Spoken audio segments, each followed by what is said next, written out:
Chapter 360. Taking advantage of the time when Xiao Chen dodged the scarlet sword Qi, Hua Yunfei's killing move followed closely behind. Scarlet light filled the air.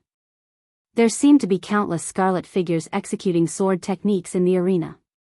Strands of scarlet sword Qi moved at a strange frequency, fluctuating like the sea. A horrifying state of massacre spread throughout the entire arena, causing everyone's heart to tremble. Dang! Dang! Dang! Activating the windwalk shoes, Xiao Chen moved about in the sky filled with sword images. He brandished his saber and chopped apart the sword Qi flying at him. Every sword shadow seemed to be a real martial artist wielding a long sword to attack, stab, chop, hack, or flick. The angle of the attacks was random, and they came and went without a trace. It was tiring to deal with them. Hua Yunfei actually managed to completely learn an ancient martial technique. He truly lives up to his reputation as a rare genius of the Hua clan. This time, Xiao Chen is in danger. Indeed. Ancient martial techniques and current martial techniques are not of the same system. Normally, even if one obtained an ancient martial technique, it would be very difficult to truly master it. It would be very difficult to use it in actual combat. Look at this arena. There are endless sword images rising and falling one after another. Even a martial king would find it hard to block them. When the cultivators in the spectator stands saw the scarlet sword images filling the arena, they recognized that this was an ancient martial technique. They could not help but worry for Xiao Chen. Hua Yunfei's figure was hidden among these sword images. Occasionally, he would send out a sharp sword attack, catching people off guard. In an instant, Xiao Chen's arms and legs suffered from several sword wounds, no matter how fast he was. Even if he was fast, he would not be able to dodge these unending and unpredictable sword images. Xiao Chen could only do his best to avoid any injuries to his vital points. Furthermore, there was a state of massacre that interfered with Xiao Chen's heart. There were killing moves hidden within the killing moves, one after another. This martial technique was truly unimaginable. Haha. Xiao Chen, this move must not be easy to take, right? Thanks to you, I awakened the ancient evil soul in my body. This martial technique is the inheritance of the ancient evil soul. In the ancient era, the evil soul used this move. The continuous stream of sword shadows could cover an area of 100 meters, encompassing heaven and earth. If a god blocked it, it would kill a god, and if a demon blocked it, it would kill a demon. Hua Yunfei looked at the tired Xiao Chen and laughed arrogantly. He wanted to strike a blow to Xiao Chen's fighting spirit and make him collapse prematurely. His mind was clear. Xiao Chen kept his heart calm. He was not worried, not confused, and not afraid. Xiao Chen ignored Hua Yunfei's words and wandered around the arena, exhibiting the state of thunder to its peak. Xiao Chen blocked the red sword shadows that came from all directions. At the same time, he did his best to discern the pattern of these sword shadows. The state of thunder infused with holy might could only barely knock these sword shadows back. It could not completely destroy them. The state of massacre is indeed not easy to deal with, Xiao Chen thought to himself. However, it is fortunate that I have the state of massacre as well. After blocking for a while, Xiao Chen finally figured out the pattern of the sword shadows. It was time to make a move. Xiao Chen gently removed the blue strip of cloth from his forehead. A scarlet mark appeared on his forehead. Xiao Chen's angular face immediately turned strange. The scarlet throne mark on his forehead released a strand of red light. Under the illumination of the red light, Xiao Chen's face looked even more strange. Wukuei transforms to Qi. Xiao Chen shouted and merged the state of massacre with the state of thunder. Occasionally, a red light flickered among the hundreds of purple saber Qi formed by the divine Wukuei tree. Bang! Bang! Bang! In the arena, the scarlet sword Qi and the purplish-red saber Qi clashed in the air. A series of explosions rang out, ringing out endlessly in the sky above Lei Tian. Hua Yunfei's expression changed slightly. He grasped the scarlet sword tightly and said in disbelief, "How did you comprehend the state of massacre as well?" The continuous sounds of explosions created violent air currents in the air, and the surrounding railings of the arena were immediately smashed into pieces. Shao Chen's hair fluttered and his white robes fluttered. He smiled gently and said, "Who made the rule that you are the only one who can comprehend the state of massacre?" Qi breaks Wukuei. The purple and red saber Qi contained the berserk state of thunder and the state of massacre. It pierced through the boundless shockwaves and headed for Hua Yunfei. Hua Yunfei brandished his sword and gathered the scattered scarlet light on his sword. He thrust the tip of his sword forward and a spot of scarlet light appeared, blocking the tip of the saber Qi. Z. Z. The two states clashed intensely in the air, neither giving way to the other. They gave off crackling sounds and scarlet ripples appeared in the air. The states surged forward. Boom!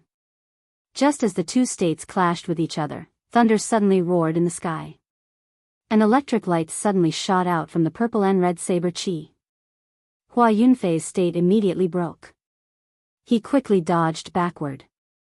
However, the saber Qi still pierced through his right shoulder, leaving behind a finger-sized bloody hole. So, I was only clashing with the pure state of massacre earlier. I did not even use the state of thunder, Hua Yunfei thought in horror. You are far from being able to compare states with me. I don't care what ancient martial technique you have.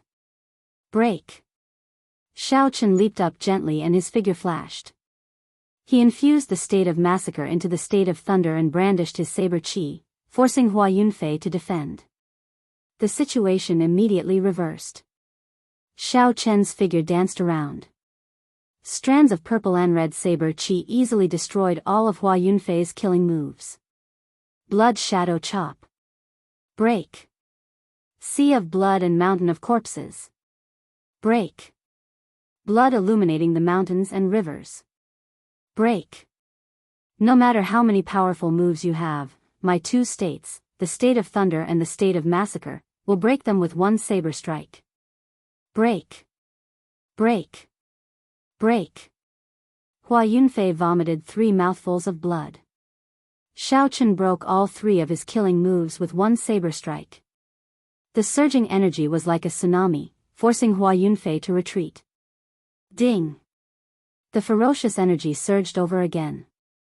The sword in Hua Yunfei's hand was immediately knocked away. Shao Chen stepped forward and sent a palm strike at Hua Yunfei's chest, sending him flying. Hua Yunfei's body slid quickly across the arena. Soon, he reached the edge of the arena. His complexion was pale as he struggled to stand up. Suddenly, he felt a chill on his neck. It was Shao Chen moving over and pressing his saber against his neck. Shao Chen said expressionlessly, "Hua Yunfei, you have lost." "I did not lose. How could I lose to trash like you? Back then, I could easily kill you with one finger. This is impossible." Hua Yunfei pulled the saber away from his neck and leaped up. Then, he launched himself at Shao Chen. Reckless fool. Shao Chen kicked Hua Yunfei's face. The huge force caused Hua Yunfei to flip several times in the air. He landed head first outside the arena. He won again. Shao Chen won again. Who can end him? Hua Yunfei's strength is at the peak of martial saints. He has grasped an ancient martial technique. Even a regular martial king would be able to kill him easily. However, he still lost to Shao Chen. How many trump cards does Shao Chen have? I think the state of massacre is his final trump card. However, even if he knows it, it will still be difficult to deal with. Another overwhelming victory caused the crowd to erupt into an uproar. Some people even firmly believed that Shao Chen would be able to defeat all his opponents. Today, on the heaven viewing platform, Shao Chen had fought many battles. Regardless of whether his opponents were from the Holy Lands or the geniuses of the noble clans, none of them were mediocre.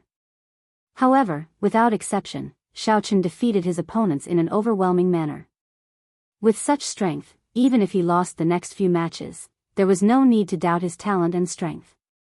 As long as Shao Chen could escape this calamity, he would definitely rise up in the future. At that time, the noble clans would be like floating clouds in his eyes. High up in the clouds, Nangong Lai watched the scene on the heaven viewing platform. He smiled faintly and said, "It looks like there is no need for us to make a move. This brat might be able to escape this calamity." Inu looked around and said softly, "Now, it all depends on the people from the Holy Lands. These noble clans might not be able to stop him." On the platform, the elders of the noble clans had unsightly expressions. They wanted to move but did not dare to. They felt very sullen. The Misty Sword Sect's first elder said softly, "Chao Yun, how confident are you of dealing with this brat?" Chu Chao Yun carried his sword on his back and smiled gently. "Victory will be decided in one move." "What do you think, first elder?" "Ha ha.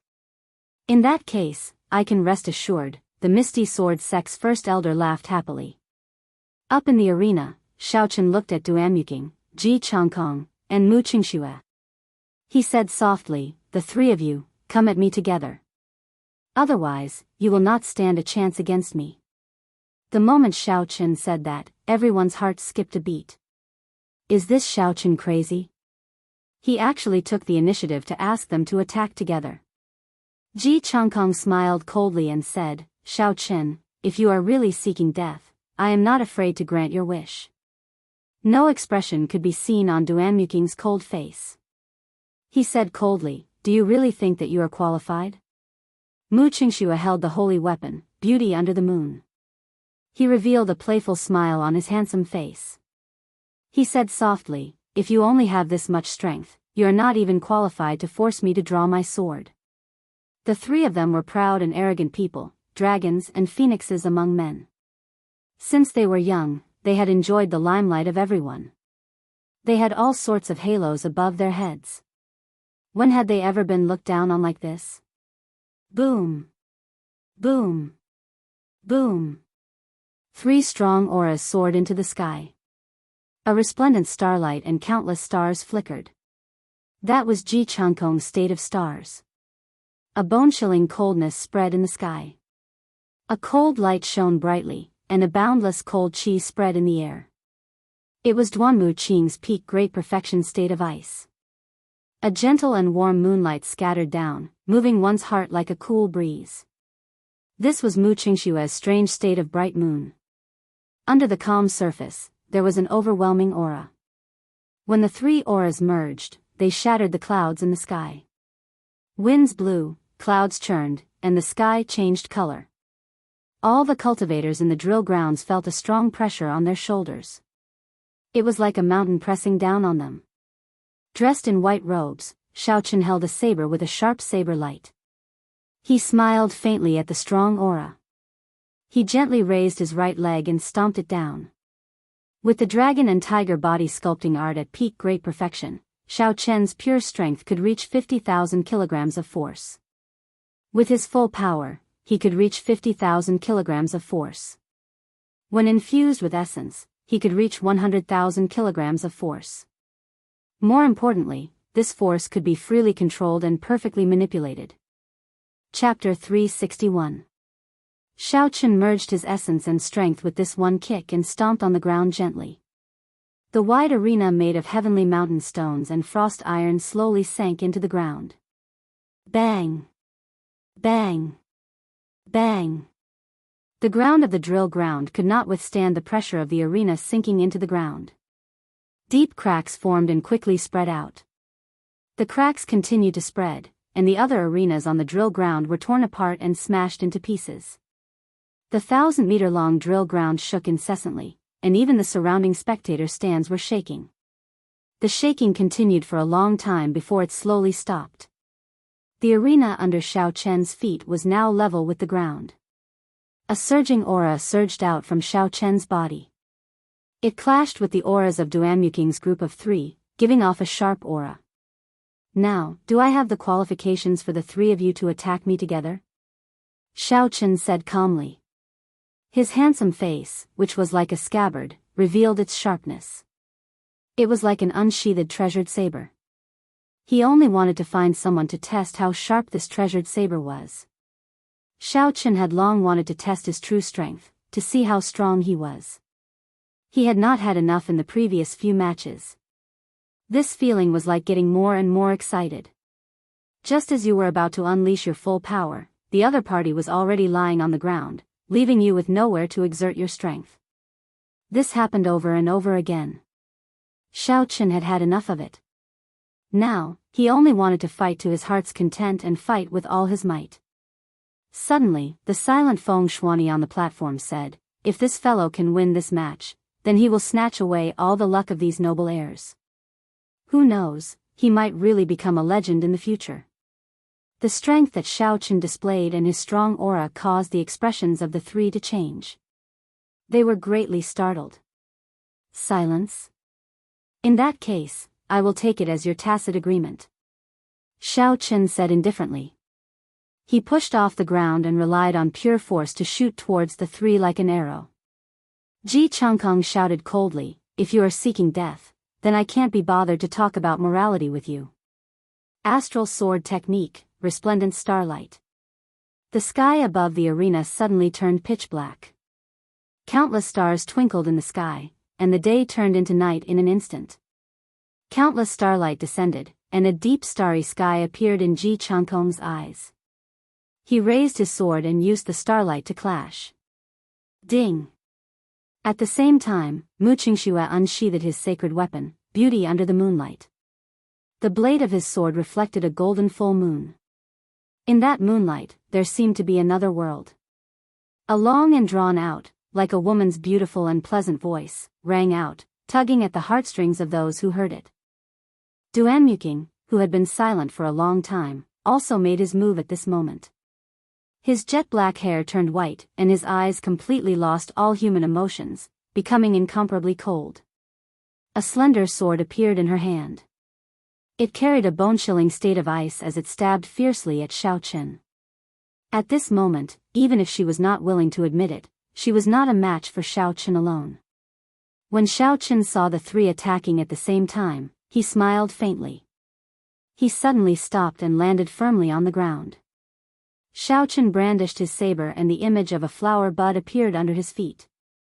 After a while, the Wukue flower bud flickered with alternating purple and red light, enveloping Xiao Chen. Bang! Bang! Bang! When the attacks of Duanmuking and the other two landed on the flower bud, it did not budge at all. The purple electric light and scarlet light flickered continuously, looking very strange. The three exchanged glances and the essence in their bodies quickly surged.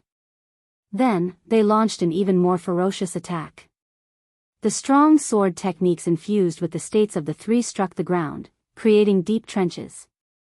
However, that strange flower bud did not budge at all. Within the flower bud, Xiao Chen's expression did not change. He suppressed the surging qi and blood in his body and quickly formed hand seals. Wukue blossoms.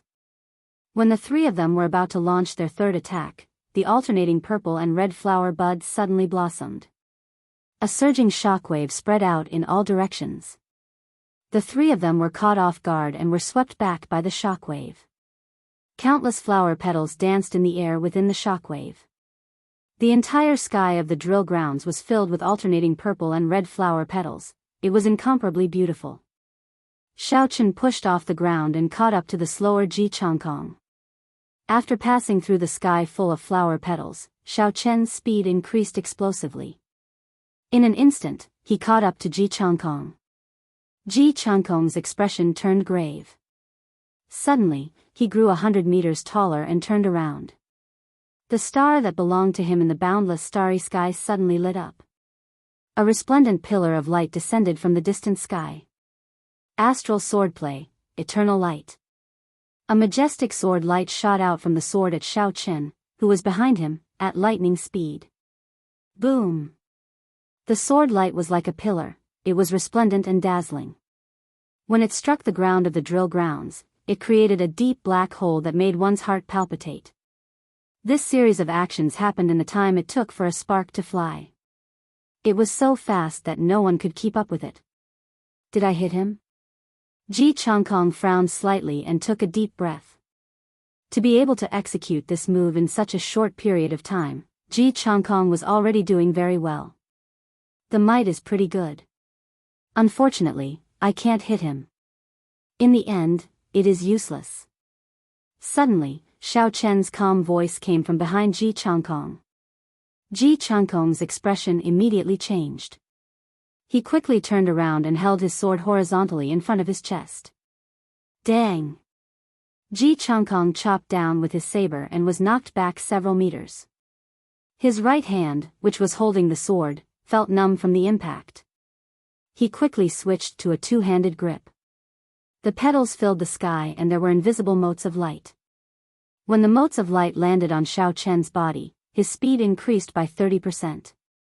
Ji Changkong had just retreated when Xiao Chen arrived at his side again. His saber light flickered, following him like a shadow. In an instant, he sent out more than 100 attacks. Retreat! Retreat!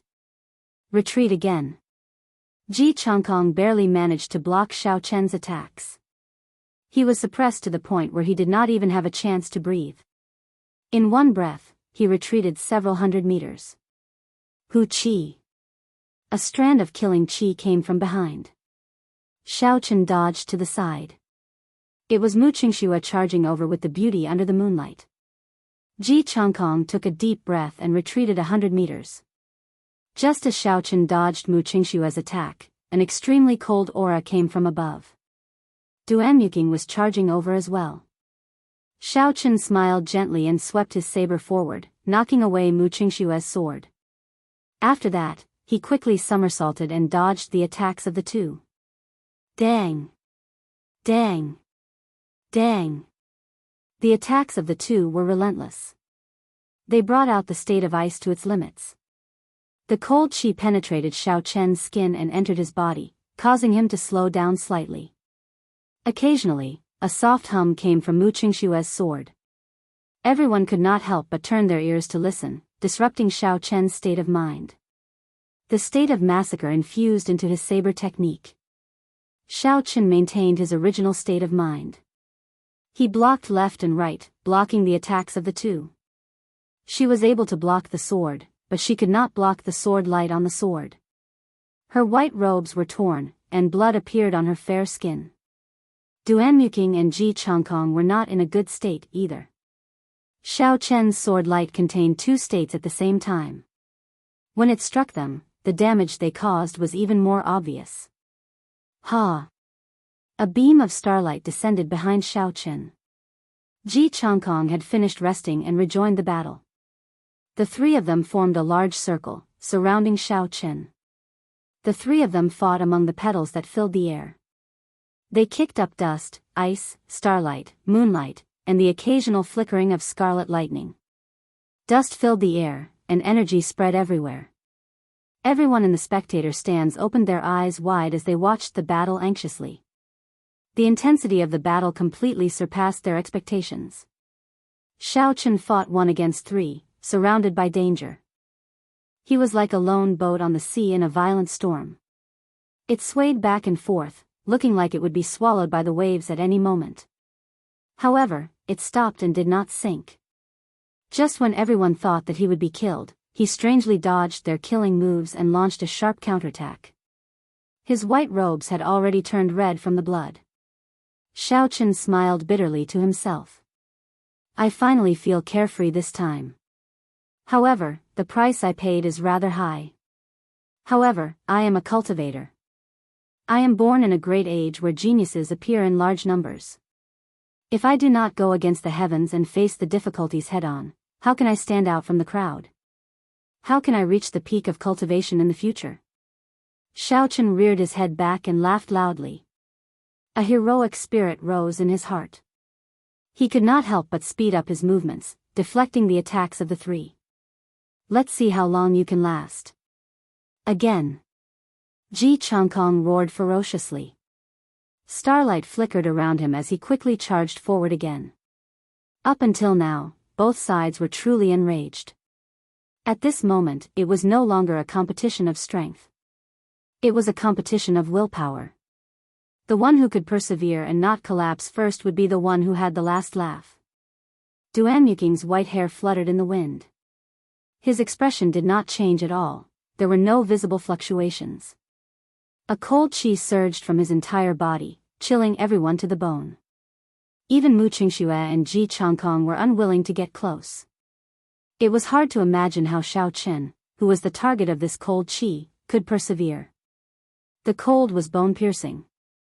However, Xiao Chen had already cultivated dragon tendon tiger bone long ago. His body was reborn, and the cold chi could not penetrate his meridians. Although it was unbearable, he could persevere. Dang! Dang! Dang! The seemingly never-ending battle continued for another hour. Under the sharp attacks, the four of them were covered in wounds of various sizes. However, the weapons in their hands did not stop. Such a high-intensity battle was a great test of their willpower. Xiao! A fierce flame started burning in Xiao Chen's right eye. Finally, all the flames gathered together and elongated into a purple arrow. The arrow headed for Duanmuking, who posed the greatest threat among the three. Duanmuking's expression changed slightly. He felt a dangerous aura in his heart. He quickly retreated and ice formed around his body. Xiao Chen smiled faintly. He did not care about the might of the purple light. He looked around and immediately attacked Ji Changkong, who was behind him. Xiao Chen had been waiting for this opportunity for a long time. Of the three, Ji Changkong was the weakest. Xiao Chen could only look for an opening. Xiao Chen first diverted the strongest, Duanmuking, and broke their encirclement. Then, he quickly made his move. After Duanmuking left, the cold chi in Xiao Chen's body immediately dissipated. His ghostly movement technique reappeared. He turned around and stabbed his sword into Ji Changkong's chest. Chapter 362. Wukuei supporting the heavens. The purple-red petals that filled the air formed a mottled whirlpool as they quickly entered the wound. Bang! Ji Changkong's body fell backward rapidly. The purplish-red flower petals quickly took root in his body. A purplish-red wukuei tree trunk grew out of his wound. Countless branches slowly extended from the trunk of the tree. After a while, the branches became luxuriant, covering the sky. On every branch, there were strange purplish-red barren sunflowers. Mu Qingxue's expression turned grave and a murderous intent appeared in his eyes. Taking advantage of this opening, his sword hummed and filled the air with killing chi. Under the gentle moonlight, it quickly stabbed at Xiao Chen. Xiao Chen could not split his attention with this attack, he had no chance to dodge. In reality, Xiao Chen had no intention of dodging. He continued to focus on forming hand seals, controlling the growth of the wukuei tree. The wind created by the sword already hurt Xiao Chen's face. The tip of the sword was only 10 meters away from him. Boom! A jade pendant on Xiao Chen's chest lit up with a dazzling light. A formless barrier enveloped Xiao Chen. This was the secret treasure that Xiao Chen had won the bid for. When Mu Qingxue struck the barrier with his full strength, he was reflected back 30%. He vomited a mouthful of blood and was knocked back. After the barrier blocked the attack, it slowly shattered. After Xiao Chen finished forming his hand seals, he turned around and quickly chased after Mu Qingxue. The wukuei tree behind Xiao Chen was completely formed. Countless roots extended into Mu Qingxue's meridians, firmly suppressing him. He was in so much pain that he wished he were dead. No matter how he struggled, it was useless. Mu Qingxue wiped off the blood from the corner of his mouth and looked at the approaching Xiao Chen. He smiled coldly and the moonlight on his sword suddenly rippled.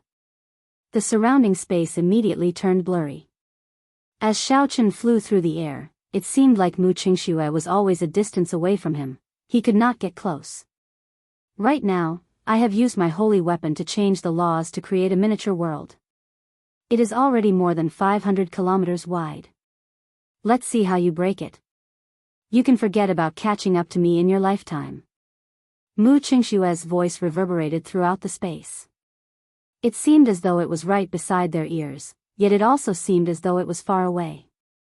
Xiao Chen smiled faintly. I've said it before, as long as it's not a law that you've comprehended yourself, in the face of absolute power, laws are ineffective. Hearing the sword, Xiao Chen shouted, and the lunar shadow saber formation in his hand flashed. The snow-white saber turned pitch black, and its sharpness wantonly turned into a true heavenly weapon. Wukue breaks the heavens. I can even break the heavens. Why would I fear your insignificant laws? An ancient divine tree quickly formed above Xiao Chen's head. Thunder roared incessantly in the sky above the drill ground as the state of thunder circulated to the extreme. Boom! A deafening clap of thunder descended from the sky. When the divine tree finished growing, Xiao Chen's saber lit up with a resplendent pillar of light. The pillar of light quickly elongated, rushing towards Mu Qingxue. With the aid of the state of massacre and the heavenly weapon, whatever laws of heaven and earth, they immediately shattered. The moonlight on the sword in Mu Qingxue's hand quickly dimmed.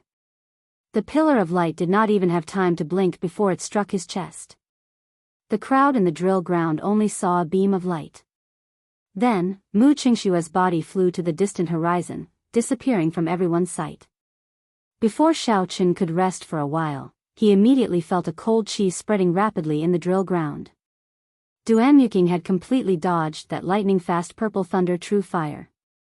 He was currently executing his killing move. Boom! Boom! Boom! The cold chi on the ground quickly gathered and formed a huge ice prison. It surrounded the entire drill ground. In an instant, everyone could only see thick walls of ice. They could not see what was happening inside. Within the ice prison, a pitch-black saber rested on Duanmuking's neck.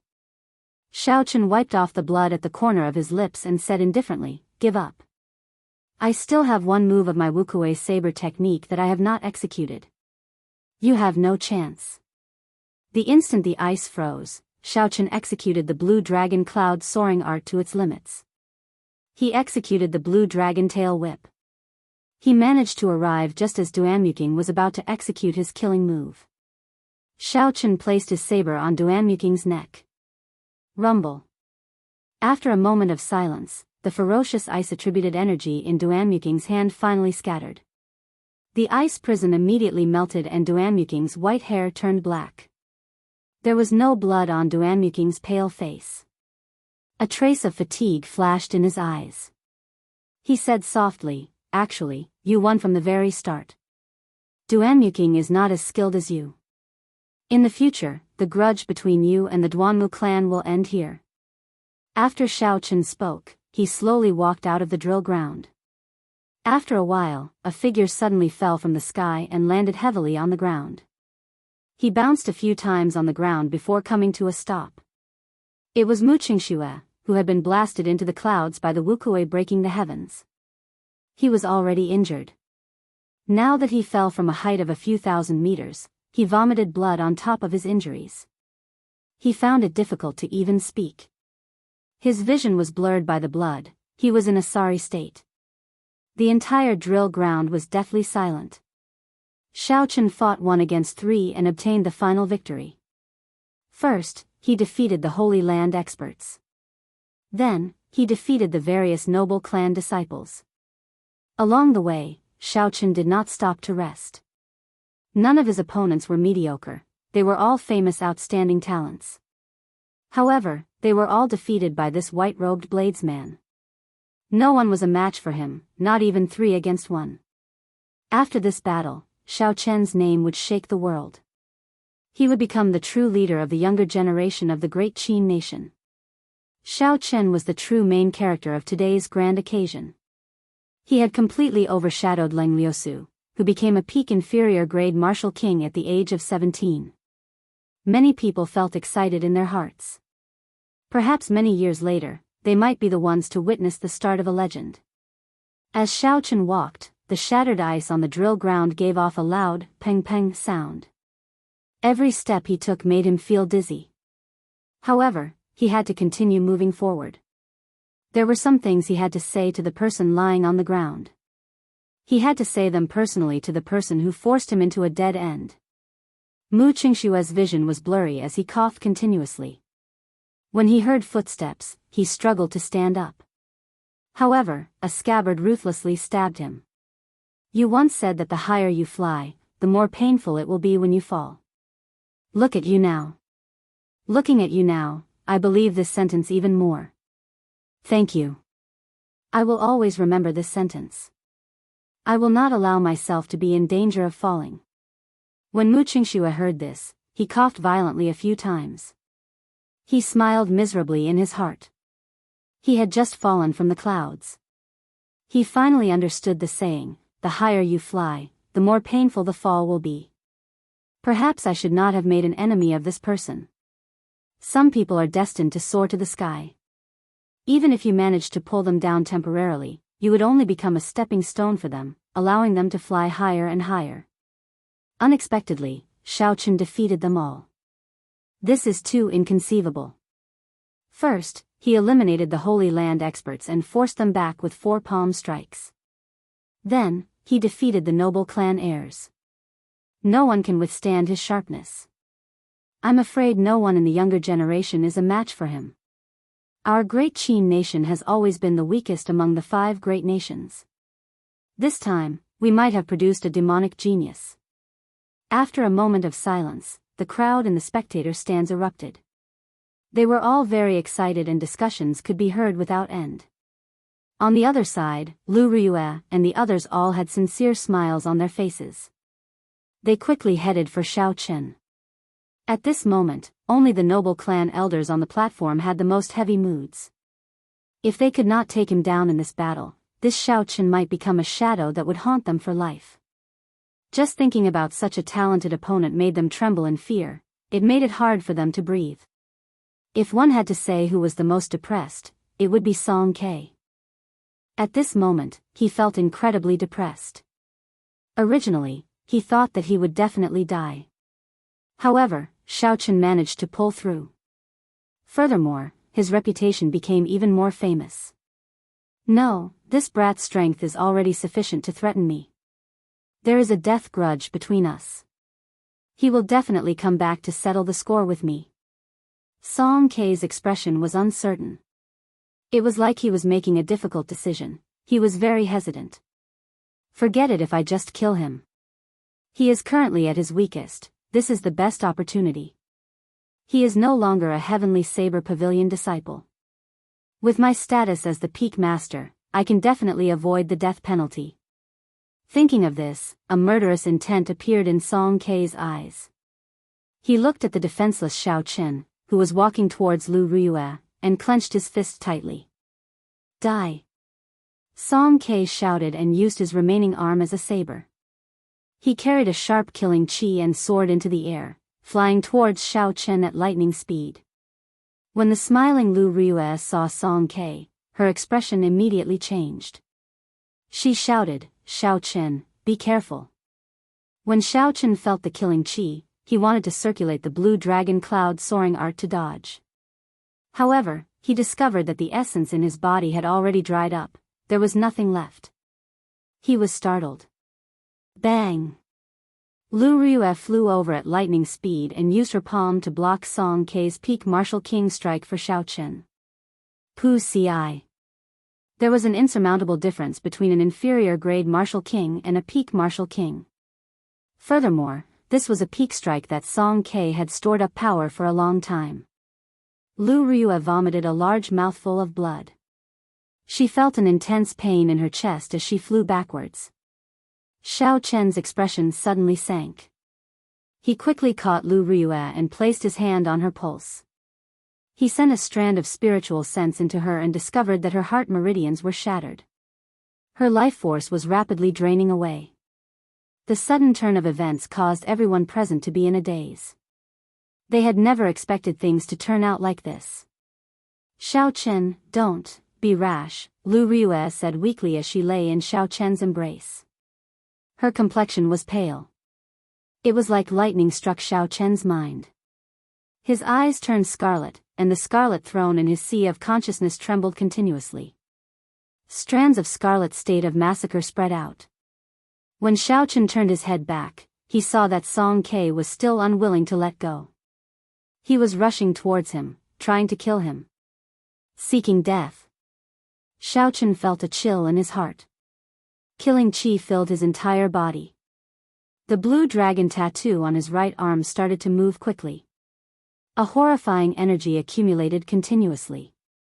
After a while, the vivid tattoo came to life.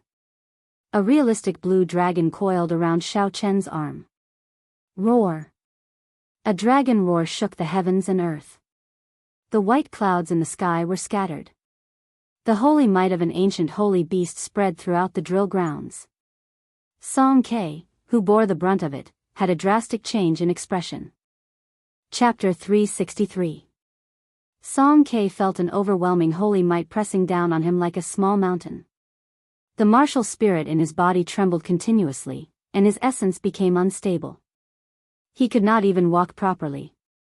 Before Song Ke could react, he was struck by the blue dragon. The clothes in front of his chest were torn apart, and a bloody hole the size of a bowl appeared. His body flew back 100 meters. The blue dragon circled around and returned to Xiao Chen's arm. Its luster was dim, leaving only a blurry image. On the platform, the silent Phoenix's Passion Palace's Elder Yan's expression changed greatly when he saw the Azure True Dragon. He exclaimed in his heart, "Blue Dragon Martial Spirit. How can it be the Blue Dragon Martial Spirit?" Xiao Chen took a few steps and arrived before the heavily injured Song Quebec. His eyes were bloodshot as he lifted Song Ke up with a sullen expression. "Song Ke, I have no enmity with you. You are a bona fide peak martial king, yet you have tried to kill me time and time again. I have tolerated you until now, yet you are still unwilling to let me off." Xiao Chen continued to question Song Ke as he grabbed him by the collar. "Don't kill me. I am the Bee in Peak's peak master. If you kill me, you will die as well," Song Ke said with a horrified expression. The fear of death in his heart caused him to give up all his dignity. "Xiao Chen, stop!" The first elder, Jiang Qi, shouted from the platform. No matter what, Song Ke was the Heavenly Saber Pavilion's peak master. He could not die in the hands of an outsider. Xiao Chen could not be bothered with him. He clenched his right hand and punched, turning Song Ke's head into mush. Lu Ryue's heart meridians were shattered because of him. She had a slim chance of survival. No matter who pleaded on her behalf, Xiao Chen had to kill this person. Hu Qi. A red light flashed on the platform. It flew over at lightning speed and sent a palm strike at Xiao Chen. "Old thing, if you dare to come any closer, I dare you," a delicate voice shouted. Just as Elder Yan's palm strike was about to land on Xiao Chen, a fiery red meteor descended from the sky. Upon closer inspection, one would discover that it was a golden spear with a golden dragon formed from pure golden flames coiling around its body. Sensing danger, Elder Yan immediately stopped what he was doing. When he saw the item clearly, his expression changed drastically. A subdivine weapon, the Grand Sovereign Spear, and a complete dragon flame. "Is the Qin Emperor here? Retreat!" Without any hesitation, Elder Yan's body flickered as he retreated. His speed was inconceivably fast. However, that long spear followed him like a shadow, hot on his heels. Everywhere the spear passed, a visible black hole appeared in space. The dragon flames circling the spear burned fiercely, expanding the black hole rapidly. "My life is over," Elder Yan thought to himself in despair as he looked at the spear that he could not dodge. Dang! Just when he was in complete despair, there was a sudden fluctuation in space. Elder Luo, who was in the reincarnation well, appeared out of thin air with 7 people. Shoving Elder Yan aside, Zhang Xian tapped his finger lightly on the Grand Imperial Spear, which could easily tear through space, and a formless shockwave appeared beneath his feet.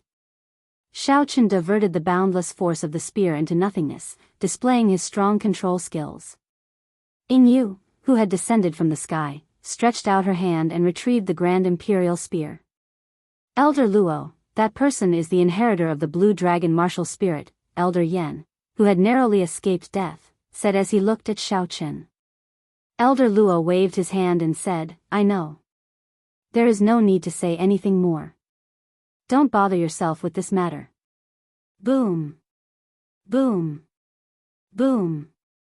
The hidden Heavenly Saber Pavilion Supreme Elders all revealed themselves at this moment. Xiao Chen's eyes lit up when he saw Shen Manjun among them. Xiao Chen immediately carried Lu Ryue and ran over. He said anxiously, Martial Grand Aunt, please save Ryue. She is about to die. Shen Manjun sighed gently and said, I owe you a favor. Furthermore, Lu Ryue is the son of an old friend. No matter what, I have to save her. When Xiao Chen heard this, his expression relaxed. He said, Martial Grand Aunt, can she be saved? With a flip of her palm, Shen Manjun took out a medicinal pill and fed it to Lu Ryue. The medicinal pill melted in her mouth. Soon, Lu Ryue's life force started to recover. She is still in time. This is Jade Maiden Peak's rank 9 medicinal pill for treating injuries. It can protect her from death, Shen Manjun said calmly as she infused a strand of gentle essence into the medicinal pill to speed up its effects. When Lu Ryue and the others heard this, they heaved a sigh of relief. As long as Lu Ryue did not die, it was fine. Xiao Chen, you killed my Heavenly Saber Pavilion's peak master, Song Quebec. You should be executed according to the sect rules. However, Song Ke attacked a fellow disciple first. That is also a capital offense. Your contributions offset your mistakes. From today onwards, you are not allowed to take half a step into my Heavenly Saber Pavilion. Do you agree? Shen Manjun said softly after Lu Ryue's condition stabilized. Although she was not the sect master, she was the most senior. To a certain extent, her words held more weight than Jiang Qi's. Idiot, why are you still not agreeing? She is protecting you. Can't you see that the people from the Holy Land are glaring at you? Just as Xiao Chen was about to retort, Lu Ryue's voice rang out in his mind. He could only nod and say, I promise Martial Grand Aunt that I will not take half a step into the Heavenly Saber Pavilion in the future. Shen Manjun nodded gently and looked at Elder Luo. Elder Luo, what do you think? The Phoenix's Passion Palace's inner core elder scolded Elder Yen, who had sent a voice projection. He smiled gently and said, Elder Shen is too polite. This is a private matter of the Heavenly Saber Pavilion. It has nothing to do with the Phoenix's Passion Palace. I only hope that your young pavilion master will go to the Holy Land as promised. Since Lu Ryue was fine, Xiao Chen relaxed. Just because he did not take half a step into the Heavenly Saber Pavilion did not mean he would not return. When his strength reached a certain level, he would definitely bring Lu Ryue away from this place. He would not forget this promise. After bidding farewell to everyone, Xiao Chen especially thanked Princess Yingyu. Then, he slowly led Bai out. Xiao Chen did not know when he would return after leaving this time. However, he would definitely return. This was because he had to complete the promise. After Xiao Chen was far away, Elder Luo walked over to Yingyu and smiled. Little girl, you are very similar to your grandfather. You are equally tyrannical. Unfortunately, your strength is far inferior. Yingyu grasped the Grand Imperial Spear tightly and smiled faintly. Then, do you want to give it a try? Elder Luo smiled gently, ignoring Yingyu's mockery. Go back and tell your grandfather that he still lost this time. As Yingyu watched the people of the Phoenix's Passion Palace leave, she thought to herself, as long as Xiao Chen is still around, we have not lost. Following the departure of several important figures, the crowd on the drill ground also left the place. The Holy Land selection was completely ruined. However, the cultivators who came did not feel any regrets. Witnessing the start of a legend was a form of luck. Not long after, the noble clans on the platform left as well. The previously bustling drill grounds became quiet once more. Even the most glorious and grand occasion would come to an end. Jiang Qi sighed to himself and led the Heavenly Saber Pavilion elders away from this place. However, no one would have guessed that the end of this event was the beginning of the glorious stage of the Tianwu continent. The true curtains had just been drawn. Shihe Province, in a tavern on a desolate road. This was the only road from the Heavenly Saber Pavilion to the Black Dragon River, aside from the Devil Savannah. There were many cultivators coming and going. In this desolate wilderness, the only tavern within 500 kilometers became a good place for many cultivators to stop and rest. The tavern was not big, it did not even have a main floor. It was just a building with a bedroom and kitchen. There were a few tables outside and a simple signboard by the side of the road. However, business was very good. Out of the few tables, only one was empty. The rest were occupied by cultivators on their way. Outside the tavern, there was a white-clothed girl about 14 or 15 years old. She had a pretty face and held a wine gourd in her hand. She smiled at the tavern owner and said, "Boss, fill up my gourd with some wine." The tavern owner was an old man over 50 years old. When he saw the girl's pure face and her charming smile, he immediately became distracted. After a long time, he recovered his wits. He took out a funnel and placed it on the mouth of the gourd. Then, he picked up a ladle from the wine jar and slowly poured the wine. When the girl smelled the fragrant wine, her cute eyes squinted. She smiled and said, "Thank you, boss. Fill up more." The tavern owner smiled and said, "No problem. I guarantee I will fill it up to the brim. This little one has always done business honestly. I will not skimp on weight." However, after filling up the gourd for a while, the tavern owner started muttering to himself, "Why does this small gourd look like it is not full?" When he looked down, he discovered that the gourd was completely filled. There was no sign of it leaking out. At a table at the side, there was a white-clothed youth eating. There was a blue strip of cloth wrapped around his head. He had fair skin and a delicate and handsome appearance. When he saw this scene, his expression changed and he nearly spat out the food in his mouth. He quickly ran over and picked up the gourd. Then, he handed over a piece of gold and said, "Boss, there is no need to fill it up. This gold word is a reward for you." "Thank you, young hero." When the tavern owner saw the gold word, a smile bloomed on his face. However, he still muttered to himself, "Strange, it is such a small gourd. Why is it not full?" The white-clothed youth smiled bitterly to himself. "It would be strange if you could fill it up. This wine gourd is a small spatial magic treasure that I specially refined. It would be more than enough to fill a 100-meter wide pool of water. There would be no problem." Needless to say, these two people were naturally Shao Chen and Bai, who had left the Heavenly Saber Pavilion. After leaving the Heavenly Saber Pavilion, Shao Chen boarded the silver warship and quickly left the Heavenly Saber Pavilion's territory. He recuperated in a small city for half a month before continuing on his journey. In the current Great Qin nation, aside from two people who could fight with Shao Chen, there was no one else worthy of him going all out. In the Tianwu continent, there were 5 great nations. Not to mention the strongest, the Great Jin nation, whose spirit veins had not changed much. As for the other 4 nations, the Great Tang nation, Chu nation, Xia nation, and Qin nation, the Great Qin nation was the weakest. The spiritual energy in their nation was also the thinnest. They only had 3 large sections. As for the other 3 nations, each of them had at least 4 or 5 sects that could rival the Heavenly Saber Pavilion. As for the Great Jin nation, it went without saying. Shao Chen's vision had never been limited to the Great Qin nation. From the very start, he had set his sights on the entire continent. Thus, it was imperative for him to go abroad. The Tianwu continent was vast and boundless. Aside from the 5 great nations, there was also the mysterious and chaotic ancient desolate land, the 100,000 great mountains occupied by the barbarians in the north, and the countless small nations occupied by the ancient races. Chapter 364.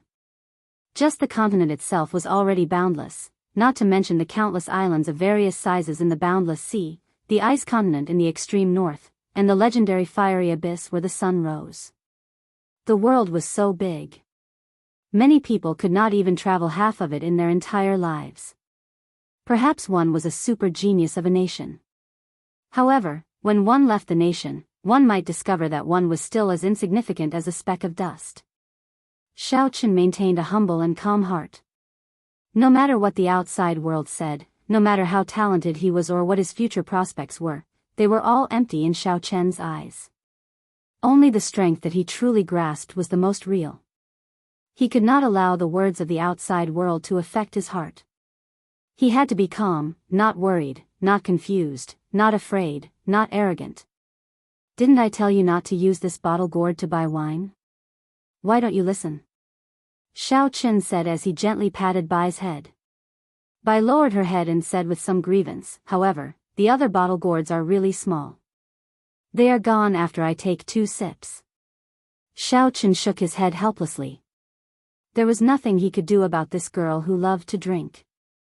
He closed the bottle gourd and handed it back to her. He said, "This will not happen again. This time, you are not allowed to drink it before night falls." Bai smiled happily as she received the bottle gourd. Then, she tied it to her waist.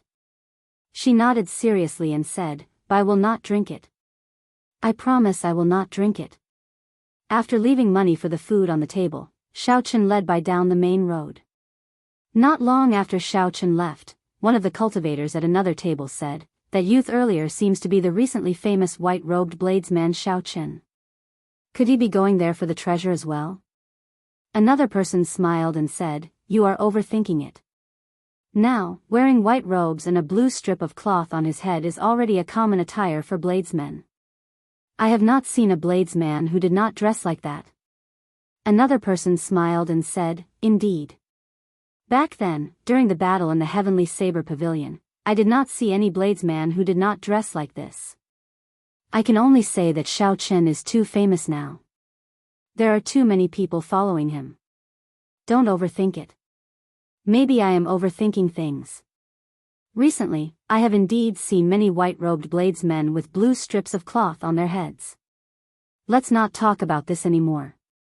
Let's continue on our way after we finish eating," the first person to speak said. On a silver warship in the sky, a strong wind blew against the clouds as it advanced rapidly. Xiao Qin was in the cabin, carefully looking at a map. The map showed the topography of the Shiha River and the coastal areas in detail. Every mountain, river, and town was marked in detail. Beside the large map was a small map that was flashing with spiritual light. It was the treasure map that Xiao Qin had obtained that day. According to Fatso, the location of the treasure was an island overseas. The island was surrounded by churning waves all year round. Martial monarch experts would not be able to enter. That was because the martial sage from back then had changed the laws of heaven and earth outside the island. Even after 1,000 years, the changed laws had not recovered. There would be a period of time every 2 years when the huge waves would be much smaller. This would allow martial kings to enter.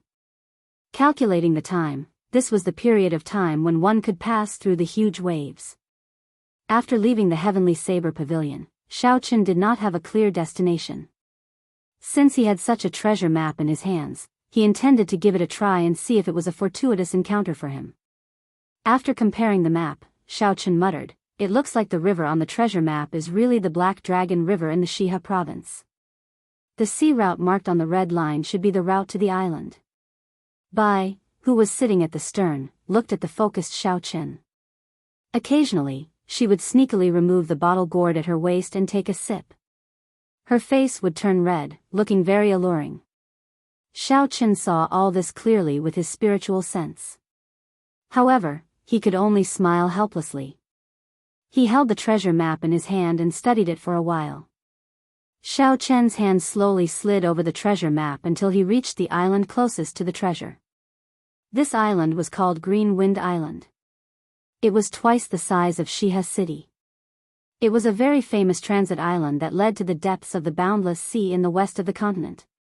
Merchant ships that wanted to go to the boundless sea would stop at this island to resupply before they left. Bai, stop drinking. We have to go down and take a ship, Xiao Qin said softly after putting away the map. Bai blushed slightly and stood up. She nodded gently and smiled, I got it. If they wanted to go to Green Wind Island, they would have to take another merchant ship. Controlling the silver warship for such a long distance would be very taxing on their mental and physical strength. Xiao Qin stored Bai in the spirit blood jade and returned the silver warship to his right eye. Then, he quickly descended from the sky. Soon, a small city appeared in his vision. This small city was the end of the desolate road. Because there was a port near the Black Dragon River, although the city was small, it was bustling with activity. There was a huge flow of people. Xiao Chen landed firmly on the ground and paid the entrance fee. Then, he immediately rushed to the port outside the city. There were many large merchant ships anchored at the port. After he heard about a merchant ship preparing to go to the depths of the boundless sea, Xiao Chen immediately rushed over. So, you are going to Green Wind Island. Hand over 100 inferior grade spirit stones. Otherwise, there is no need for further discussion, the person who negotiated with Xiao Chen said indifferently. Strange, why is it so expensive? I remember that I only had to pay some gold to borrow a ship in the past. Now, I actually have to pay 100 inferior grade spirit stones. It was not that Xiao Chen did not have 100 inferior grade spirit stones.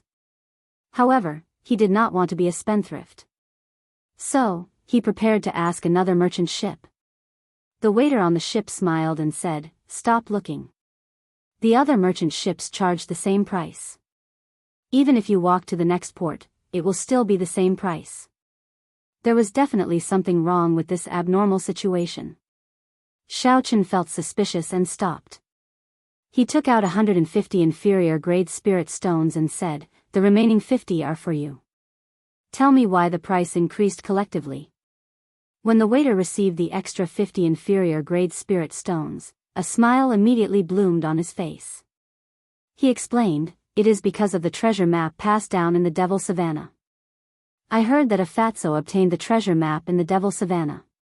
He took it to the auction house in the ancient desolate land and made a huge profit. Then, he made 1,000 copies of it and sold them. Now, the treasure map has become a common item. The first person who auctioned it became a spendthrift. It is not only our great Qin nation. Many cultivators from the great Tang nation, the great Xia nation, and the great Chu nation all obtained the treasure map. Hence, more people went to the Green Wind Island." Speaking up to this point, Xiao Chen understood what was going on. He smiled to himself, "The treasure map that I treated as a treasure has already become a common item. However, given Fatso's character, he would be able to do something like this. He had suffered too much in the Devil Savannah. If he did not earn some money, he would not stop." When the waiter arrived at the bow of the ship, Xiao Chen immediately felt countless strong auras. He saw 100 cultivators sitting on the deck. Half of them were peak martial saints. The rest were martial kings. Half were medial grade martial kings, and there were a few superior grade martial kings. Xiao Chen carefully scanned the place with his spiritual sense and discovered a peak superior grade martial king. He had hidden his aura and was silently hiding in the crowd. It looked like it was as the waiter said. Everyone knew about the secret of the treasure map. As long as they were strong, they would want to try their luck. Another bladesman who follows Xiao Chen. Why do so many people like to imitate him? Do they think that just because they wear white robes and a blue strip of cloth, they are experts? When the few cultivators saw Xiao Chen boarding the warship, they mocked him with mocking laughter. Xiao Chen looked up and saw many bladesmen on the ship dressed like him. White robes, sabers at their waists, and a blue strip of cloth tied around their heads. Xiao Chen could only selectively ignore the words of those people. In such a situation, Xiao Chen could accept it. At least, he did not have to worry about exposing his identity. Xiao Chen smiled gently and led the waiter to a room in the ship's hold. He said, "Help me prepare a good double room. It would be best if it was a big one. Young hero, this is your first time borrowing a ship, right? We are not a passenger ship but a merchant ship, so..." Before the waiter could finish speaking, Xiao Chen tossed him 1,000 inferior grade spirit stones. Then, he took out 100 inferior grade spirit stones and said, "The big one is for your leader and the small one is for you." The waiter immediately smiled and said, "Young hero really knows the rules. With spirit stones, everything is easy. A double room, right? I will give you the biggest one. Please wait for a while."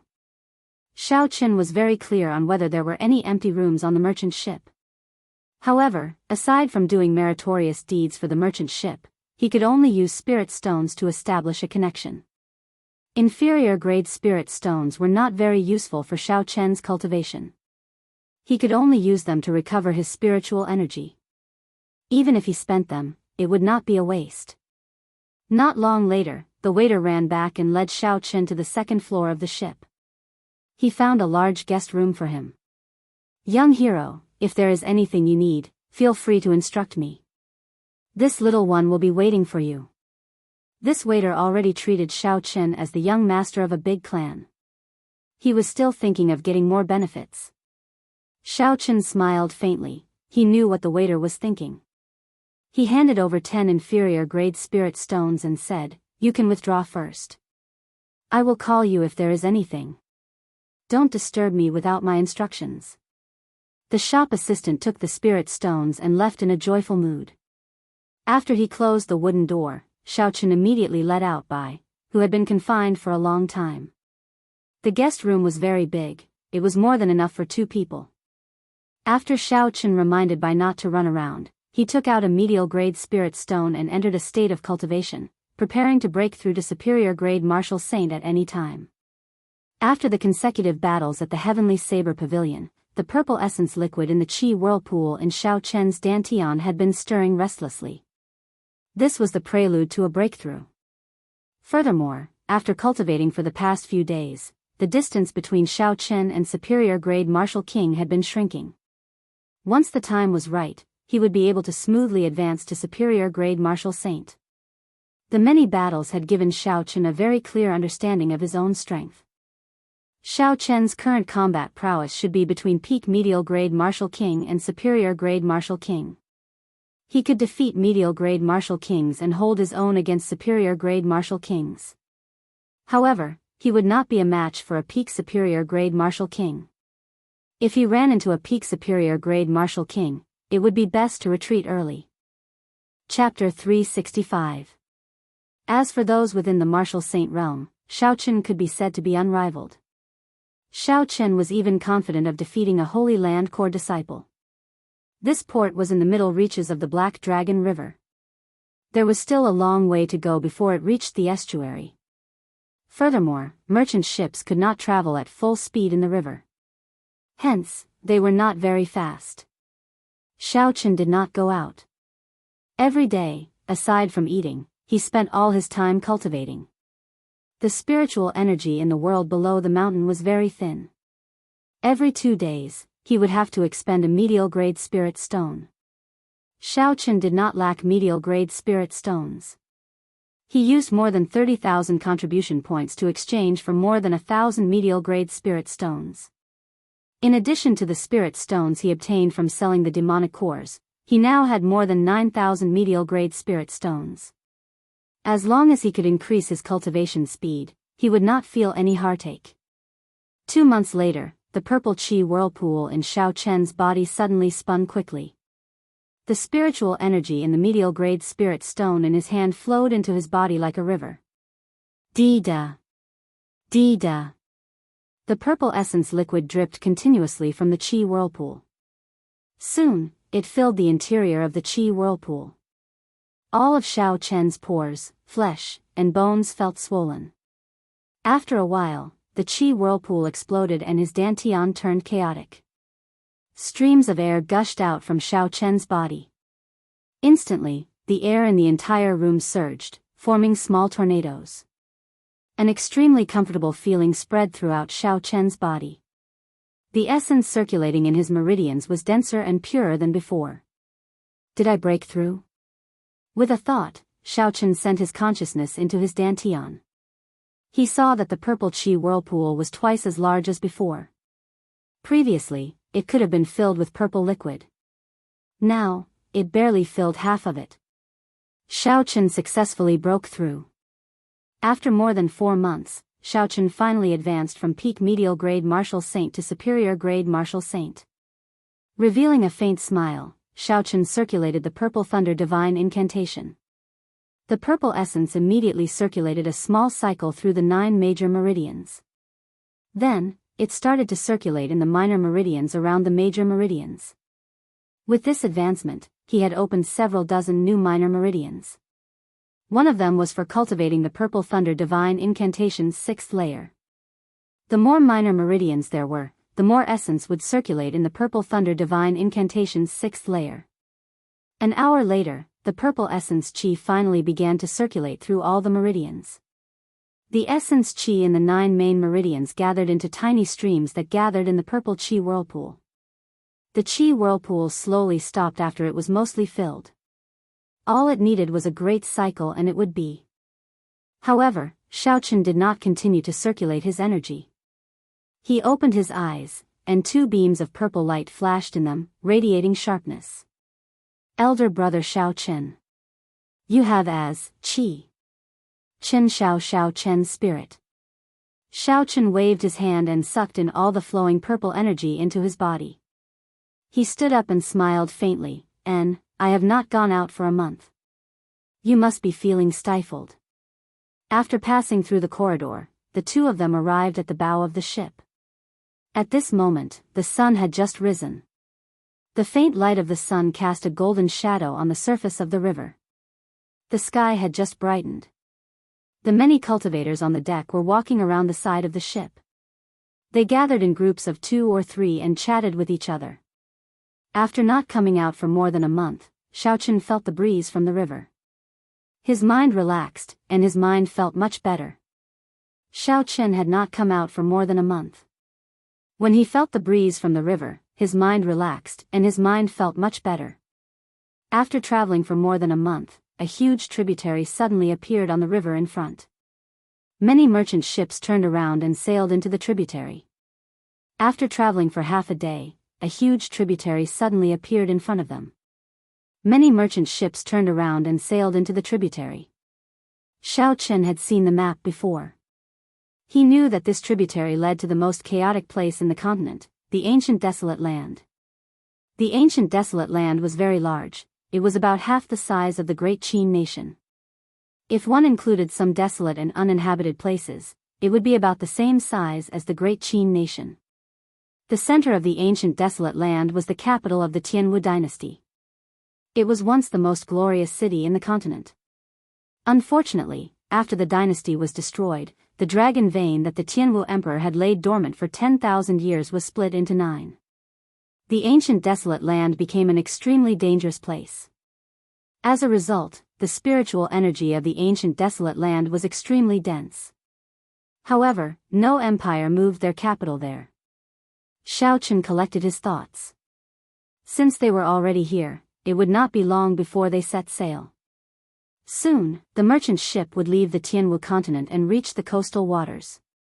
We are about to reach the Thunder King Valley. After we pass the Thunder King Valley, we will leave the Tianwu continent, a cultivator suddenly said. Another companion sighed and said, ever since the Thunder King, there have been no more peak experts in the Great Qin nation. They have really declined. I wonder if there will be someone like the Thunder King after 1,000 years. That bladesman who appeared in the Heavenly Saber Pavilion not long ago might be able to recreate the glory of the Thunder King. He defeated so many noble clan geniuses in one go. He is the only one in the past 100 years to do so. In this era, there are many geniuses. When things reach an extreme, they will move in the opposite direction. The continent that has been silent for 1,000 years will definitely rise again. Even within the Great Qin nation, the geniuses of those noble clans are not weak. There is also Leng Liusu, who became an inferior grade martial king at the age of 17. There is also Chu Chaoyun, who has not revealed his true strength yet. There are also some geniuses from the military who spend most of their time on the battlefield in the imperial capital. They are not inferior to the era of 1,000 years ago. As for the experts of the other nations, there are even more of them. As far as I know, there are at least 100 people who are not weaker than Xiaochen. Furthermore, this does not include the geniuses of the Great Qin nation. Naturally, the geniuses of the Great Qin nation are not included. They are not in the same world as us. How can we compare? We might be able to see these geniuses on the Green Wind Island this time. I heard that the other nations also have treasure maps of the Devil Savannah. Someone on the bow of the warship mentioned the Thunder King. The entire deck immediately became lively. These knowledgeable cultivators started to discuss the geniuses of the various nations. This piqued Xiaochen's interest. He pricked up his ears and listened attentively. 1,000 years ago, which was the era of the Thunder King, there were many geniuses in the various nations. There were countless capable people. After the destruction of the Tianwu dynasty, the world of cultivators reached its peak. All sorts of dazzling genius cultivators emerged like pearls. The Thunder King rose up like a comet in such an era. He swept through all the geniuses in the world until he became one of the few people who stood at the top of the pyramid of the continent. After the fall of the Thunder King, that glorious era slowly came to an end. The world of cultivators started to decline. There were very few peak experts and the various geniuses were no longer as dazzling as before. However, there seemed to be some signs now. It was like a glorious era was slowly budding. The morning sun had already risen above everyone's heads. The sunlight became unusually intense. A majestic canyon appeared in the distance. Everyone stopped talking as they looked at the canyon in the distance with reverence in their eyes. The canyon was a few thousand meters tall. It stood on both sides of the Black Dragon River. It was like two swords piercing into the sky. Clouds shrouded the peak. When the merchant ship arrived before the canyon, it slowed down. After entering the canyon, the sky immediately turned dark. Everyone on the deck fell silent. Only the sound of splashing waves could be heard on the quiet surface of the river. Everyone even seemed to hold their breath. What's going on? Xiao Chen looked suspiciously at the canyon on both sides. The moment he looked around, he was thoroughly shocked. The canyon towered into the clouds. There was a huge statue of a person carved on it. This person was very lifelike and had a resolute expression.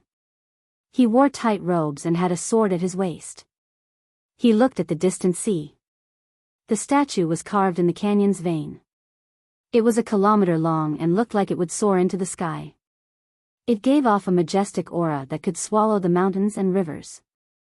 Associating the name of the canyon with the Thunder Emperor Valley, everyone was able to guess the identity of the person carved on the canyon. Rumble. Suddenly, endless thunder roared in the clear sky. When everyone looked up, they saw dark clouds churning in the sky. There seemed to be a vast army moving in them. The aura was overwhelming, and bolts of lightning occasionally tore through the sky. The berserk will of thunder reverberated in the canyon. This made everyone feel a horrifying pressure. It was like the next bolt of lightning would strike them, destroying their soul and dying without a complete corpse. When Bai saw the horrifying lightning in the sky, he seemed to think of the lightning from his tribulation. He paled in fright and hugged Xiao Chen tightly, unwilling to let go. Elder brother Xiao Chen, Bai is so scared. When Xiao Chen felt the trembling Bai in his embrace, he used his hand to cover Bai's mouth. He whispered, "Don't be afraid. Don't make a sound." This was the will of thunder, the purest will of thunder. Even after 1,000 years, it still inspired fear in people, not daring to move. No wonder the cultivators on the deck did not speak after entering the canyon. They were probably afraid of offending this supreme will and getting punished. Xiao Chen looked up at the boundless thunderclouds in the sky. He felt a strange sense of familiarity. The lunar shadow saber at his waist trembled continuously. It seemed very excited, like it would jump out at any moment. Xiao Chen used one hand to press down on the lunar shadow saber, preventing others from noticing anything strange. "Ao Jiao, did you feel it as well?"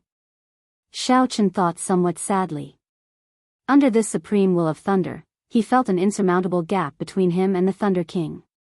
Unexpectedly, a will from 1,000 years ago was still so strong. If he faced the Thunder King, he wondered if he would have the courage to stand up straight. The canyon was very dark. The merchant ship seemed to have traveled for a very long time. When it charged out of the canyon, the sunlight shone on everyone again. Everyone heaved a sigh of relief. Cold sweat trickled down their backs. When they turned their heads back to look at the deep canyon, they felt a lingering fear. Xiao Chen let go of Bai and said, "Bai, don't be afraid. We are already out." Bai recovered some color on his face. He reluctantly came out of Xiao Chen's embrace and said, "Bai is no longer afraid. Elder brother Xiao Chen's embrace is the safest." Chapter 366. Strange, there are no deaths or injuries this time. This is the first time I've encountered such a situation in Thunder King Valley, an older martial king on the deck said. Another old man continued, that's right. I also feel that it is a little strange. It seems like the Thunder Emperor Valley is much calmer than usual today. I clearly feel that there is someone resisting this will, but the Thunder Emperor did not send down any punishment. Xiaochen thought, could it be because of me or Ao Jiao? Some of the young cultivators at the side asked in confusion, Senior, what is the situation? Can you explain it in detail? The old man who spoke first said, this Thunder King Valley is also known as the Valley of Life and Death. Every day, when the merchant ships pass by this valley, there will be cultivators who die or get injured. There are very few exceptions. Why? The old man smiled faintly, because there will always be some people who will resist this will of thunder unconsciously. In the past, there were strong martial monarchs who tried to steal this will of thunder. However, no matter how strong their cultivation was, there was only one result, death. As long as there is any delusion or resistance, the will of thunder will injure you. If you resist seriously, you will die. No matter how high your cultivation is, you will not be able to change this result. Perhaps only a sage can try. Hearing this, the cultivators on the deck who had resisted this will either accidentally or intentionally felt fear in their hearts. Is the Thunder King really that strong? He has been dead for 1,000 years. Why is this will of thunder not extinguished? Furthermore, it is still so mighty, the young cultivators asked, their interest piqued by the old man's words. The old man stroked his beard and smiled. There are 7 types of energy in the world. The lightning attribute is the most berserk and has the most tyrannical attack. Cultivating the lightning attribute is also the most difficult. This is because lightning represents the heavenly Tao in the natural world, the power of heavenly punishment. Similarly, the cultivation of the state of thunder and the will of thunder is the most difficult for all cultivators. The Thunder King was able to comprehend the will of thunder into the immortal will of thunder, which is comparable to the heavenly Tao. With such a tyrannical attack power, even the older generation emperors, who are of a higher cultivation level than the Thunder Emperor, would not dare to face him head-on. Fighting with him is equivalent to going through a lightning tribulation. Who would be so bored as to let themselves go through a lightning tribulation? The old man spoke with fervor and assurance. It was obvious that he had traveled extensively and was knowledgeable. Xiaochen recounted everything that the Thunder King had done in the various parts of the continent. This made all the cultivators on the deck yearn in their hearts. It was like they were in that glorious era, turning into the Thunder King, killing gods and demons, trampling on all geniuses and reaching the peak of the world. What's up with the statue in the gorge? Such a huge statue, it seems to cover the entire gorge. Without at least 1,000 people, it would be impossible to complete such a large work. However, how did a few thousand people coordinate with each other to carve such a perfect statue? Seeing that someone finally brought the topic to the statue, the old man continued smiling. If I told you that this statue was formed naturally, would you believe me? How can that be? The surrounding young cultivators all shook their heads.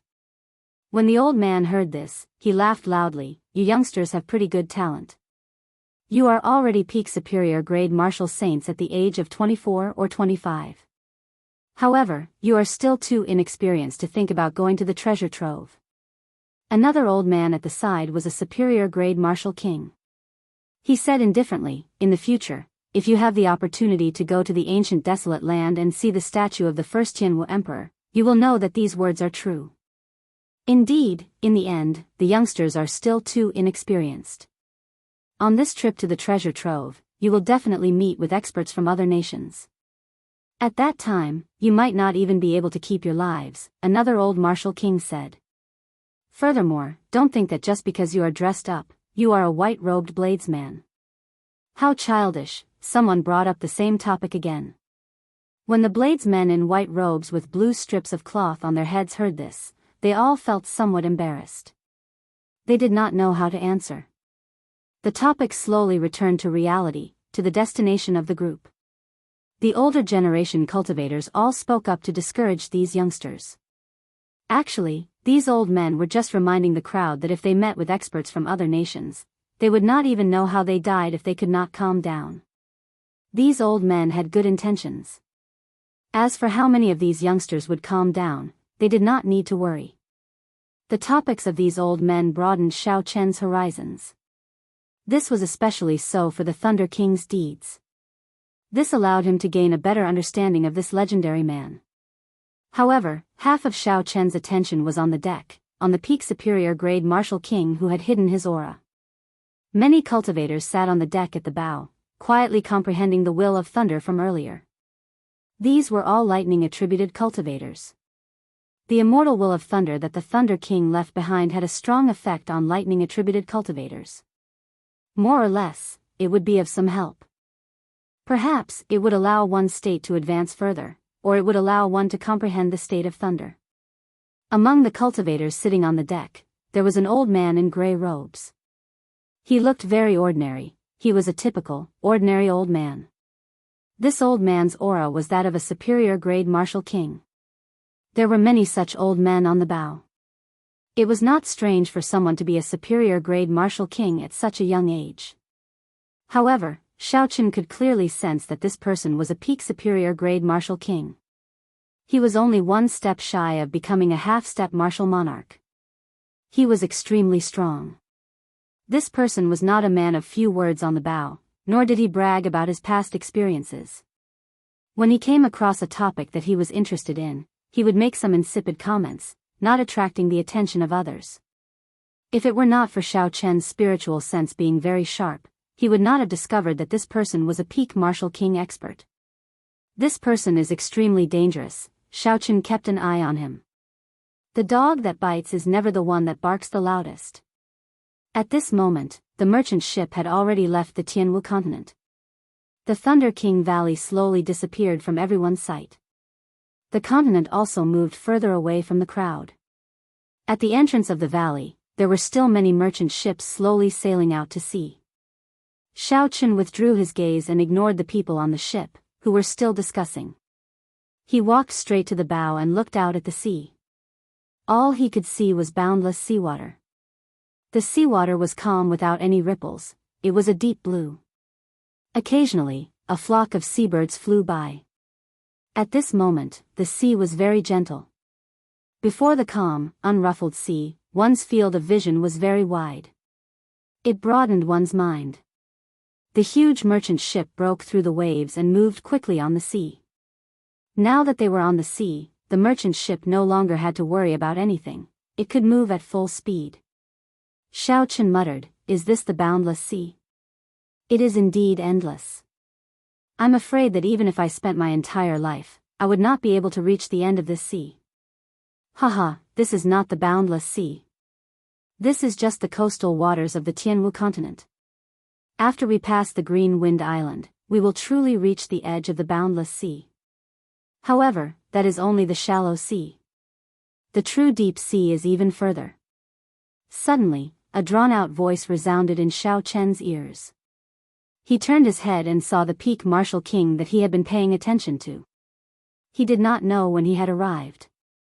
Xiao Chen was mildly startled, but his expression did not change.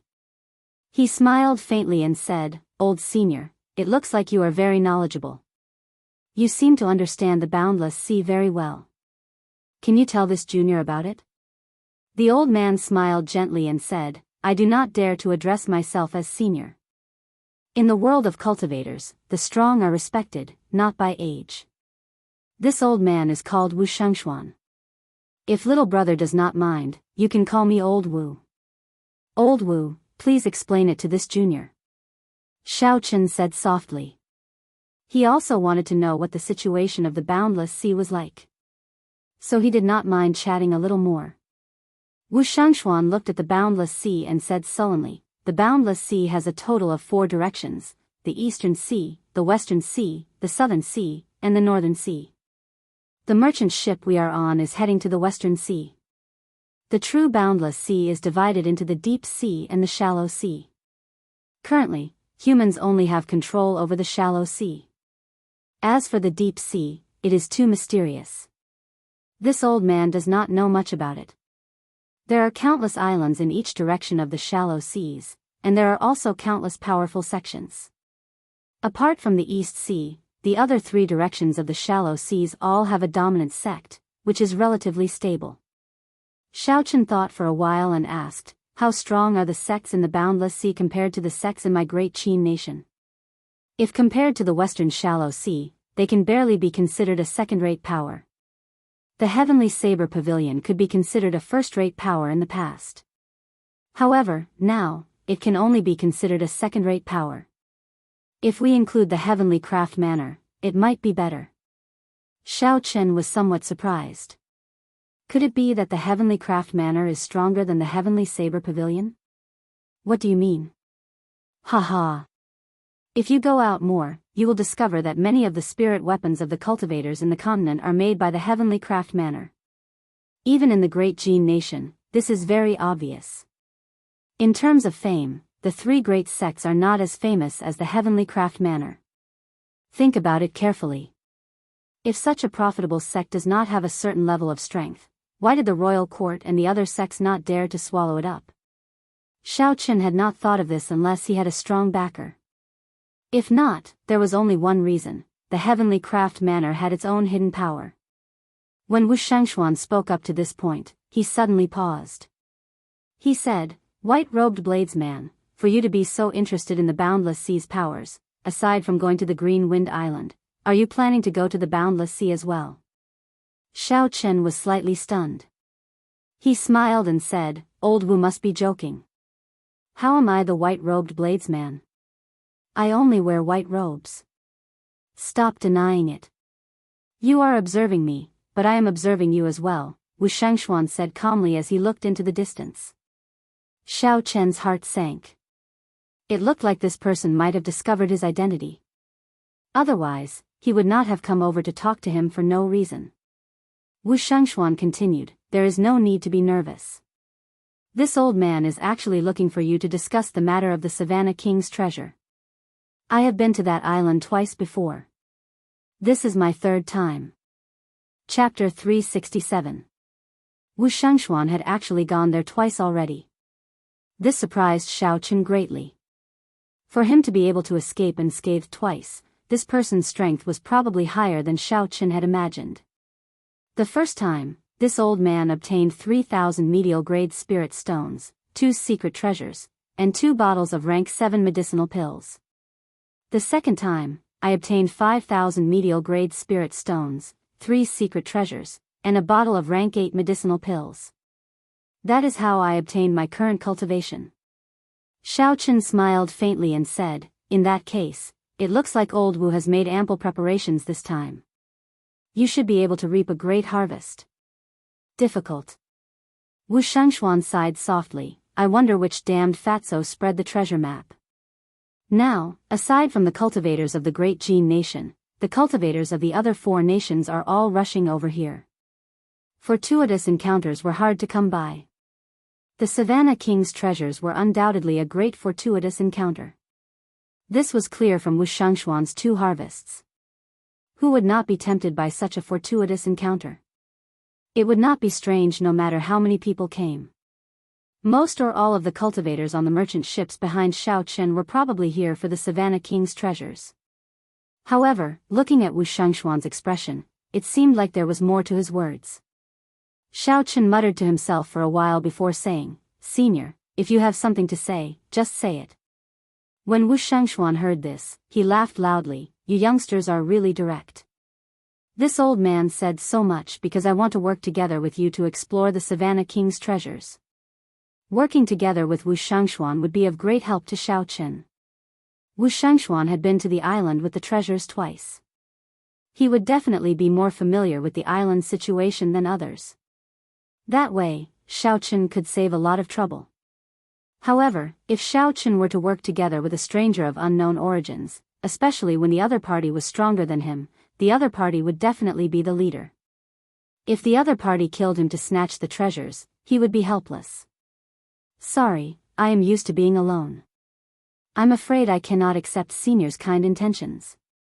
Hence, no matter how many benefits there were, Xiaochen would not agree. The risk was too great. Wu Shangshuan promised some more benefits and tried his best to invite Xiaochen to come along. However, Xiaochen did not budge. He did not agree no matter what he said. Ha. Since little brother does not agree, then never mind. When we meet again, we will still be friends. This old man will take his leave first, Wu Shangshuan said with a gentle smile. A hard-to-detect venom flashed in his eyes. Xiao Chen's eyes were very sharp, and he easily caught this trace of hatred. This made him even more certain that this venerable Wu was definitely not a good person. However, if he had any tricks up his sleeves, Xiao Chen was not someone to be trifled with. Even if he couldn't kill him, he could still make him suffer. Brother Xiao Chen, that man was so fake. Bai clearly felt his murderous intent, but he was smiling so happily. Bai walked over and said softly. Xiao Chen smiled faintly and said, "Ignore him. Don't come out for a few days. This person is not easy to deal with." Boom. Boom. Boom. Just at this moment, the calm sea suddenly surged with violent waves. The waves were 100 meters tall, and the huge merchant ship also started shaking. The sudden situation caused the cultivators on the deck to be astonished. They nearly fell to the ground. What's going on? This is still the coastal waters. There are very few storms in this season.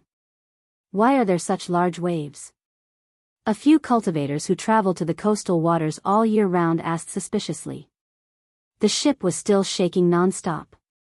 However, the cultivators had already recovered their wits. After they circulated their essence, they were barely able to maintain their balance. Xiao Chen's feet seemed to be glued to the deck. The merchant ship shook without moving at all. He supported Bai and quickly extended his spiritual sense into the distance. Now that Xiao Chen's cultivation had increased, his spiritual sense could already cover a radius of 5 kilometers. If he used it in a straight line, he could see the situation 10 kilometers away. Soon, Xiao Chen understood what was going on. 8 kilometers in front, there were 2 huge warships engaged in an intense battle. The ancient demonic energy cannons fired at each other, firing energy shells without regard for the consumption. All sorts of resplendent energy beams interweaved in the air. The aftershocks of the battle created a huge storm. They kicked up huge waves that spread out to the surface of the sea. What a strong aftershock! Unexpectedly, each warship is equipped with hundreds of ancient demonic energy cannons. No wonder the aftershock is still so powerful even after spreading for 5,000 kilometers. Xiao Chen withdrew his spiritual sense and felt slightly astonished. That blue warship seemed to be flying the flag of the Golden Rock Merchant Association. The Golden Rock Merchant Association, isn't that the merchant association of Kim Taeho's clan? The other warship was pure black.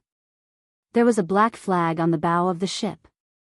There was a ferocious 9-headed dragon embroidered on the flag, bearing its fangs and brandishing its claws. The 2 warships both had circular light shields blocking the energy beams fired at them. They seemed to be equally matched.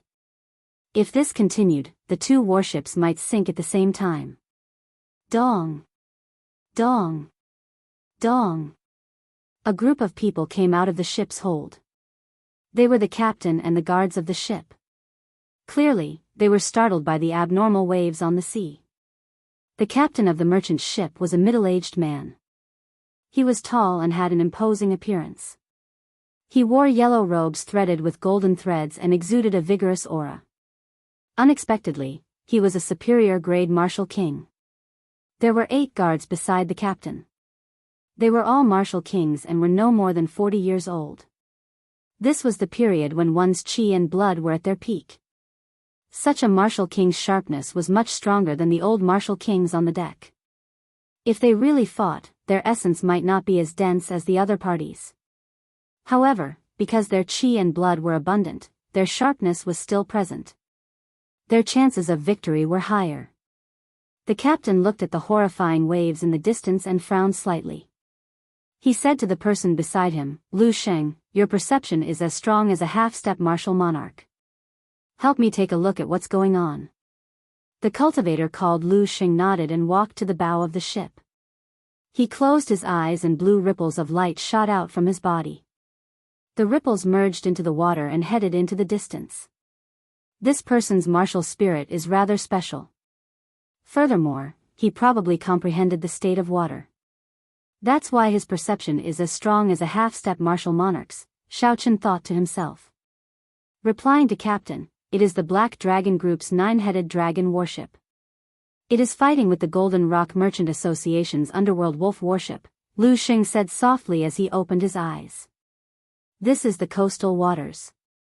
How can there be a Black Dragon Group ship? Are you sure? One of the older martial kings on the deck exclaimed in shock. Lu Xing walked over and said, Captain, should we go around? The captain frowned heavily. He muttered to himself for a while before saying, Are you sure there are only 2 warships? There are no other merchant ships or passenger ships? Lu Xing nodded and said, I did not see any merchant ships or passenger ships of the Golden Rock Merchant Association within 50 kilometers. There are only 2 warships fighting. The captain's expression relaxed. He said, In that case, there is no need to care about them. Raise the Merchant Association's flag and continue on our way. The Black Dragon Group normally operates in the shallow seas of the 4 directions. Why are they in the coastal waters this time? This is really puzzling. The Golden Rock Merchant Association's warship is here as well. Don't they usually operate in the shallow seas of the north? Why are they in the west? Could it be that these 2 clans are here for the treasure left behind by the Savannah King? If that is the case, our chances will be much smaller. When the many cultivators on the deck thought of this possibility, their expressions all changed. The Savannah King's treasure had already attracted many cultivators from the 4 great nations. Now that the Golden Rock Merchant Association and the Black Dragon Group were here, their chances of obtaining a fortuitous encounter would be even smaller. Wu Shangxuan's expression turned extremely unsightly. He glanced at Xiaochen, and a strange light flickered in his eyes. It was like a venomous snake flicking its tongue. The merchant ship raised its flag and continued moving forward. After 2 hours, they neared the center of the battle. The waves on the surface of the sea surged even more violently. The waves they kicked up were more than 200 meters tall. They looked very horrifying. Resplendent beams of light shot across the surface of the sea, creating a screen of water that supported the sky. This made the surging sea even more chaotic. How wasteful is this? One shot from the ancient demonic energy cannon would exhaust 1,000 inferior-grade spirit stones. It looks like spirit stones are no longer valuable, a cultivator on the deck sighed. Seeing the merchant ship raise its flag, the 2 warships ceased fire at the same time. The waves on the surface of the sea surged for a long time before slowly coming to a stop. The merchant ship passed between the 2 warships very calmly. There were no waves at all. This is really strange. The firepower of the merchant ship is clearly not as strong as that of the warship. Unexpectedly, it can pass so calmly, Xiaochen thought suspiciously. It could be because of some rules of the sea. For example, warships could not fire at merchant ships. Otherwise, they would be breaking the rules and would be attacked by all powers. Xiaochen, over here. Just as Xiaochen was thinking, a pleasantly surprised voice came from above. He looked up and saw Fatso waving at him from the 200-meter-tall bow of the Underworld River warship. Xiaochen hesitated for a while before saying to Bai, Come, let's go up. The 2 of them pushed off the bow of the ship and flew up to the bow of the Underworld River warship before the shocked gazes of the many cultivators on the deck. Earlier, Kim Tae-ho, what did he call him? If I did not hear wrong, it was Xiaochen, right? It should be true. I did not expect this person to be the white-robed bladesman Xiaochen. He is too low profile. It's over.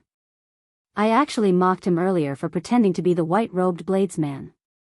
I have embarrassed myself greatly. When the people below verified Xiaochen's identity, they all started discussing fervently. They had not expected the legendary bladesman of the Heavenly Saber Pavilion to actually appear before them. When Wu Shangxuan saw Xiaochen fly up to the Underworld River warship, a deep sense of disappointment flashed in his eyes. He muttered, How unfortunate. I was originally planning to make a move tonight. This brat is wearing 3 secret treasures. If I could get my hands on him, I would definitely gain a lot. However, as long as he goes to Qianren Island, he will still have a chance. It is not that easy to obtain the Savannah King's treasure. The merchant ship slowly moved further away. Wu Shengxuan stared at Xiao Chen's back. The greed in his eyes slowly faded away. Ha ha! White-robed bladesman Xiao Chen, now that you are famous, your deeds have spread throughout my great Tang nation. This fat brother will probably have to follow you in the future, Kim Taeho said with a smile as he patted Xiao Chen's shoulder. Xiao Chen felt his shoulder sink. He felt ashamed in his heart. Now that he had cultivated dragon tendon tiger bone, even without using any strength, he could withstand a blow of more than 500 kilograms. Chapter 368. However, Fatso's palm strike still made him feel heavy. It was easy to imagine how much force this fellow had used. There is no need to be so exaggerated, Xiao Chen smiled, feeling somewhat speechless. Kim Taeho laughed and said, "Aren't I missing my brother? Duan Muking, Ji Changkong, and the others are quite famous in the Great Tang Nation. In the previous 5-nation youth competition, these people all qualified for the second round." Xiao Chen had heard of the 5-nation youth competition before. It was a youth competition that was held every 3 years in the Great Jin Nation. However, very few people from the Great Qin Nation had entered the top 100 in the past few 5-nation youth competitions. Hence, there was very little news about the competition in the Great Qin Nation. After all, such disgraceful results were announced with great fanfare. It was like slapping their own faces. "That's right, who is this beauty? Why don't you introduce her to this fat lord?" Fatso's eyes lit up when he saw Bai behind Xiao Chen. Bai looked at Kim Taeho and smiled gently. "I know you. You are Kim Taeho." Kim Taeho felt it was strange. "How do you know me? I don't think we have met before." "Bai has met you before. The first time we met, you took a sculpture that elder brother Xiao Chen gave you." Bai wanted to continue, but Xiao Chen quickly stopped her. If she continued, Kim Taeho's scandal would be exposed. When Kim Taeho heard Bai's words, an incredulous look flashed in his eyes. He muttered, "Brother Xiao Chen, I'll tell you in the future. I can't explain everything in such a short time." Xiao Chen did not want to speak too much about Bai's matters. Kim Taeho observed his expression and smiled. It's fine. I'll bring you to meet someone first. Miss Bai, come along as well." As Kim Taeho walked into the cabin and walked all the way to the top floor, Xiao Chen took the opportunity to ask, "What's going on with this ship and the Black Dragon Triad's warship?" Kim Taeho smiled casually and said, "It's fine. Recently, the Chamber of Commerce has been fighting for some maritime trade routes in the West. We have not reached an agreement with the Black Dragon Group on the key issues. Let's fight a few battles first. Otherwise, no one will give in. However, since I have seen you, there is no need to fight today." Indeed, with different cultivation realms, one's perspective on problems was different. The cultivators on the deck were extremely nervous about the battle between the Black Dragon Group and the Golden Rock Merchant Association. They said all sorts of things. However, when it came from the mouth of the person involved, there was no smell of gunpowder at all. It seemed incomparably casual, just like a fight between children. Ding ding ding. Melodious zither music came from the top floor. The zither music was very pleasing to the ears. It was like a puddle of clear water splashing down beside one's ears, complementing the melodious tune. It made one feel relaxed and peaceful. Xiao Chen had a guess as to who Fatso wanted to bring him to meet. Xiao Chen pushed open the doors to the top floor. Indeed, as Xiao Chen expected, it was Su Xiao on the elegant top floor, playing the zither with a calm expression. After Su Xiao finished playing, she picked up her zither and walked over. She smiled gently and said, "Young Master Xiao, it has been a long time." Indeed, it had been a long time. Since they parted at Whitewater City, it had been a year since Xiao Chen last saw Su Xiao. Xiao Chen smiled faintly and said, "Miss Xiao's zither music is still as pleasant as before. It is just an elegant thing. I have embarrassed myself in front of young Master Xiao, Su Xiao said softly. Kim Tae-ho led the group to the dining table in the room. He instructed for some food and wine to be prepared. Then, they started chatting as they drank. After chatting for a while, Su Xiao looked at Bai and could not help asking, "Who is this lady?" Xiaochen thought for a while and said, "This is my younger sister. You can just call her Bai." In the future, when he met people he knew, Xiaochen intended to introduce them like this to avoid unnecessary trouble. Bai took a sip of wine and said happily, "Bai greets elder sister Xiao. Bai also likes listening to elder sister Xiao play the zither." Bai was innocent and lively. Her voice was melodious and cute. The moment she spoke, she made Su Xiao laugh. "Ha ha. In the future, if you have any ideas, elder sister can teach you."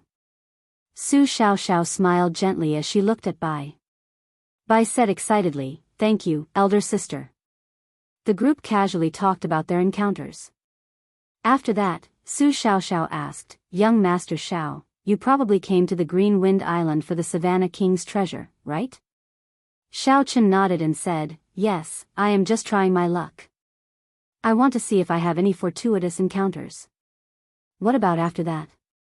Su Xiao continued to ask. Xiaochen thought for a while and smiled gently. "After that, I will go back to the various nations to temper myself. One cannot be a frog in a well. I have to go out and explore. If there is an opportunity, I hope to travel the entire Tianwu continent and see the geniuses and outstanding talents of various places." There was still something he did not say in his heart. That was to defeat all these geniuses one by one and never stop on the path to the peak. When Su Xiao heard this, she was not surprised. She said, "This time, for the sake of the Savannah King's treasure, many of the young talents of the various nations have come to the Green Wind Island. They are holding a small gathering on the island. If you want to go, I can be the middleman." Xiao Chen's heart skipped a beat. The Great Qin nation was the weakest of the 4 great nations. There were only 3 great sects in the nation. Compared to the other great nations, the Great Qin nation was far inferior. Xiao Chen's purpose in coming out was to see the world. Su Xiao's suggestion moved him. "However, before you agree, you have to be mentally prepared. These people are all arrogant and unruly. Their temperaments are very high. It is hard to avoid a clash of words." Su Xiao reminded Xiao Chen when she saw that he was tempted. Xiao Chen smiled faintly and said, "No problem, I can understand." It was hard for youths to avoid showing off their abilities. This was especially so for these geniuses with higher talent. Most of them thought highly of themselves. Since Xiao Chen started out, he had seen a lot of such people. He completely understood Su Xiao's words. However, he was no longer that impatient youth of the past. Now, he was still as sharp as before. It was just that he was much more reserved. His 1 year in the Heavenly Saber Pavilion had matured his mental state. From Xiao Chen's eyes, Su Xiao could tell that Xiao Chen had matured a lot. So she did not say anything more. Kim Tae-ho, who was at the side, said seriously, "Xiao Chen, the sects of the other 4 nations are very competitive. The competition is much stronger than in the Great Qin nation. Even if your talent is the same, the environment you are in is different. Your cultivation is on a different level. In this small gathering, there are 5 people who are not weaker than you. The host of the gathering, Jin Wuji, is one of the top 100 contestants of the previous 4-nation youth competition." Xiao Chen understood what Kim Tae-ho meant. He was reminding him not to be careless. Otherwise, he might end up suffering a huge setback. Actually, there was no need for Kim Tae-ho to say it. Xiao Chen already knew that the world was very big. Especially in this era, there were as many geniuses as there were beasts. The battle at the Heavenly Saber Pavilion had solidified Xiao Chen's confidence, making him sharper. However, he had never been arrogant to the point that he was undefeatable and looked down on the heroes of the world. After the meal, under the strong request of the 3, Su Xiao played a few more tunes for the crowd. Su Xiao's tunes were ethereal and lively. One would never get tired of listening to them. They could clearly feel the state of the tunes. Sometimes it was the peak of a green mountain, sometimes it was a small bridge with flowing water, sometimes it was a cool breeze, and sometimes it was a powerful army with lofty aspirations. The various states changed naturally and smoothly, without any stiffness. After Su Xiaoxiao finished playing a few tunes, the beautiful tunes still lingered in everyone's ears, lingering for a long time. When Bai heard this, he immediately pestered Su Xiaoxiao, wanting her to teach him how to play the zither. Su Xiaoxiao liked Bai a lot, so she immediately expressed that she wanted to take her in as a disciple. Little White kept calling Su Xiaoxiao master, which made Su Xiaoxiao giggle from time to time. Kim Taeho pulled Xiao Chen to the balcony of the top floor. As the sea breeze blew, he took out a bag of spirit stones and handed it to Xiao Chen. He said, 1,000 medial-grade spirit stones. Consider it the compensation for saving this fat lord the other time. Xiao Chen frowned slightly. He revealed an expression of disbelief. Since when did Fatso become so generous? I feel depressed. Old brother Xiao Chen, can you not show such an expression? Do I look like such a petty person? It is just 1,000 medial-grade spirit stones, Kim Taeho said, feeling extremely speechless. Xiao Chen said indifferently, don't say I look like you. You are one in the first place. However, I still want these spirit stones. Although Fatso said it very generously, when he handed over the spirit stones, the fat on his face could not help but twitch a few times, revealing the pain in his heart. Xiao Chen smiled gently and placed the spirit stones in his universe ring. He said, let me ask you something. What is this Su Xiaoxiao's identity? She seems to be very capable. She can casually invite people to this gathering of the outstanding talents of the 4 nations. According to what Kim Taeho said, the level of this gathering was not low. Furthermore, the host was one of the top 100 participants of the previous 5-nation youth competition. If an ordinary person wanted to join such a small gathering, they would not be able to do so without a certain status and identity. As the sea breeze blew, Kim Taeho smiled gently and said, there is no harm in telling you. Her true identity is the young manor lord of the heavenly craft manor. She is the successor on the surface. The young manor lord of the heavenly craft manor. No wonder. Wu Shangshuan once said that the influence of the heavenly craft manor in the continent was much stronger than that of the 3 great sections. With the identity of the young manor lord, it would be easy for her to get to know the outstanding talents of the various nations. Kim Taeho smiled and said, don't overthink. Just make your preparations. The warship is twice as fast as the merchant ship. We will reach the Green Wind Island in 3 days. 3 days passed in the blink of an eye. The sea was calm and peaceful. Due to some reasons, the Jin clan's warship could not dock at the Green Wind Islands harbor. The 4 took a small boat and headed for the Green Wind Islands harbor. The Green Wind Islands harbor was livelier than any harbor that Xiao Chen had seen before. Large merchant ships from the various nations filled the area. The small boat that the 4 were on was like an ant traveling through a giant statue. It was very insignificant. After they reached the shore, Su Xiaoxiao said, the gathering should start at noon. Let's enter the city quickly and not waste time. Before Su Xiaoxiao and Lu Shangshuan's astonished gazes, a silver warship shot out from Xiao Chen's eyes. He said softly, if we are in a rush, then use this secret treasure of mine. The silver warship expanded according to Xiao Chen's will. Then, it soared into the sky with a so sound, flying quickly through the clouds. Fatso stood on the bow of the warship and shouted, damn. Xiao Chen, the flying formations on this warship are actually intact. We can fly without using spirit stones. Are you selling this secret treasure? I will buy it no matter how much it costs. Chapter 369. Xiao Chen said indifferently, don't even think about it. Even if I gave it to you, you would not be able to use it. You need the corresponding method to control this secret treasure. Xiao Chen had managed to completely control the silver warship after he destroyed the ancient spiritual sense in it. He had also spent a lot of effort to repair it. How could he sell it to others? Soon, the silhouette of a city twice the size of Shiha's city appeared in Xiao Chen's vision. Xiao Chen slowed down and slowly landed outside the city. Only an hour had passed, there was still some time before noon. Under Su Xiaoxiao's lead, the group entered the city and immediately headed for the most bustling restaurant in the city. Just as they arrived at the entrance of the restaurant, a waiter compared the portrait. He immediately came before Su Xiaoxiao and said with a smile, "Miss Xiaoxiao, right? Young Master Jean has already reserved the entire 4th floor. He has been waiting for you for a long time. Please come with me." The interior of the restaurant was very spacious. It was more than 200 square meters. However, the hall on the 1st floor was packed with people. It was very bustling. The 2nd and 3rd floors were also filled with people. There were practically no empty tables on the tables. The entire hall was filled with all sorts of shouts and discussions. The situation only became better when they reached the 3rd floor.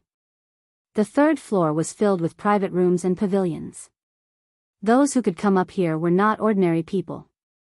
However, there were practically no empty rooms.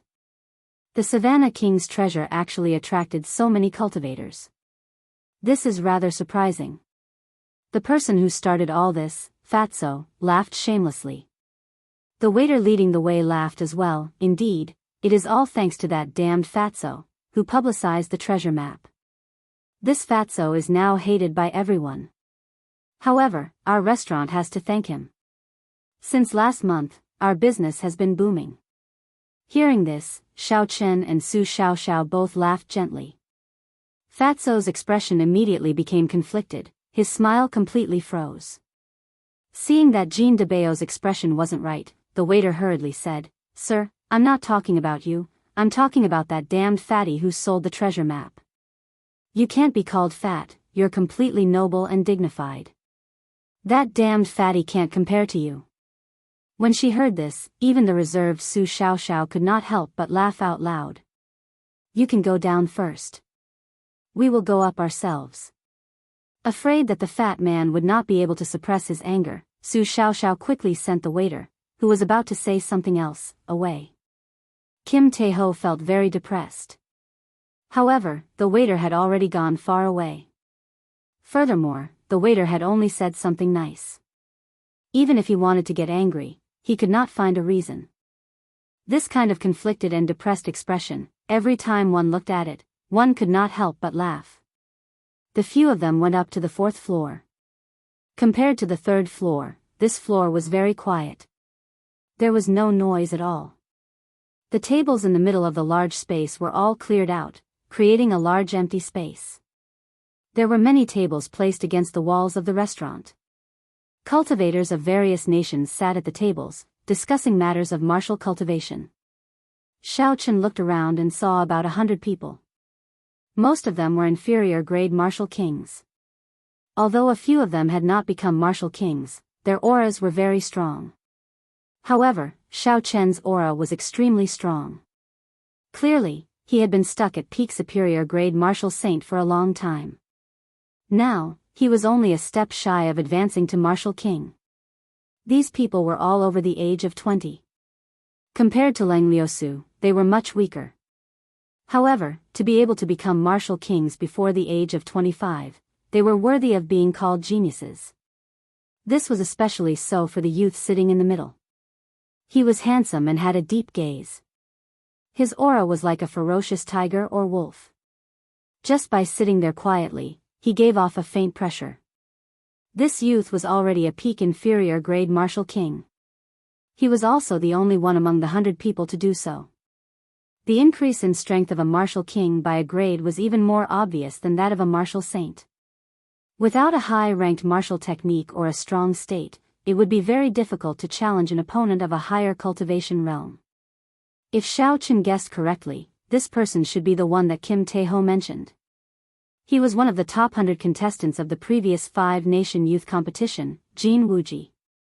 As Xiao Chen sized up the crowd, countless gazes fell on Xiao Chen as well. However, when they saw that he was only a superior grade martial saint, disdain flashed in their eyes. Disdain flashed in Xiao Chen's eyes, and he quickly shifted his gaze away. However, his gaze lingered on Xiao Bai for a long time. A few of them did not even bother to hide their possessive gazes. Ha ha. I thought that Miss Xiao Xiao would not be coming. Brother Jean is here as well. Who are these two behind you? When Jin Wuji saw Su Xiao Xiao and the others arrive, he immediately stood up and walked over. Su Xiao Xiao smiled gently and said, "These are two of my friends from the great Qin nation. I apologize for not informing young Master Jin beforehand." Jin Wuji smiled casually and said, "What are you saying? Miss Xiao Xiao's friends are my friends as well. Please, take a seat. Later, when another person arrives, the gathering will officially begin." Su Xiao Xiao looked around the hall and asked suspiciously, "Who else is not here yet?" Jin Wuji smiled mysteriously and said, "Let's keep it a secret first. We will know when she arrives. She is a major character. However, she just happened to be passing by. Brother Jean, don't keep us guessing. Tell us." Indeed. Who exactly is this major character for Brother Jean to treat them like this? Tell us about it. Jin Wuji was the first disciple of the great Chu nation's Heavenly Sword Gate. The Heavenly Sword Gate had a few supreme elders who were martial sages. In the entire continent, the Heavenly Sword Gate was a first-rate sect. Furthermore, it was ranked rather high. Jin Wuji's status was already very high.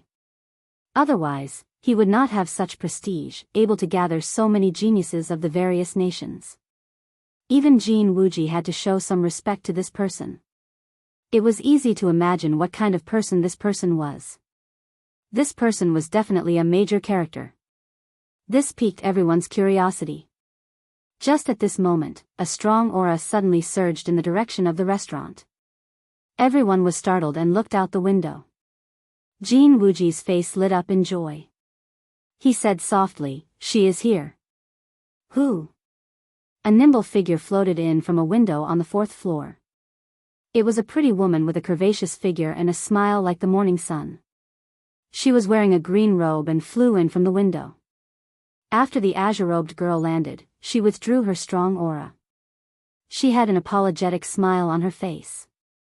She looked around and said softly, "Yu Chenxi apologizes to everyone. Something cropped up, so I am late." Unexpectedly, it was Yu Chenxi. When everyone on the 4th floor heard this, they revealed astonished expressions. This was really a major character. In the previous 5-nation youth competition, Yu Chenxi was one of the top 50 contestants, ranked 36th. Going from the top 100 to the top 50 was a hurdle. Going from the top 50 to the top 10 was another hurdle. Every hurdle represented a qualitative difference in combat prowess. The most important thing was that in the previous 5-nation youth competition, Yu Chenxi was only 16 years old. At the age of 16, he was already an inferior grade martial king. Furthermore, he managed to make it into the top 50. With such talent and strength, he could be described as a demonic genius. Furthermore, the Supreme Sky Sect, which Jin Wuji belonged to, was one of the 10 great sects of the great Jin nation. Among the first-rate sects of the continent, the Supreme Sky Sect was a true peak power. There were more than 10 martial sage supreme elders in the sect.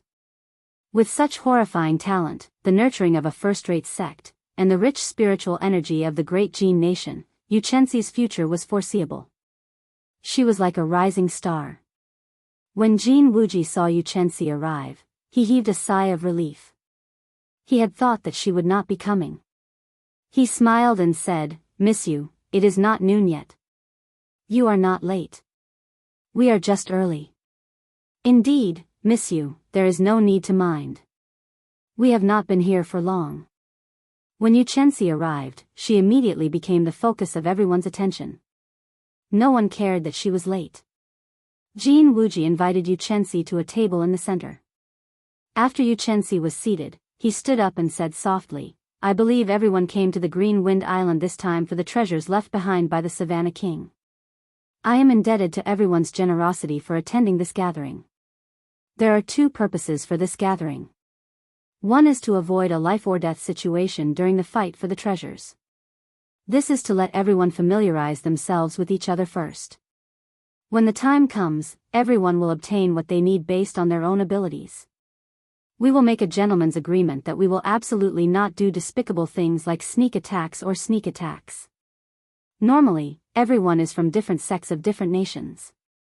Normally, it is very difficult to get together. Today, everyone should take this opportunity to exchange pointers with each other and improve together, obtaining what we need. This is the second purpose of this gathering. Xiaochen felt that this first purpose was not very realistic. Not to mention the people who came, there were also many experts who did not participate in this gathering. Even if everyone here made a gentleman's agreement, Xiaochen did not believe that anyone would care about a gentleman's agreement when the real treasures appeared. However, he believed that everyone would still put on a show on the surface. One thing was different in front of others. I, Lu Meng, support Brother Jin's suggestion. I can make a gentleman's agreement first. If anyone here finds a treasure first, Lu Meng, guarantee that I will not make a sneak attack, a stout cultivator carrying a large saber on his back said first. I, Wang Hao, also support Brother Jin's suggestion. I am willing to make a gentleman's agreement. I, Li Yu, also support Brother Jin's suggestion. I am willing to make a gentleman's agreement. As Xiaochen expected, the cultivators on the fourth floor all expressed their support for Jin Wuji's suggestion. Soon, everyone had expressed their stance. Only the 4 people at Xiaochen's table remained. Everyone's gazes were focused on Xiaochen. Kim Taeho and Su Xiaoxiao had special statuses, they could be ignored. Based on Bai's aura, he seemed to have just advanced to Martial Saint. His weak strength could be ignored as well. The one they truly needed to pay attention to was Xiaochen. He was a superior grade Martial Saint and had a strong aura. It was sufficient for him to break through the weakened waves of Qianren Island. After a long period of silence, Xiaochen did not say anything. He could not be so hypocritical. Just ignore him. There are no experts in the great Qin nation. He is just a mere superior grade Martial Saint, yet he is here to join in the fun. It does not matter if he makes a gentleman's agreement or not. Chapter 370. That's right. I think he does not even have the ability to break through the huge waves. He cannot even reach Qianren Island. What is the point of making a gentleman's agreement? However, perhaps he is self-aware and knows that he is weak. That's why he is embarrassed to speak. Seeing that Xiaochen did not speak, some of the cultivators who found him an eyesore all mocked him. If not for giving Su Xiaoxiao face, they would have said even worse things. This was the reality of the Tianwu continent. Without strong strength, no matter where one went, one would not gain the respect of others. Xiaochen's expression did not change. He did not care about these words. He grasped his lunar shadow saber tightly and stopped Kim Taeho and Su Xiaoxiao, who wanted to speak up for him. The best way to refute was to use the saber in one's hand to prove it. No matter how loud one's words were, it would not be as direct as using the saber. Jin Wuji was upset that Xiaochen did not make a gentleman's agreement. So many people already agreed, but you, an expert from the great Qin nation, did not. It was clear that Xiaochen was not giving Jin Wuji any face. However, the other party was Su Xiaoxiao's friend. It was not good for Jin Wuji to be too obvious. A smile appeared on Jin Wuji's face again. He said in a clear voice, since everyone has made a gentleman's agreement, then let's not waste any more time. Let's start the exchange. Everyone should stop when necessary. We will compete one at a time. After that, the others can give their comments. This way, everyone will be able to gain some comprehension. Right after Jin Wuji spoke, 2 people immediately walked to the empty space on the floor. The empty space where the tables had been moved was very large. If it was just an ordinary exchange, it was more than enough space. The 2 of you, remember to stop when necessary. Don't damage the harmony. Jin Wuji was the host and also half a referee. When he saw people exchanging pointers, he reminded them not to damage the harmony. Haha. Brother Jin, don't worry. I, Lu Meng, know my limits. I will definitely not injure Brother Zhou. Brother Jin, don't worry. I will only use 50% of my strength at most. The two people who came out had gentle smiles on their faces. Their tones were calm, but their words were very hostile. They were competing with each other, not giving way. Jin Wuji frowned slightly and sat down beside Yuchensi again. He said, "Let's begin." Boom. Right after they spoke, the two of them each attacked. Their fists and legs collided in the air. The resulting shockwaves dispersed and both of them were forced back by 10 meters. A moment later, they quickly rushed forward and started fighting fiercely. One of them had a fiery red pillar of light flowing around his body, while the other had a formless wind energy flowing around him. Of the two of them, one had comprehended the concept of fire, while the other had comprehended the concept of wind. Moreover, looking at the situation on the stage, both of them had high attainments. After exchanging over 100 punches and kicks, the two of them were equally matched. Both of them retreated, and this time, they finally got serious. Lu Meng took out the big saber on his back. The saber was 3 inches wide and 6 feet long. It was a fierce and thick saber. With a thought, the saber's body was immediately covered in a fiery red flame. The cultivator with the surname Zhou flipped his palms and took out 2 swords from his spatial ring. He held them tightly in his hands. Unexpectedly, he was using the rarely seen dual sword style. The sword was 1.5 feet long and 2 fingers wide. Its blade was completely snow-white and flickered with a cold light. Tiny whirlwinds would flow out from the blade from time to time. Bang! Bang! Bang! The two of them roared ferociously and charged at each other. The cultivator with the surname Zhou used the special speed advantage of the state of wind to surround Lu Meng. The 2 swords danced around. Sword images flew around, forming a light screen that encased Lu Meng. The cultivator with the surname Zhou was very fast. In addition to the advantage of the dual sword style, Lu Meng was suppressed to the point where he could only occasionally counterattack. Although Lu Meng did not attack much and spent most of his time dodging, every time it looked like he was about to lose, he would make a move and destroy the killing move that his opponent had prepared. Thus, the two of them were unable to do anything to each other. Just from the looks of it, the cultivator with the surname Zhou had a big advantage. This was because Lu Meng could not keep up with his speed. Kim Tae-ho introduced from the side. These two people entered the second round of the previous 5-nation youth competition. The one with the saber is called Lu Meng and the one with the 2 swords is called Zhou Lingheng. In their respective nations, they can be considered top-notch experts. They are now inferior grade martial kings. In the Great Qin nation, their talent should be about the same as Ji Changkong and the others. However, the competition in their nation is more intense than in the Great Qin nation. Thus, they are stronger than Ji Changkong. Xiao Chen nodded, agreeing with Kim Tae-ho's opinion. These two people had comprehended their states to great perfection. They were still a long way from consummation. However, it was not easy for them to reach this stage with their current cultivation. Who do you think will win? Kim Tae-ho asked as he watched the two of them fighting. Xiao Chen thought for a while before saying, Lu Meng. His comprehension of the state of fire is deeper. He already has something of his own in it. Every time he makes a move, he can instantly scatter the advantage that his opponent has accumulated over countless moves. As for Zhou Lingheng, he has only used the speed of the concept of wind. He doesn't have any personal comprehension at all. I guess that his comprehension of the concept is very likely to have been personally guided by a great teacher and not something he comprehended himself.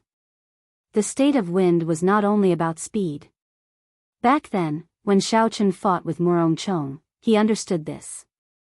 Nimble, faintly discernible, formless, casual, and ostentatious were the characteristics of the state of wind.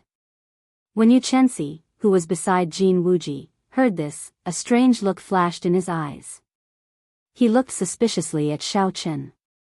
As far as he knew, Zhou Lingheng's state had indeed been personally guided by his master. You are just an insignificant superior grade martial saint. Since when are you qualified to comment on a battle between martial kings? How do you know that Zhou Lingheng is going to lose? If you do not understand, then don't spout nonsense. Don't cut your own tongue. When a cultivator who was on good terms with Zhou Lingheng heard Xiao Chen say that Zhou Lingheng was going to lose, he immediately retorted loudly. Another person at the side added, "That's right. Zhou Lingheng is suppressing Lu Meng. Even his ability to retaliate is limited. How can he be defeated? Young Master Jean did not invite you to this gathering. If you come uninvited, then don't spout nonsense. Just watch carefully. Wait until you are a martial king before you speak." Kim Tae-ho was flustered. Just as he was about to scold them, Shaoli stopped him and said indifferently, "Zhou Lingheng will lose within 3 moves. Don't bother with what they say. They were just a bunch of clowns." Xiao Chen could not be bothered with them. When the truth came out, he would slap them in the face. Ignorant. How can Lu Meng win within 3 moves? Zhou Lingheng is suppressing Lu Meng.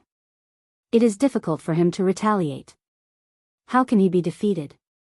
Furthermore, he is defeated within 3 moves. Ignorant brat, he only knows how to spout nonsense. This person has probably stayed in the great Qin nation for too long. He does not know how high the sky is or how deep the earth is. Does he really think that after leaving the great Qin nation, he can still be an outstanding talent like before? The great Qin nation is the weakest of the 5 nations. To think that he is not embarrassed to voice his opinion here. The battle in the arena continued. The discussions outside did not cause any distractions. If an expert of this cultivation realm could be so easily influenced by the environment, then he could not be called a genius. Zhou Lingheng brandished his 2 swords with a hong-hong sound. Sword winds blew and a strong wind blew. He suppressed Lu Meng once again, and his aura rose continuously. When Lu Meng's aura was about to reach its peak, Zhou Lingheng's eyes narrowed. He held his 2 swords together, preparing to execute a killing move to end the battle. Dang! However, just at this moment, Lu Meng suddenly made his move. Once again, when Zhou Lingheng's aura was at its peak, he used a surging saber chi to force Zhou Lingheng's killing move back. This was already the 3rd time. Lu Meng had broken Zhou Lingheng's killing move 3 times in advance. Furthermore, every time Lu Meng's aura reached its peak, it would fall back to the bottom. Jin Wuji and Yu Chenxi, who were in the arena, shook their heads at the same time. As the saying goes, things do not happen more than 3 times. If Zhou Lingheng did not succeed after 3 times, then he would not have any chance of victory. Zhou Lingheng was going to lose. Damn it, he actually broke it again. Zhou Lingheng felt a sense of irritation in his heart. However, he did not care too much. Lu Meng could not catch up to his speed. He could still accumulate his aura again. Boom! Just as Zhou Lingheng was preparing to regroup, Lu Meng suddenly laughed maniacally. "Brother Zhou, don't tell me you still have a chance.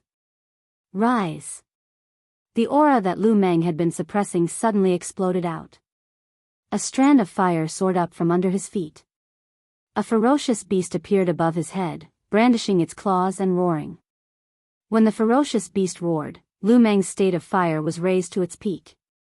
It completely suppressed Zhou Lingheng, whose aura had fallen to the bottom. The state of wind was quickly suppressed by the state of fire. Soon, Zhou Lingheng was pressed into a corner, unable to move. Zhou Lingheng's expression changed greatly. "It's over, my state is suppressed. My speed is no longer an advantage." Lu Meng drew his saber and hacked down. Zhou Lingheng blocked with his 2 swords. However, his strength was not comparable to Lu Meng's in the first place. Now that Zhou Lingheng's state was completely suppressed, it was even harder for him to block.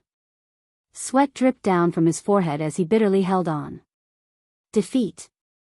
Lu Meng shouted and took a step forward.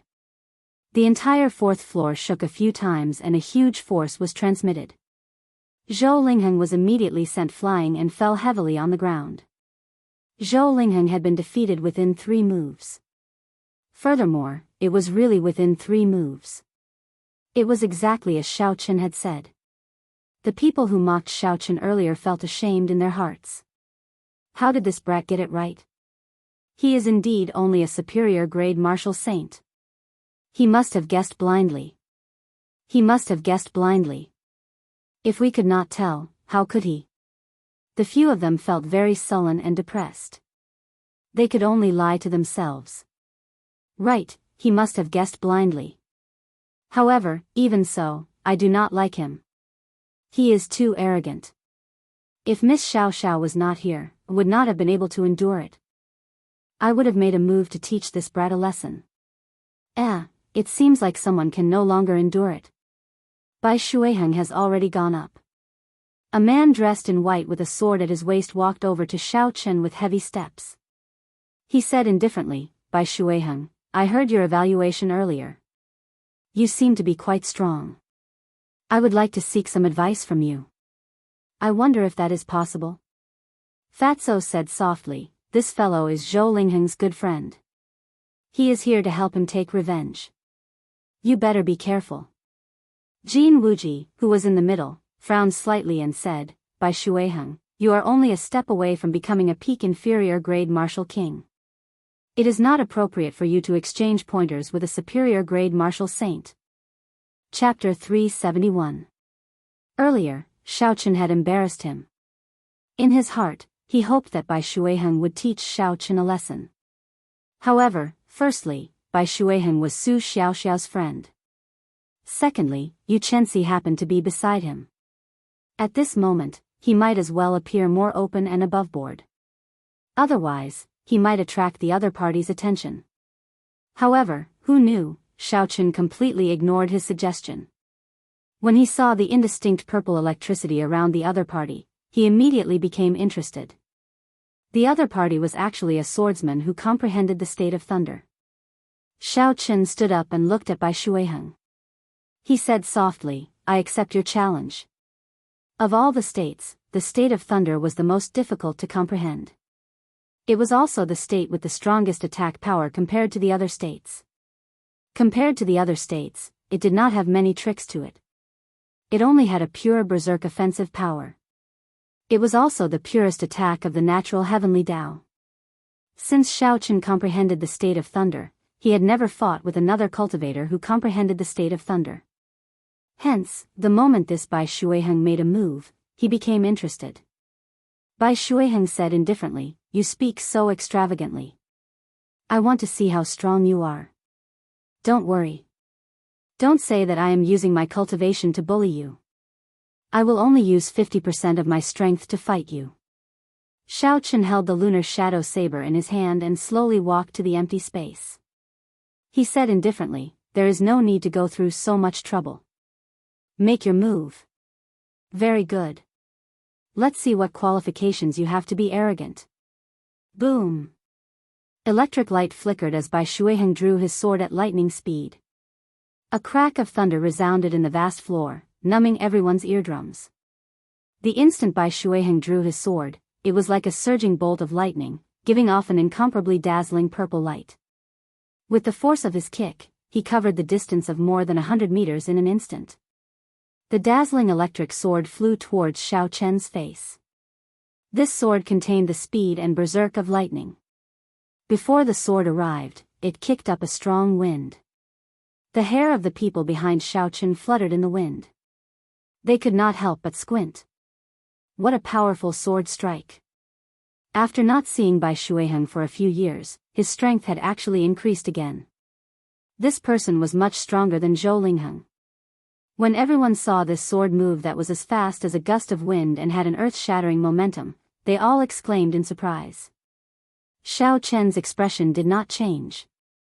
When the sword was about 5 meters away from him, he drew the lunar shadow saber in his right hand at lightning speed. Dang! There was a melodious sound of weapons clashing. Most of the people did not even see how Xiao Chen drew his saber. By the time they heard the sound, Bai Shuiheng had already moved back 5 steps. His expression was extremely grave. What's going on? How did this guy attack? I didn't even see it clearly. Strange, I didn't see it either. When I heard the sound, Bai Shuiheng had already taken 5 steps back. Among the 100 people seated on the 4th floor, only less than 10 people saw how the saber was unsheathed. Xiao Chen's attack arrived first despite being launched later. Its speed increased to Mach 2 in an instant. He used the stronger state of thunder to strike the weak point of his opponent's sword technique. He easily repelled Bai Shuiheng's attack in an instant. Jin Wuji had an astonished expression on his face. He muttered, "What a strong state of thunder. He is clearly only at small perfection, but his foundation is several times stronger than Bai Shuiheng's. This person definitely cultivates a high-rank lightning-attributed cultivation technique." Yu Chenxi asked softly, "Who is this person? Does young Master Jin know?" Jin Wuji was slightly stunned. He did not expect Yu Chenxi to be interested in this person. A cold light flashed in his eyes as he said softly, "I don't know him. Miss Xiao Xiao brought him here." Yu Chenxi said, "Oh, then continue watching." Xiao Chen looked at Bai Shuiheng and said indifferently, "Use your full power. Your state is not as good as mine. You can only use your advantage in essence to fight me. Otherwise, you will lose to my saber in 10 moves." When the others heard Xiao Chen say such startling words in such a calm tone, they felt a strange shock in their hearts. When Xiao Chen said these words, it did not seem inappropriate at all. His tone was very natural, as though he was talking about something insignificant. Just based on this calmness, some people were already certain that Xiao Chen was not an ordinary superior-grade martial saint. Arrogant. Don't speak as though I will lose for sure. Thundercloud sword chop. Bai Shuiheng smiled coldly and charged over again. Thunderclouds formed around Bai Shuiheng. Boundless electricity flickered in the middle of the clouds. There was a series of crackling sounds as electricity circled around Bai Shuiheng's body. As the thunderclouds churned, the aura of Bai Shuiheng's body rose continuously. He was like a treasured sword that was constantly being sharpened, waiting to be unsheathed. When the crowd felt the might of this sword, their confidence in Bai Shuiheng increased. No matter how high a state a superior-grade martial saint state was, he would not be able to dodge this sword. Chop! A sword light flashed, and Bai Shuiheng's body flashed through the thunderclouds. He was like a bolt of lightning leaping through the clouds. Dang! There was another melodious sound of weapons clashing. Most of the people still did not see how Xiao Chen made his move. After they heard the sound, they only saw Bai Shuiheng flying backward. This was a very strange feeling. It was clearly right in front of them, but why did they always hear the sound first before seeing the scene? Jin Wuji muttered, "Most people would be able to reach Mach 2 after slowly increasing their speed. However, to reach Mach 2 in an instant is too difficult. I wonder how he did it." Yu Chenxi looked at Xiao Chen with an increasingly interested gaze. He said softly, "This is just a simple drawing the saber. However, I have not seen many people practice it to such a level." Dang! Dang! Dang! Bai Shuiheng sent out another 3 moves. However, Xiao Chen broke them with one saber strike each time. Every time Xiao Chen executed drawing the saber at an extremely fast speed, he would be able to find the weak point of the sword technique and break it with one saber strike. A strong state of thunder and an extremely fast saber technique. He is the white-robed bladesman, Xiao Chen. It is definitely him. The white-robed bladesman holds a long saber and a blue strip of cloth tied around his head. Furthermore, there are 2 strips in front of him. There is no mistake. A few people finally guessed Xiao Chen's identity. However, most of them had never heard of the white-robed bladesman before, so they all asked about it. The nations of these people were rather far from the great Qin nation. The news of the Heavenly Saber Pavilion had not spread there yet. However, after hearing these people talk about Xiao Chen's deeds, the earlier contempt that many cultivators had for Xiao Chen vanished, replaced by grave expressions. If Xiao Chen had defeated Duanmuking and the others, it would not have been a big deal. After all, these people were not at the peak. However, the news of Xiao Chen easily defeating the Holy Land's outer disciples shocked them. Jin Wuji had a pensive look in his eyes. He thought to himself, "So, he is the white-robed bladesman, Xiao Chen. I finally got to see him in person today. I have received 5 strikes from you. It is time for you to receive one saber strike from me. Bai Shuiheng took a step back and gathered his aura. He said indifferently, isn't it just one saber strike? With my defense, I can receive 10 saber strikes from you. After Bai Shuiheng made his first move, Xiao Chen's interest in this place immediately decreased significantly. He felt somewhat disappointed. Although this person had comprehended the state of thunder, he had taken the wrong path. He only pursued the strength of his state and did not settle down to perfectly merge his state with his sword technique. Bai Shuiheng only focused on merging his saber techniques. When he attacked, his might was vast and mighty. His aura flourished and he could easily suppress a state of the same rank. He could even instantly kill a state of a lower level. However, if he ran into a cultivator with a state stronger than his, and he did not merge his state with his saber technique, his moves would be full of openings. This was also why Xiao Chen could easily break Bai Shuiheng's sword technique by using drawing the saber at Mach 2. If it were another opponent, it would be very difficult to do so. Such an exchange would not be of much help to Xiao Chen. He could only end the fight quickly. ZZ. Using the power of thunder and lightning, Bai Shuiheng set up 3 thick and solid thunder and lightning barriers around him, from the outside to the inside, one layer after another. This was especially so for the last layer. It stuck tightly to Bai Shuiheng's skin. The purple electric light was as thick as a battle armor. This Bai Shuiheng says that he is not afraid, but he even used his trump card. He actually laid down 3 layers of defense. The people at the peak of the crowd laughed gently. Xiao Chen tightened his grip on the lunar shadow saber and looked at Bai Shuiheng, who was covered in defenses. After he finished setting up his defenses, the scarlet massacre thrown in Xiao Chen's sea of consciousness flowed along his meridians and infused into the saber. The saber flickering with purple electric light immediately turned red and purple.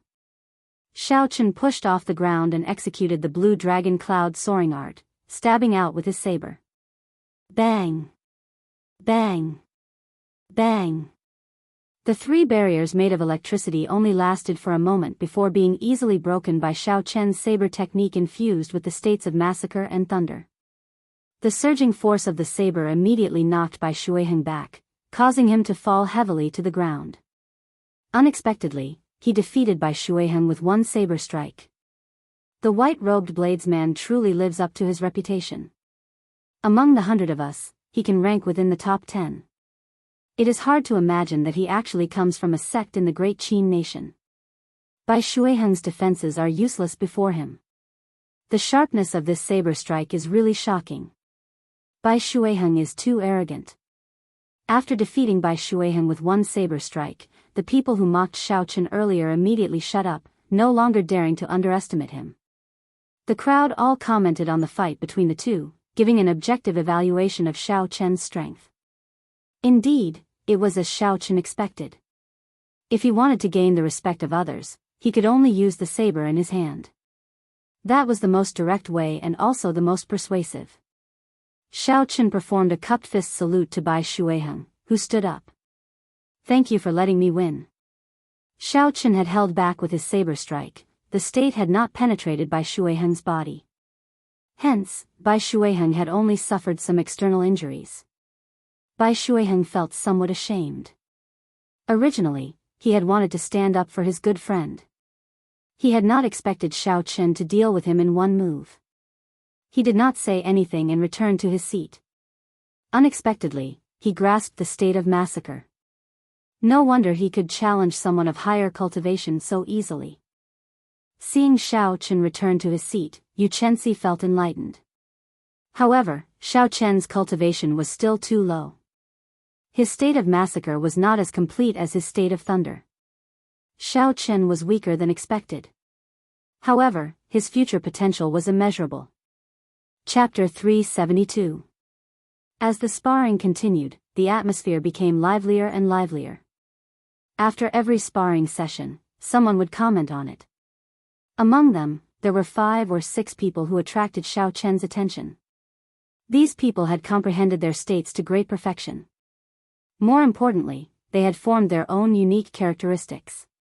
For example, there was a great Xia nation swordsman who comprehended the state of wind. He infused the formless characteristic of the state of wind into his sword technique. When this swordsman attacked, he left no traces behind, perfectly merging with the aura of his martial technique. At the very least, Xiaochen would not be able to see any flaws in this move. There was also a great Chu nation cultivator who comprehended the state of wind as well. However, he did not focus on the speed of the state of wind. Instead, he used his own martial technique to forcefully bring out the berserk side of the state of wind to the extreme, merging it with his surging waves and his grand sword technique. When this cultivator attacked, a strong wind howled and formed a horrifying storm. It was like the sword wind had exploded.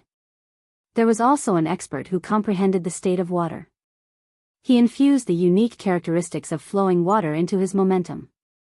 When this cultivator attacked, his sword left no trace. The sharp sword light seemed to appear from nowhere, making it hard for others to catch the trajectory of his attack. This greatly broadened Xiaochen's horizons. He now felt like he had gained some comprehension of the state of thunder. Xiaochen had already infused the state of thunder into his saber technique long ago, combining the berserk and ferocious attacks of thunder. These were the two characteristics. Most of the thunder in nature had these two characteristics. Under the collision of the clouds, the thunder would explode.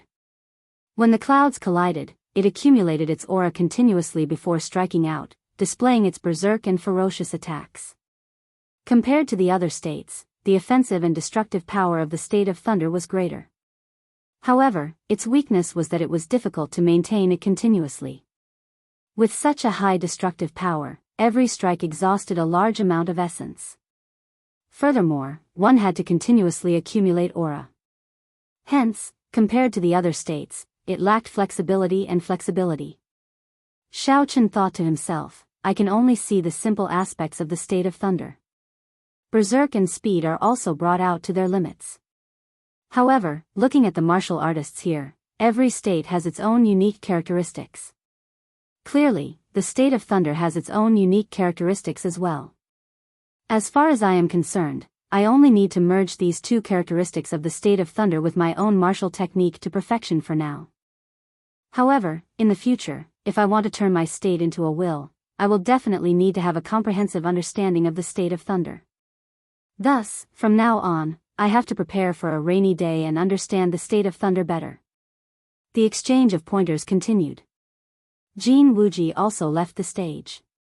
He truly lived up to his reputation as one of the top 100 contestants of the previous 5-nation youth competition. He had comprehended the concept of sharpness, the concept of metal. Among all the concepts, the concept of sharpness was undoubtedly one of the strongest. His attacks were swift and fierce, and the sharpness of his sword was unparalleled. Very few people could withstand the might of his sword. Even if one's defenses were firm, he could still easily break a hole in them. His aura was like an extremely sharp blade, and the sword chi that he unleashed had perfectly displayed the sharpness of the blade.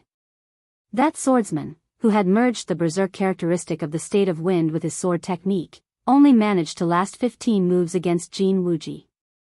Of course, this was the result of both sides suppressing their strength. If they had fought at full strength, they would have lasted much longer. Small holes appeared in the berserk sword wind. Then, the sword wind shattered into tiny whirlwinds, losing all its momentum. Of course, this was the result of both sides suppressing their strength. If they had fought at full strength, they would have lasted much longer. Brother Jean, you are indeed strong. I admire you. In the next 5-nation youth competition, you will probably be able to rise by another 10 ranks, the swordsman He Huan, whom Jin Wuji defeated, said in admiration. Jin Wuji felt somewhat pleased in his heart. However, he still smiled modestly and said, Brother, he is too kind. Your state of wind is unique. It is much stronger than it was 3 years ago. If you could infuse a special characteristic of wind into your sword technique, I would not be a match for you. He Huan performed a cupped fist salute and said, Brother, he speaks too highly of me. Your state of wind is very unique. It is much stronger than it was 3 years ago. If you could infuse a special characteristic of wind into your sword technique, I would not be a match for you. He Huan performed a cupped fist salute and said, infusing a special characteristic is already difficult enough. If I want to infuse another special characteristic, I would have to find another high-ranked sword technique. At that time, if Brother Jean has a good sword technique, you can exchange it with me. Definitely. The two of them withdrew. At this point in the gathering, most of the people had already exchanged moves. Some people could not help but look at Yuchensi. She was the proud daughter of heaven of the Supreme Sky sect. At the age of 16, she managed to rank within the top 50 in the 5-nation youth competition. Now that another year had passed, who knew how strong she had become? I am Lu Meng. I would like to seek guidance from Miss Chensi. Finally, someone could no longer hold it in. He stepped forward and requested to exchange moves with Yuchensi. At this moment, Lu Meng was very nervous. The other party was the last disciple of the Supreme Sky sect master, one of the 10 great sects of the Great Jin Nation. She was famous in the Great Jin Nation and even in the entire continent. She was completely different from the circle that Lu Meng was in. Being able to meet her here was a complete coincidence. Lu Meng was worried that Yuchensi would look down on his strength and reject the invitation. Yuchensi had an extraordinary aura. She revealed a gentle smile on her fairy-like face. She said softly, I do not dare to ask for guidance. However, it is possible for us to exchange moves. Unexpectedly, Yuchensi agreed so easily. Some of the cultivators present could not help but feel regret. If they had known earlier, they would have invited Yuchensi first. Now that Lu Meng had taken the initiative, they could only watch from the side. Lu Meng rejoiced in his heart. He performed a cupped fist salute and said, Miss Yu, please. The battle between Jin Wuji and He Huan had already pushed the atmosphere of this gathering to its peak. With Yuchensi making a move, the true climax of the gathering was about to arrive. The outstanding talents of the various nations sitting against the wall on the 4th floor all focused their attention on the two people in the middle. They could not take their eyes off them, they even held their breaths. Xiao Chen was no exception. He was very interested in Yuchensi, the proud daughter of heaven from the Great Jin Nation. He wanted to see what was so special about this genius of the Great Jin Nation. Everyone had seen Lu Meng's strength with their own eyes. He was one of the few cultivators who could comprehend their own state. Now, he was qualified to exchange moves with Yuchensi. The two of them bowed to each other and slowly stood up. Lu Meng did not dare to hold back against Yuchensi. He took out the thick saber on his back and activated his state of fire. A ferocious beast formed above Lu Meng's head. The state of fire was raised to its peak. Instantly, the place became hot, and the air became dry. Ha! Lu Meng's saber carried a boundless flame as he charged forward. Before he arrived, the ferocious beast above him had already launched itself at him. This ferocious beast was formed from the pure state of fire. It was extraordinarily mighty. Normally, even a superior-grade martial king would have to retreat when it faced its attack. A gentle smile appeared on Yuchensi's pretty face. Good timing. Boom! Yuchensi clenched her lily-white hands into fists. When she saw the ferocious beast charging at her, she did not retreat. Instead, she took a step forward and punched. A spot of morning light exploded on her fist. It was like the light of the rising sun breaking through the darkness before dawn. It was resplendent and dazzling. The surging energy exploded together with the fist. The ferocious flame beast was instantly blasted into countless sparks. Before the huge energy dissipated, it headed for Lu Meng, who was following closely behind. Lu Meng's expression changed slightly. He quickly stopped and planted his feet on the ground. He condensed his aura and circulated all the energy in his body. Then, he used his saber to shatter the fist wind. Rays of light spread out from the fist wind, forming sparkling and translucent particles of light in the vast space of the 4th floor. Yuchensi leaped into the air and took the initiative to attack. She sent another punch at Lu Meng. The morning light on the fist wind was dazzling and dazzling. The faint golden light gave Yuchensi's exquisite figure a faint glow. She looked dignified, divine, and tyrannical. It was hard to imagine that such a pretty girl with an otherworldly aura could give off such a strong and tyrannical aura. Bang! Bang! Bang! Lu Meng brought out his state of fire to its limits. His saber light danced as he did his best to block the fist wind descending from the sky. Yu Chenxi did not even use her state. She only used her vast essence and the ferocious and tyrannical fist wind. Yu Chenxi sent out punch after punch in the air. The light of the morning light blossomed continuously, forcing Lu Meng back step by step. There was no way he could put up a fight. Bang! Another fist wind struck Lu Meng's saber, and the light exploded. Lu Meng was knocked back 5 steps, and his complexion paled slightly. The difference in strength was too great. There was no way for Lu Meng to fight, they were not on the same level. Lu Meng scattered the state of fire and sheathed his saber. He smiled bitterly and said, "I lost." The Supreme Sky Sex Morning Sun Fist truly lives up to its name. Chapter 373. Yu Chenxi slowly descended from the sky. She immediately withdrew her strong aura. She smiled gently and said, "Thank you for letting me win." The participants in the top 100 are indeed all peak experts. There is a huge gap between the top 100 and the top 50. The gap between Jin Wuji and Yu Chenxi is still very obvious. The top 50 are already so strong. How strong are the top 10? There are too many geniuses in the continent now. Indeed, Lu Meng is more than qualified to rank in the top 10 among us. However, Yu Chenxi did not even use half of his strength, and he still managed to force Lu Meng to the point where he could not retaliate. The short exchange between the two caused a huge commotion among the crowd. They all sighed at how strong Yu Chenxi was. Now, no one envied Lu Meng anymore. He could be the first to fight Yu Chenxi. Being suppressed by a girl was too embarrassing. Before everyone's astonished gazes, Yu Chenxi smiled and invited Shao Chen, white-robed bladesman Shao Chen, "How about we exchange pointers?" The moment Yu Chenxi said this, everyone felt that it was unbelievable. Unexpectedly, Yu Chenxi took the initiative to invite Shao Chen to exchange pointers. That was overestimating Shao Chen. Although Shao Chen was very strong, he was not the strongest among the crowd. At best, he could rank in the top 10. Furthermore, the status of the two was completely different. One was the last disciple of the sect master of the top 10 great sects of the strongest nation in the continent, the Great Jin Nation. The other was a disciple of the Great Qin Nation. No matter what, it should not be Shao Chen's turn to be invited. Everyone felt it was strange.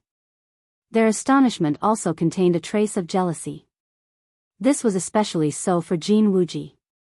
The cocky smile on his face had completely vanished. Damn it. Even if he wants to invite, he should have invited me. What qualifications does this Shao Chen have for Yu Chenxi to invite him? Jin Wuji thought angrily in his heart. Honestly speaking, Shao Chen was also a little surprised. Based on the strength that Yu Chenxi had displayed, he did not even need to use his intent. He had defeated Lu Meng with just his vigorous and overbearing essence. Shao Chen knew that he was no match for him, especially in this kind of sparring where his strength was restricted. If it was a battle of life and death, he might have a chance to make both sides suffer. Shao Chen shook his head gently and said, "It's just an exchange of pointers. I'm not your match. Moreover, it's meaningless." In front of Lu Meng's morning sun fist, if he didn't attack without any scruples, he wouldn't be able to resist at all. His ending wouldn't be any better than Lu Meng's. Such a one-sided spar was meaningless. It did not help one's understanding of martial arts at all, so Shao Chen could not be bothered to accept it. When Jin Wuji heard this, he quickly said, "Since Brother Shao admits that he is inferior, then let's forget about it. Miss you." However, Yu Chenxi ignored Jin Wuji. Instead, she looked at Shao Chen, deep in thought. Shao Chen only said that he was inferior to her in an exchange of pointers. He did not say that his strength was inferior to hers. In other words, he felt that this place was too small, and he could not fight without any scruples. When Jin Wuji, who was at the side, saw that Yu Chenxi was looking at Shao Chen and ignoring him, he felt somewhat embarrassed. He felt that he had lost a lot of face. The hatred in Jin Wuji's heart for Xiao Chen could not help but deepen. This fellow kept embarrassing him time and time again. In the future, he had to find an opportunity to settle the score with him. Bang! Just as Jin Wuji was thinking, a large hole suddenly appeared in the ceiling. Yu Chenxi had flown up. Before everyone's shocked gazes, Xiao Chen punched a large hole in the ceiling. White-robed bladesman Xiao Chen, I understand what you mean. Do you still dare to come up? Yu Chenxi's melodious voice came from the roof. Xiao Chen smiled faintly to himself. This girl not only has a high cultivation, but she is also very intelligent and straightforward. If she wanted to fight, she would not hesitate to make a hole in the restaurant, not caring about what others thought. Xiao Chen rather admired such a character. Since she wants to fight, then let's fight. Bang! A beam of purple light soared into the sky from the ground. Instantly, another large hole appeared above everyone's heads. A beam of sunlight shone in, and Xiao Chen followed. I understand now. So, they want to have a big fight. This place is too small, and they are not satisfied. Since Yu Chenxi dares to invite Xiao Chen like this, perhaps Xiao Chen is much stronger than we thought. Haha. There might be a good show to watch. Come, let's go out as well. A group of cultivators flew out of the window excitedly and leaped to the other buildings on the street, hoping to find a good vantage point. Young Master Jin, we are going out as well. Are you coming with us? Su Xiaoxiao asked Jin Wuji softly. Jin Wuji was currently feeling extremely depressed.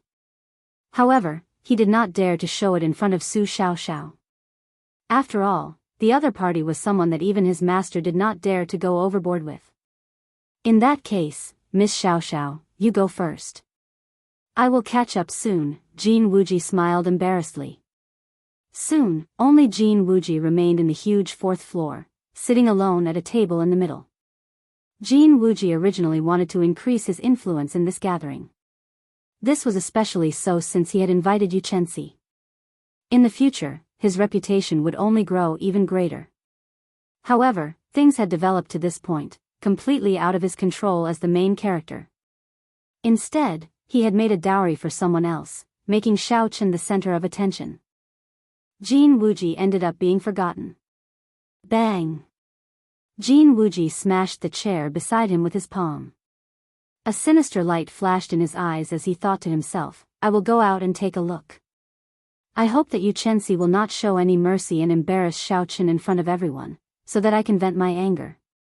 The restaurant where this gathering was held was the most bustling restaurant in the entire Green Wind Island. It was also located in the most bustling area of the city. Because of the Savannah King's treasure, the number of cultivators coming to Green Wind Island had increased greatly. When Xiao Chen and Yu Chenxi appeared on the roof, they immediately attracted the attention of many cultivators below. As the outstanding talents of the various nations appeared in the restaurant, they attracted even more attention. Before the two of them started fighting, the streets below the restaurant were already filled with people. People continuously flew up from the surrounding buildings of similar heights, wanting to see what was going on. Who are these two people? Why are they attracting so many people? I think I see the great Chu nation's Lu Meng among them. The great Xia nation's sword maniac He Huan is there as well. The shadowless sword Lu Xiaohe is there as well. The heavenly sword gate's Jin Wuji is there as well. The people on the ground discussed. Although they felt that the identities of these two people were not simple, they could not attract the attention of the geniuses of the various nations. However, they could not guess who they were. Only when someone saw Yu Chenxi's beautiful face did they exclaim in shock, Yu Chenxi. That is the Supreme Sky Sect's Yu Chenxi. She is one of the most famous rising talents of the great Jin nation. She advanced to Martial King at the age of 16. Unexpectedly, she came to Green Wind Island as well. No wonder she attracted the attention of so many outstanding talents. So, that girl is Yu Chenxi. However, who is that man? He should be pretty strong to be able to fight Yu Chenxi. Based on his attire, He looks like the great Qin nation's white-robed bladesman, Xiaochen. For him to attract Yu Chenxi's attention, he should be the real deal. However, even if he is the white-robed bladesman, he is still far from Yu Chenxi's strength and fame. The people on the ground finally figured out the identities of Xiaochen and Yu Chenxi. Their interest in the fight could not help but increase. Almost all the places on the roofs that could stand were filled. Yu Chenxi looked at Xiaochen and revealed a faint smile on his extraordinary face. He said softly, "White-robed bladesman, Xiaochen. Are you satisfied now?" Xiaochen revealed a faint smile on his calm face. He said, "Just call me Xiaochen. There is no need to add the words white-robed bladesman every time." Yu Chenxi nodded slightly and repeated Xiaochen's name a few times. After a while, he said, "All right, I will call you Xiaochen in the future. However, I still feel that adding the words white-robed bladesman sounds more impressive." "Haha. It's time to fight. Don't disappoint me, white-robed bladesman." Yu Chenxi smiled gently and pushed off the ground. His perfect figure appeared in the air as he clenched his delicate fingers into a fist. Boom! A dazzling light exploded in the sky. A ferocious and tyrannical fist light flew towards Xiaochen from the light. Boundless thunderclouds churned quickly in the sky behind Xiaochen. Muffled thunder roared as Xiaochen unleashed his state of thunder infused with a strand of holy might to its limits. Break! As a bolt of lightning descended, Xiaochen instantly drew his lunar shadow saber and chopped the incoming fist light in half. Two forked fist winds brushed past Xiaochen's shoulders. Two huge holes appeared in the roof, and the sound of tiles shattering rang out continuously. Boom! Boom! Boom! Yu Chenxi's body glowed with a resplendent light. It was like the morning sun charging out of the darkness. Beams of light exploded out, and the intense fist winds spun intensely. The fist winds were like howling cannonballs flying at Xiaochen. Each attack was faster than the one before, and the force they carried was stronger than the one before. Xiaochen's expression turned grave. He stood firmly on the roof, not moving at all. He could not retreat at this moment. Otherwise, if he did, the flood-like attacks would pour in endlessly. Xiaochen's heart was as calm as still water as he continuously executed drawing the saber. Every time he swung his saber, it was like a bolt of lightning flashing by, chopping the fist winds in half. The berserk fist winds howled in the air above the roof. Occasionally, light would explode from the fist winds. The huge roof immediately became riddled with holes. Gusts of air were stirred up, causing the fragments of the tiles to fly in all directions. Yu Chenxi in the air gave off a dazzling golden light. He looked like a small sun in the sky. When the crowd looked at him, they felt a slight pain. The Supreme Sky Sect's Morning Sun Fist is really powerful. Just by using surging essence, it can display such might. How strong would it be if he infused his state? However, this white-robed bladesman is pretty strong. He clearly only has a small perfection state of thunder, but his might is even more ferocious than a great perfection state. Every saber strike reached Mach 3 in an instant. With the support of his state, he actually managed to block the continuous attacks of the Morning Sun Fist. Chapter 374. Seeing the intense battle, some of the more experienced cultivators commented on it. Break! Xiaochen swung his saber and chopped another fist wind in half. His feet did not move at all. He was like a towering tree rooted to the roof. Hu Qi! Just at this moment, the dazzling figure in the sky suddenly flashed and disappeared into nothingness. As the light disappeared, Yu Chenxi's exquisite figure also disappeared. That tyrannical aura also disappeared instantly. It was like Yu Chenxi had vanished into thin air. It was very strange. Xiaochen's expression could not help but change. He focused his gaze in front of him. Holding the saber hilt with his right hand, he twisted his wrist and thrust it forward. A black light flashed on the tip of the saber. The snow-white saber instantly turned pitch black. The heavenly weapon reappeared.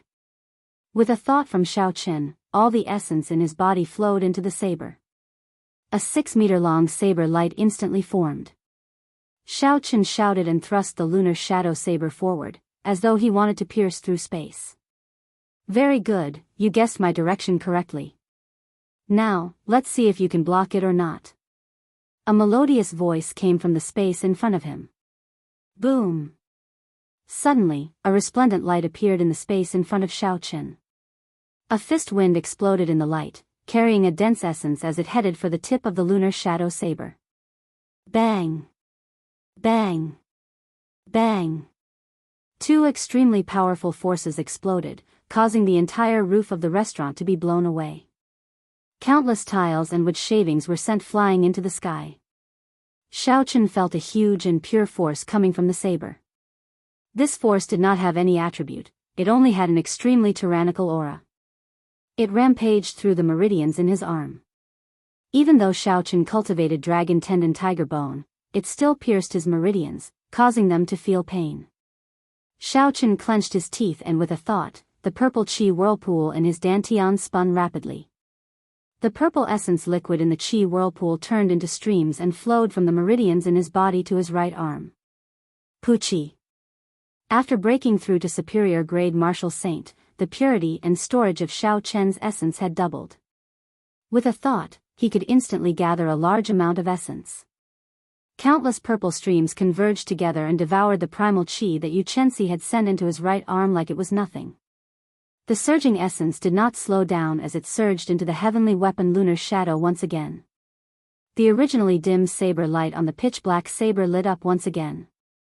After Shao Chen overtook Yu Chenzi's aura, Shao Chen took advantage of his victory. The scarlet throne on his forehead instantly merged with the state of massacre. Instantly, the berserk state of thunder gained an unstoppable killing qi. The state of massacre and state of thunder merged once again. Break! Shao Chen shouted, and thunder roared in the thunderclouds above. The saber light broke through and knocked Yu Chenzi back.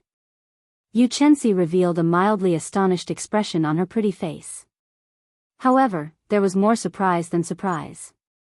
She revealed a faint smile and said, unexpectedly, you hit another state. However, the morning sun fist is not just that. Scatter. Boom. Boom. Boom.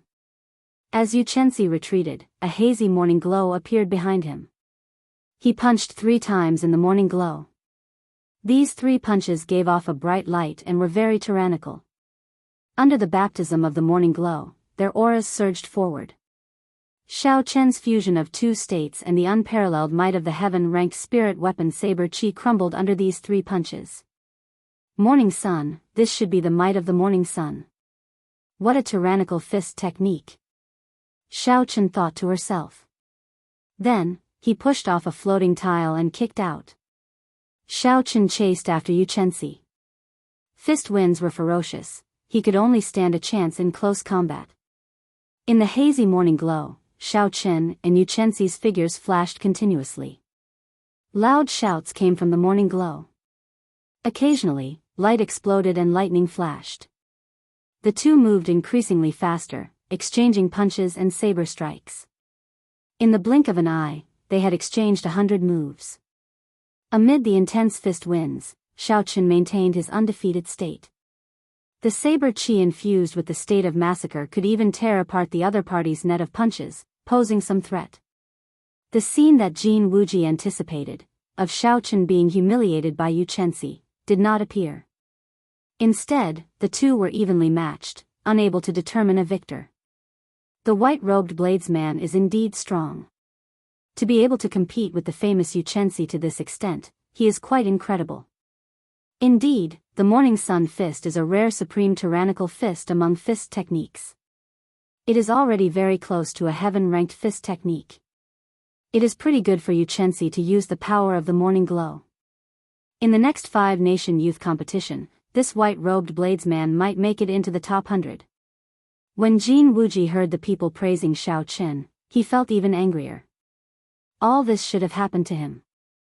However, now, Shao Chen snatched it away. Bang! The morning glow in the sky scattered, and Shao Chen and Yu Chenzi's figures reappeared before the crowd. Both of them had some injuries on them.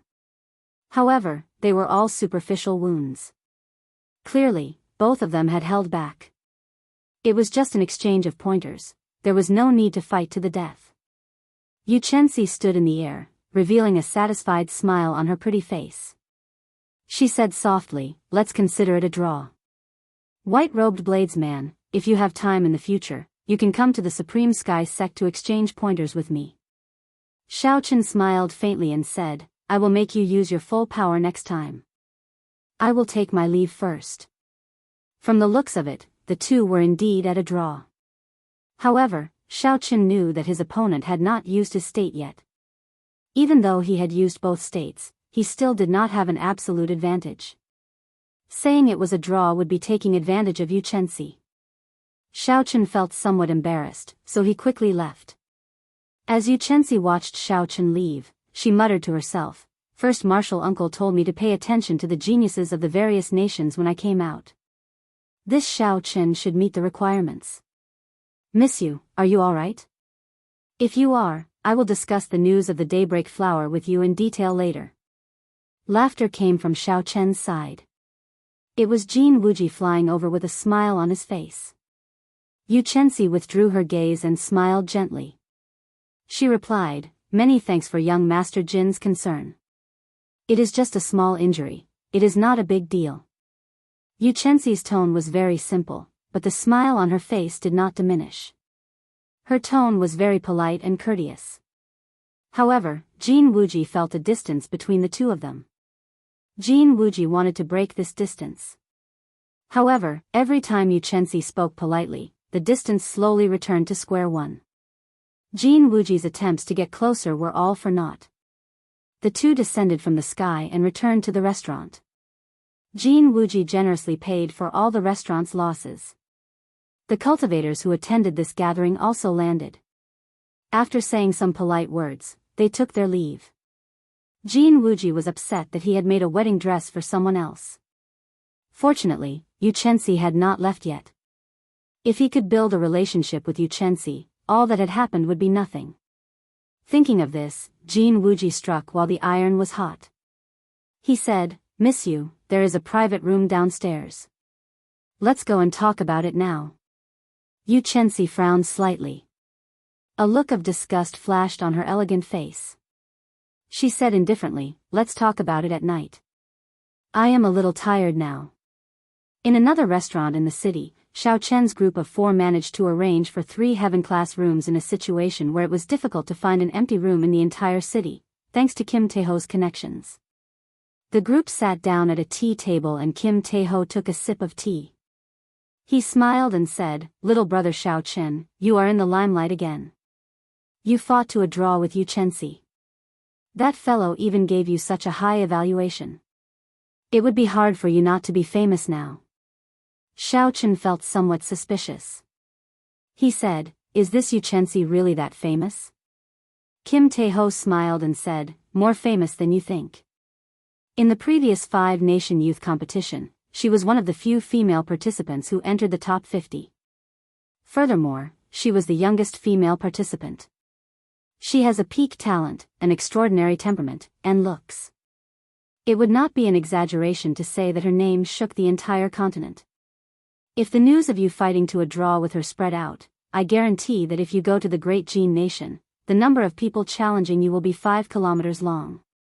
Unexpectedly, there was such a troublesome matter. Xiaochen had not expected it. However, it was still not time for him to go to the Great Jin Nation. There was no need to worry about this now. "That's right, are you here for the Savannah King's treasure as well?" Xiaochen collected his thoughts and asked. Su Xiaoxiao nodded and said, "It is mainly because of the Black Dragon Group. However, the negotiations have reached a stalemate. We can go and try our luck now." Fatso took out a map and handed it to Xiaochen. He said, "This is the exact location of the Qianren Island. Take a look. If you have time, you can go and learn more about it. Haha. If there are any good things, remember to look for me."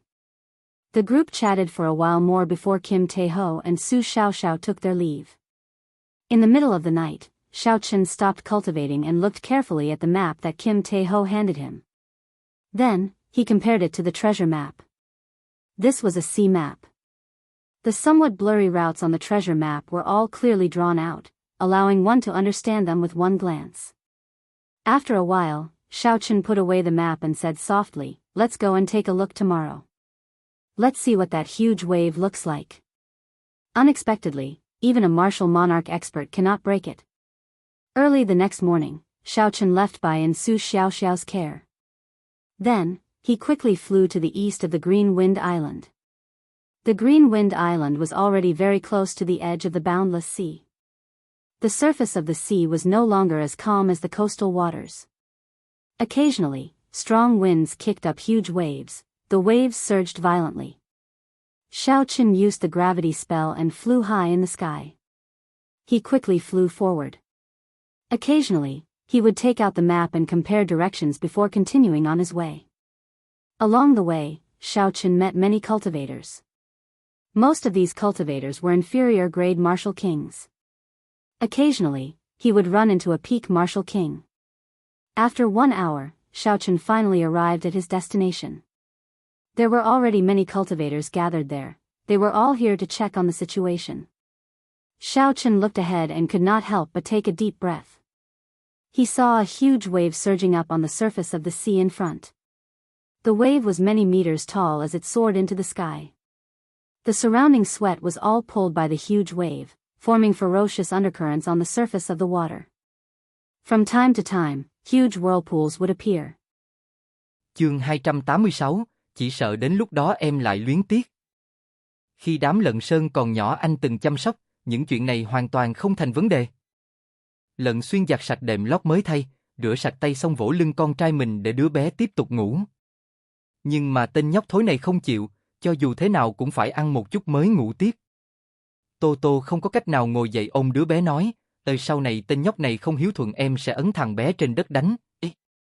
Chỉ sợ đến lúc đó em lại luyến tiếc. Lợn xuyên nhẹ nhàng SSNG gương mặt nhỏ của bà xã mình, gần đây chịu lăn lộn tiều tụy hơn không ít, còn béo hơn. Chắc chắn là dạo này cô không soi gương, nếu thấy dáng vẻ này của mình chắc chắn sẽ khóc. Nhiều người thích cái đẹp, có con thì hoàn toàn không thèm để ý chuyện này. Bây giờ nghĩ lại cô vì cái nhà này mà hy sinh quá lớn, Lợn xuyên không biết nên báo đáp cô thế nào mới tốt. Anh nhìn em làm gì? Tô Tô SSNG mặt mình. Anh cảm thấy, em chưa từng xinh đẹp như bây giờ. Lợn xuyên vô cùng nghiêm túc nói. Sao em cảm thấy anh không phải đang khích lệ em xinh đẹp, mà đang châm chọc em nhi? Em biết, hiện giờ rất xấu. Không, thật sự không xấu. Lợn xuyên lập tức nhảy tới sau lưng cô ôm chặt cô, ở bên người phụ nữ như vậy cả đời anh hạnh phúc đến mức nào. Nhưng anh không biết, mình ở trong sách xui xẻo cỡ nào. Tô Tô không để ý tới anh, dù sao anh không chê mình thối vậy thì cố ý rút vào trong lòng anh. Hai người cứ dựa sát vào nhau ngủ như thế, sáng sớm hôm sau Lợn xuyên đưa đứa bé đã thay tã mới cho mẹ mình, sau đó dọn dẹp một chút thì về bộ đội. Đợi Tô Tô tỉnh lại, ngoài trừ mẹ Lợn ôm đứa bé ngồi trên đất vừa dỗ vừa hát làn điệu không biết có nguồn gốc từ đâu ra thì người khác đều đi rồi. Cháo của con để trong nồi nóng ấy. Vâng, ý. Phía dưới có chút thịt gà, không bỏ nhiều muối, con ăn chút đi. Con cảm ơn mẹ. Có mẹ thật tốt, ít nhất có thể có cơm ăn gì đó. Đợi ăn cơm xong thì phát hiện khóe miệng mẹ Lợn không biết mọc mụn từ lúc nào, cô không nhịn được hỏi một câu, "Ê mẹ nóng trong người sao?" Nghĩ thấy cũng phải, chỉ sợ từ trước tới nay bà ấy chưa từng rời khỏi thôn nhiều ngày như thế, cho nên hỏa vượng là chuyện bình thường. Cũng không có gì, mấy ngày là khỏi thôi. Mẹ Lợn thật sự nhớ nhà, nhưng con dâu cần bà ấy giúp trông đứa bé, mua đồ ăn, sau đó còn phải làm cơm. Tuy trong nhà cũng thật sự cần nhớ thương, dù sao còn có 2 đứa bé đang đi học, nuôi gia súc cũng nhiều, nhưng dù sao đứa bé tương đối quan trọng, cho nên bà ấy không nói gì. Đến lúc đó vợ lại soi mói thì sao, dù sao đã nói là có cháu nội thì mình tới đây chiếu cố, không thể mở miệng nói sung được. Nhưng mà Tô Tô đã nhìn ra được mẹ Lợn nhớ nhà, buổi tối khi Lợn Hải trở về bảo cậu đến bệnh viện nói Bạch Linh Linh đưa cho thuốc bôi ở miệng trở về, nếu không cơm cũng không dám ăn. Buổi tối Lợn Hải cầm thuốc trở về, sau đó nhìn thoáng qua miệng mẹ mình nói thẳng, "Đây mẹ nhớ nhà đúng không?" "Có gì mà phải nhớ? Mấy đứa em trai con ở nhà đều không có người nấu cơm, cha con làm việc còn được, nấu cơm thì thật sự không được. Con có thể câm miệng được không? Mẹ Lận trừng mắt với Lận Hải một cái, sau đó Lận Hải mới nhìn về phía chị dâu mình.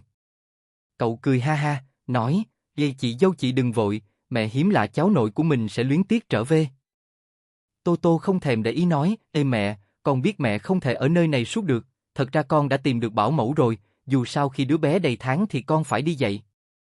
Bên trường học để con nghỉ thời gian dài như thế chỉ sợ sắp lộn xộn, cũng may cách rất gần, giữa trưa con có thể trở về. Cái gì, con sắp phải đi làm rồi sao? Vậy đứa bé để người khác trông có được không? Mẹ Lận thật sự không yên tâm, nói, nếu đứa bé cai sữa thì để mẹ ôm về nhà trông, bây giờ thì không được. Chương 287, không thành vấn đề. Được mà mẹ, người là Bạch Linh Linh tìm, cô ấy là y tá, tìm người cũng là người cô ấy quen. Vậy có thể chăm sóc tốt cháu nội của mẹ được không? Được mà, không thành vấn đề, trước đây bà ấy còn làm y tá chiến địa. Vừa nghe từng làm y tá mẹ Lận thoáng yên tâm, nhưng dù sao luyến tiếc cháu nội nhà mình. Từ khi đứa bé sinh ra là mình ôm, bà ấy đâu nỡ tách ra. Nhưng trong nhà cũng cần phải trở về, nếu không ba người đàn ông kia có thể khiến nhà tan thành từng mảnh. Vậy thì thế này đi, ngày nào đó bảo người tới đây một lát, mẹ xem bà ấy chăm sóc tốt mới có thể an tâm về nhà. Dù sao mình không thể luôn chăm sóc đứa bé tới khi cai sữa, cho nên không yên tâm tới mấy cũng phải nhường cho người nọ chiếu cố. Tô Tô đồng ý, nói, đi đợi chủ nhật Bạch Linh Linh tới đây con sẽ nói với cô ấy. Có đứa bé cuộc sống trôi qua rất nhanh, chỉ trong nháy mắt đã tới chủ nhật. Mấy ngày nay Bạch Linh Linh thu dọn rất mệt, nhưng mà cô ấy thích đứa bé của Tô Tô, cho nên mệt tới mấy cũng sẽ tới thăm. Sau đó hai người ở trong phòng nói chuyện, mẹ Lận ở bên ngoài giặt quần áo. Quần áo của trẻ em vẫn luôn rất nhiều, mỗi ngày đều như giặt không hết. Có đôi khi cả đêm đã có thể tích cóp rất nhiều, một ngày có thể giặt xong đã không tệ. Tô Tô nhân cơ hội nói ý nghĩ của mẹ chồng, Bạch Linh Linh nói, ê được, lát nữa tôi bảo bà ấy tới đây. Vậy thì làm phiền cô bận như thế còn bắt cô chạy tới chạy lui. Phiền phức gì, tôi cũng rất thích tới thăm đứa bé. Đáng tiếc hôm nay đứa bé không cho cô ấy mặt mũi, vẫn luôn ngủ. Nhưng mà Thường Dược Tiến nói nhà bọn họ ở xa, đến lúc đó cha mẹ anh ấy chưa chắc đã tới được. Cô nói xem, anh ấy kết hôn sao không có một người tới. Bạch Linh Linh oán trách. Cô đừng trách nhà bọn họ, thật ra theo Lận Xuyên nói, 2 năm trước cha anh ấy bị ngã cưa chân vẫn luôn nằm trên giường, mẹ anh ấy chiếu cố cha anh ấy cả ngày, cho nên mới không có người tới, điều kiện gia đình không được tốt. Đều chữa trị chân cho cha anh ta. Nhưng đàn ông có sĩ diện, có lẽ Thường Dược Tiến không nói với Bạch Linh Linh chuyện này. Bạch Linh Linh nghe xong mở to mắt nhìn nói, đi anh ấy chưa từng nói với tôi, chỉ nói cha anh ấy có bệnh không thể tới, đi. Anh ấy có thể tìm được cô xem như là người đàn ông có phúc khí. Không phải Lận Xuyên nhà cô cũng thế à, tôi thấy điều kiện nhà bọn họ không tốt. Hai chúng ta đều có mệnh không tốt, nhưng mà bọn họ thật sự rất nghe lời.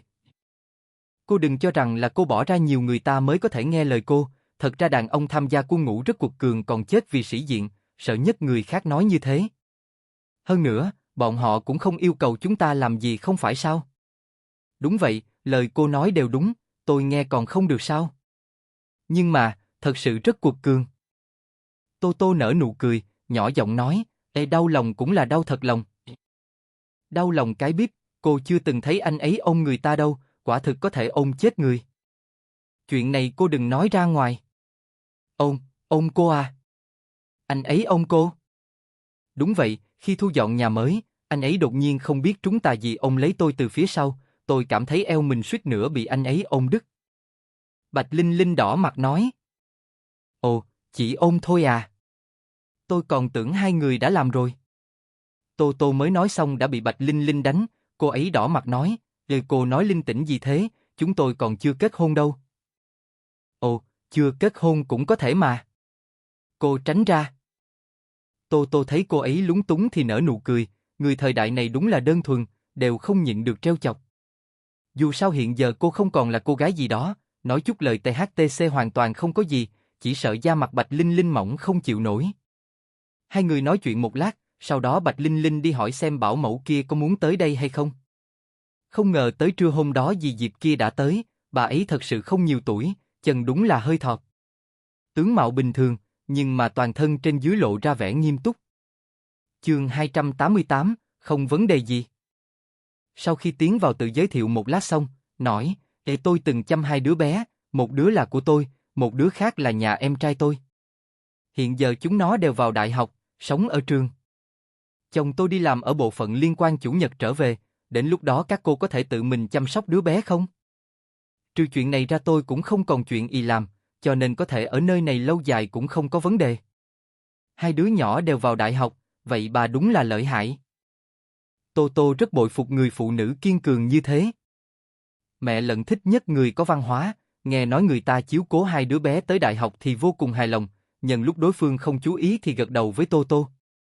Tô Tô lập tức nói, được, chủ nhật mà nói tôi và chồng tôi có đôi khi đều rảnh có thể chăm sóc đứa bé.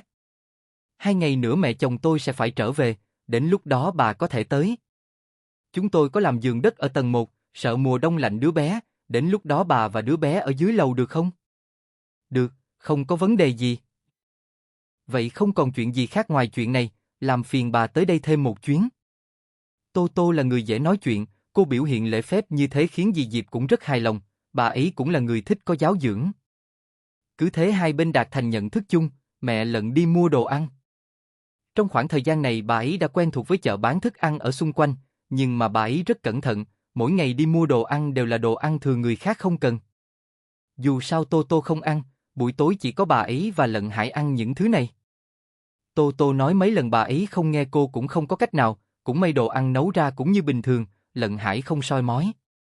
Ở trong cảm nhận của cậu đồ ăn đã không tệ, ít nhất ngon hơn đồ ăn ở nhà xưởng. Cơm tập thể, chính là một cơm một món ăn, có đôi khi mọi người rất đói cũng không có mà ăn. Nhưng mà, đây đã xem như đãi ngộ không tệ. Cũng may Tô Tô còn có bánh mì, hiện giờ da mặt cậu cũng dày, nếu không còn thì xin Tô Tô. Nhưng mà hôm nay cậu mang đến một thứ tốt. Đó chính là đệm lót thấm nước làm từ nguyên liệu thừa của băng vệ sinh, làm tổng cộng 10 mấy cái, hỏi Tô Tô có dùng được không? Tô Tô thực sự sợ ngây người, không ngờ tới vậy mà cậu có thể làm ra được đệm lót nhỏ thấm nước, cách tả giấy kia còn xa sao? Cô nhìn đệm lót nhỏ kia nói, thật ra nhà xưởng chúng ta cũng có thể sản xuất thứ này, như vậy không cần luôn giặt đệm giường nhỏ, còn thấm nước. Nhìn đã thấy thích, vội vàng lấy cho đứa bé dùng.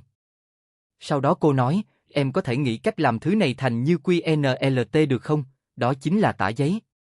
Chỗ giữa không thể quá chật, như vậy thường ngày đứa bé mặc không cần cuốn lấy. Chị dâu, sao chị có thể nghĩ ra được như vậy? Phương pháp này thật sự quá tốt. Em nghiên cứu một lát, mau chóng làm thành một cái cho chị xem. Lận Hải vô cùng vui sướng, cậu rất thích nghiên cứu thứ mới này, mỗi lần nghiên cứu ra đều cảm thấy rất có thành tựu. Nhưng mà không biết hiện giờ có thể bán được thứ này không, nhưng mà chị tin sau này có thể phát triển, chắc chắn sẽ có càng nhiều bà mẹ thích thứ này. Cô cũng thích, chẳng qua còn chưa làm ra. Lận Hải vừa nghe thấy thế thì không thể ở nhà nổi, buổi tối đều không ở đây chạy tới nhà xưởng làm. Mẹ Lận nhìn cậu rời đi nói, về tên nhóc này, hấp tấp, ý. Mẹ, con cảm thấy sau này Lận Hải sẽ rất khó lường. Em ấy nghiên cứu ra thứ này xong thì phải xin độc quyền, đến lúc đó là lúc em ấy tích cóp tiền. Theo thời gian trôi qua, một nhà xưởng tả giấy có khả năng nuôi sống mấy ngàn đến mấy vạn công nhân, lợi hại. Đáng tiếc hiện giờ cô đang ở cữ, nếu không đã nghiên cứu với cậu, đến lúc đó nhà xưởng có thể thêm một sản phẩm, dây chuyền sản xuất cũng có thể tăng thêm một bộ. Mẹ Lận nghe Tô Tô nói như thế thì cao hứng, bà ấy cảm thấy tuy hiện giờ con trai thứ hai của bà ấy không đi học nhưng mà có công dụng, hơn nữa sau này còn có thể kiếm được tiền to. Chương 289, Lận Hải còn có thể trở về sao? Bà ấy không lo lắng, vốn còn sầu chuyện tiền cưới vợ cho con trai, hiện giờ chỉ sợ người ta có thể cưới được rất nhiều nàng dâu ở trong thôn. Lúc trước còn có người làm mai, bây giờ phải suy nghĩ xem nên tìm người thế nào cho cậu. Nhưng mà tìm người ở nhà, Lận Hải còn có thể trở về sao? Ngày nào đó phải hỏi chuyện này mới được. Nếu bảo mẫu sắp tới, mẹ Lận muốn chủ nhật về nhà. Bà ấy thật sự rất nhớ nhà, ngay cả Lận Hải giữ cũng không giữ được. Chủ nhật Lận Xuyên trở về mua vé buổi chiều cho bà ấy, mấy ngày trước Tô Tô còn bảo bà ấy tự mình đi mua chút đồ mang về nhà. Nhưng mà mẹ Lận ngoại trừ mua gạo ra thì không mua gì khác, nhưng mà mua hơi nhiều, cần Lận Xuyên dùng xe đưa tới nhà ga. Lúc gần đi thì vô cùng luyến tiếc cháu nội mình, lúc sắp đi còn khóc. Vất vả lắm mới dỗ được, bảo Tô Tô đừng tiễn bà ấy tự mình lấy đồ rời đi. Nói thật Tô Tô rất cảm kích, chạy xa như thế tới đây chăm sóc đứa bé cũng không dễ dàng.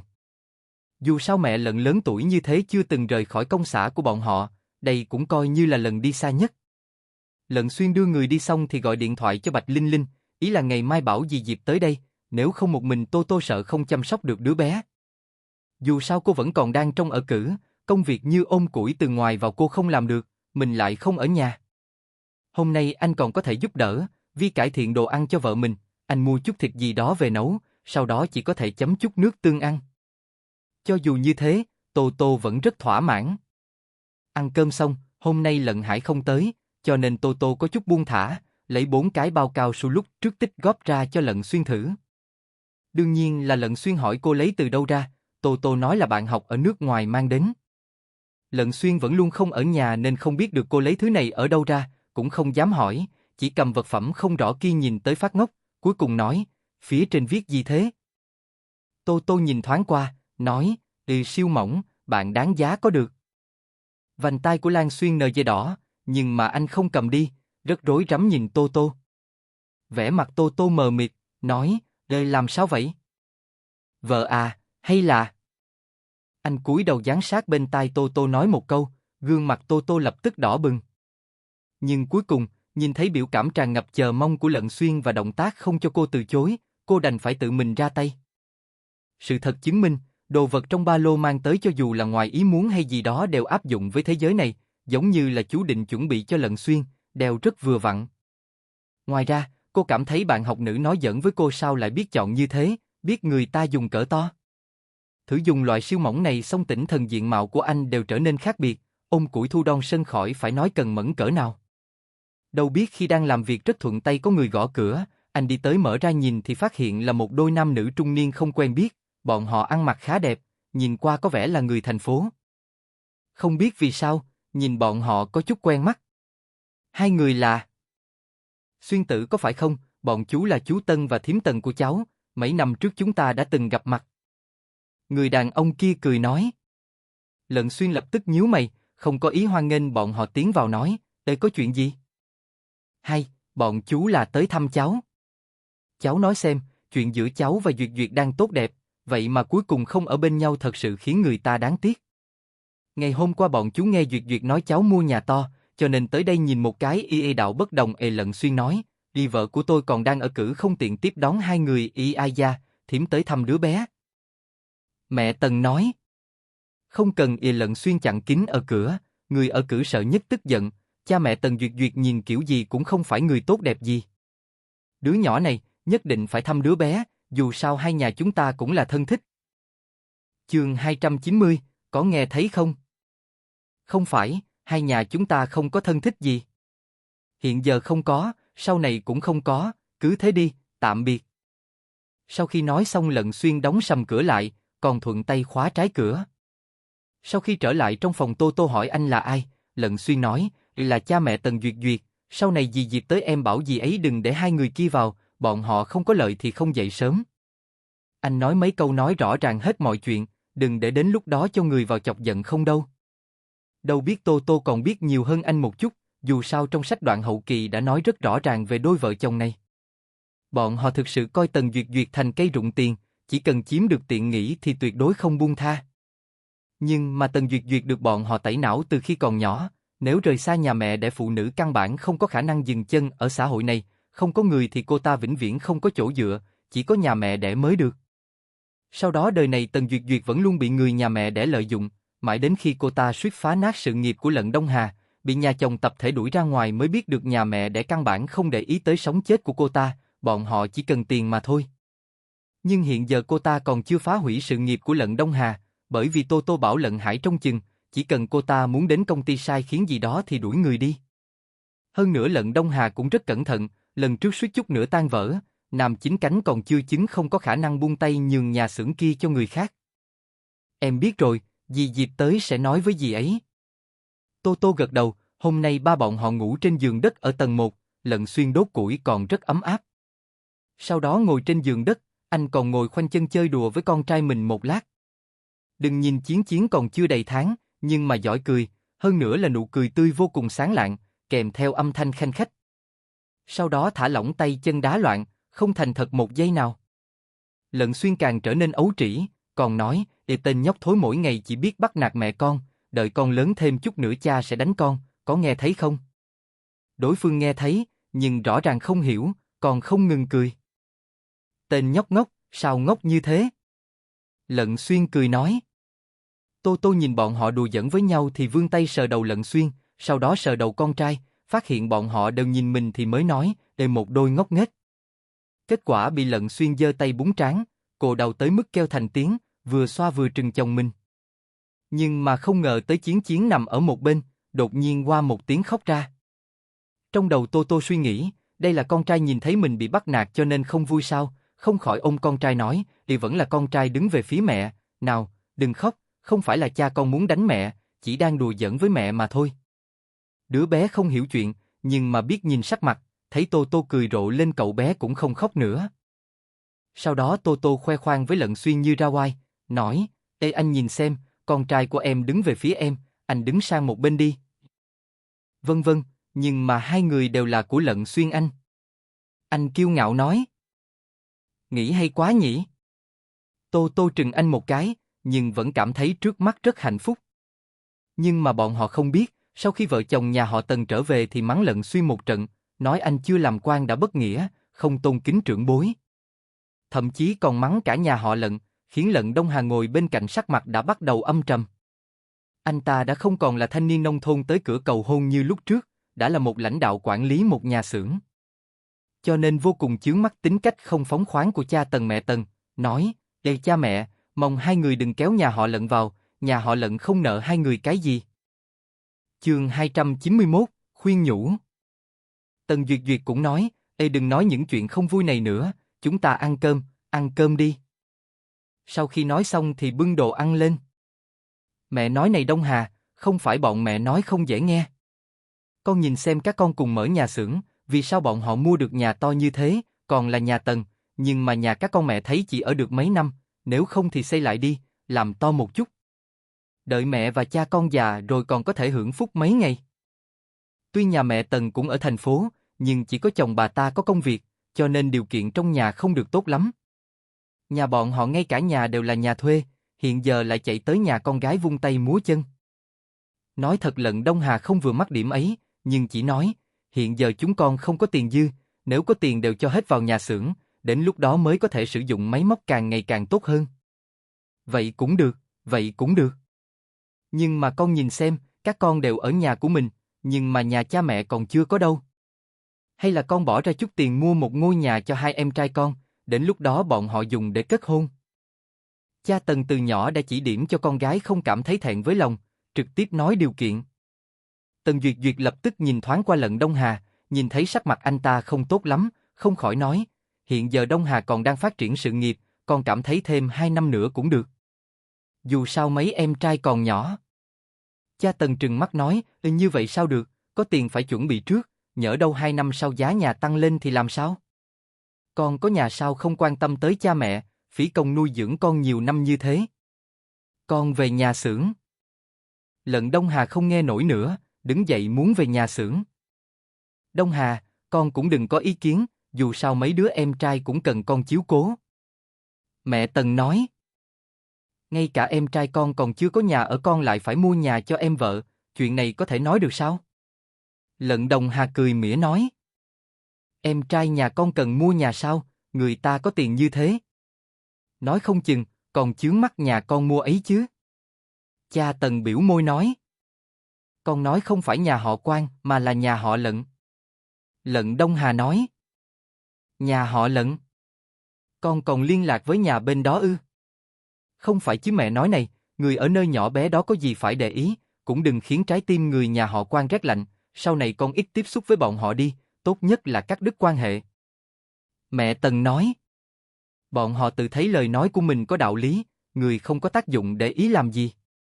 Đôi mắt của Lận Đông Hà lập tức đỏ lên, anh ta đứng ở cửa lớn tiếng nói, mẹ bảo Tần Duyệt Duyệt nhớ ơn nuôi lớn cô ấy của cha mẹ, như vậy con cũng được người ta nuôi lớn, nuôi hơn 20 năm còn cưới vợ cho. Hơn nữa khi còn nhỏ cha mẹ đút sữa cho cô ấy, mẹ con thì ôm con đi ra ngoài trộn sữa dê, đi khắp nơi dùng lương thực đổi lấy sữa. Phần ân tình này, con mà quên con mẹ nó con không phải là người. Sau khi nói xong anh ta trực tiếp đẩy mạnh cửa đi ra ngoài. Con nhìn nó kìa, còn không cho mẹ nói. Con nói xem một sinh viên như con tìm đàn ông kiểu gì chẳng được, lại tìm kiểu như nó, đúng là mắt bị mù. Nếu tin mẹ gả cho. Mẹ, em trai con một đứa mới 15, một đứa mới 10 tuổi, mẹ đòi người ta nhà anh ấy có thể nguyện ý sao? Hơn nữa cũng không thể nói nhà họ Lận như vậy, đến bây giờ anh ấy còn chưa sửa họ, đi khắp nơi giới thiệu mình là Lận Đông Hà mà không phải Quan Đông Hà. Cho nên chuyện này là vẫy ngược của anh ta, tốt nhất là đừng chạm vào. Trước đây cô ta cũng ghét bỏ nhà họ Lận, nhưng gần đây không dám biểu lộ quá rõ ràng, nếu không rất dễ bị Lận Đông Hà lạnh nhạt. Anh ta thậm chí có thể mấy tháng không trở về, sớm đã không còn là tên ngốc ánh mắt luôn nhìn chằm chằm cô ta như trước, ngay cả khi làm việc cũng phải nhìn chằm chằm cô ta. Chương 292, vì sao chia cho cô ta nhiều tiền như vậy? Con đúng là ngốc, nếu mặc kệ nó sau này mọi thứ đều cho nhà họ Lận thì làm sao bây giờ? Mẹ Tần nói. Nhà họ Lận có thể lấy được bao nhiêu tiền, vợ Lận Xuyên mới lấy được nhiều nhất, mỗi tháng chia cho cô ta 500-600 tệ, nếu không bọn họ có thể mua được nhà sao? Tần Duyệt Duyệt nói. Cái gì? Vì sao chia cho cô ta nhiều tiền như vậy? Lúc trước khi làm nhà xưởng cô ta bỏ tiền gốc, như vậy có thể chia tiền hoa hồng, cô ta tính toán đúng là tốt. Tân Duyệt Duyệt tức giận. Vì thế tối nay không ai để ý tới Lận Đông Hà đi đâu, chỉ bắt đầu mắng Tô Tô được rất nhiều tiền. Buổi tối cha Tần và mẹ Tần vô cùng tức giận, cảm thấy nhiều tiền như vậy nhà mình lấy về có thể mua được nhà bao nhiêu phòng cho hai đứa con trai. Vì thế bọn họ không bàn bạc với Tần Duyệt Duyệt, đợi cô ta đến trường học thì tới nhà Tô Tô gõ cửa đòi tiền. Buổi sáng Lận Xuyên đi sớm, dì Diệp còn chưa tới, Tô Tô không thể ra khỏi nhà nên không tới mở cửa. Bởi vì Lận Xuyên đã khóa cửa từ bên ngoài, ngày hôm qua cũng đã nói cho dì Diệp chìa khóa để ở đâu. Bọn họ gõ cửa một lúc lâu cũng không có người mở, vì thế muốn đến nhà xưởng, nghe nói bên đó có em trai của Lận Xuyên, chỉ cần tính toán rõ ràng với cậu là được. Đợi bọn họ vừa đi dì Diệp lập tức lấy chìa khóa từ sau thân cây ra mở cửa, sau đó cài chốt bên trong. Vào nhà thay giày xong, nhìn thoáng qua Tô Tô ôm đứa bé nói, Ê tiểu Tô à, hình như hai người vừa rồi tới cãi nhau, dì đứng từ xa nhìn không dám mở cửa. Một nam một nữ, nhìn lớn tuổi sao? Thật ra nghe tiếng đập cửa cũng biết người tới không có ý tốt, cho nên cho dù có thể mặc thêm áo khoác đi ra ngoài kiên trì mở cửa cũng không động. Đúng vậy, dì thấy gương mặt bọn họ âm trầm nên không mở cửa cho bọn họ tiến vào, hai người kia đi rồi dì mới tới đây. Dì Diệp, cảm ơn dì. Không hổ là người từng ra chiến trường, tính cảnh giác đúng là vô địch. Không có gì, giao đứa bé cho dì đi, để dì làm quen với đứa bé trước. Dì Diệp là người rất thích trẻ con, bà ấy tiến lên ôm Chiến Chiến, không ngờ tới lần đầu tiên bị từ chối.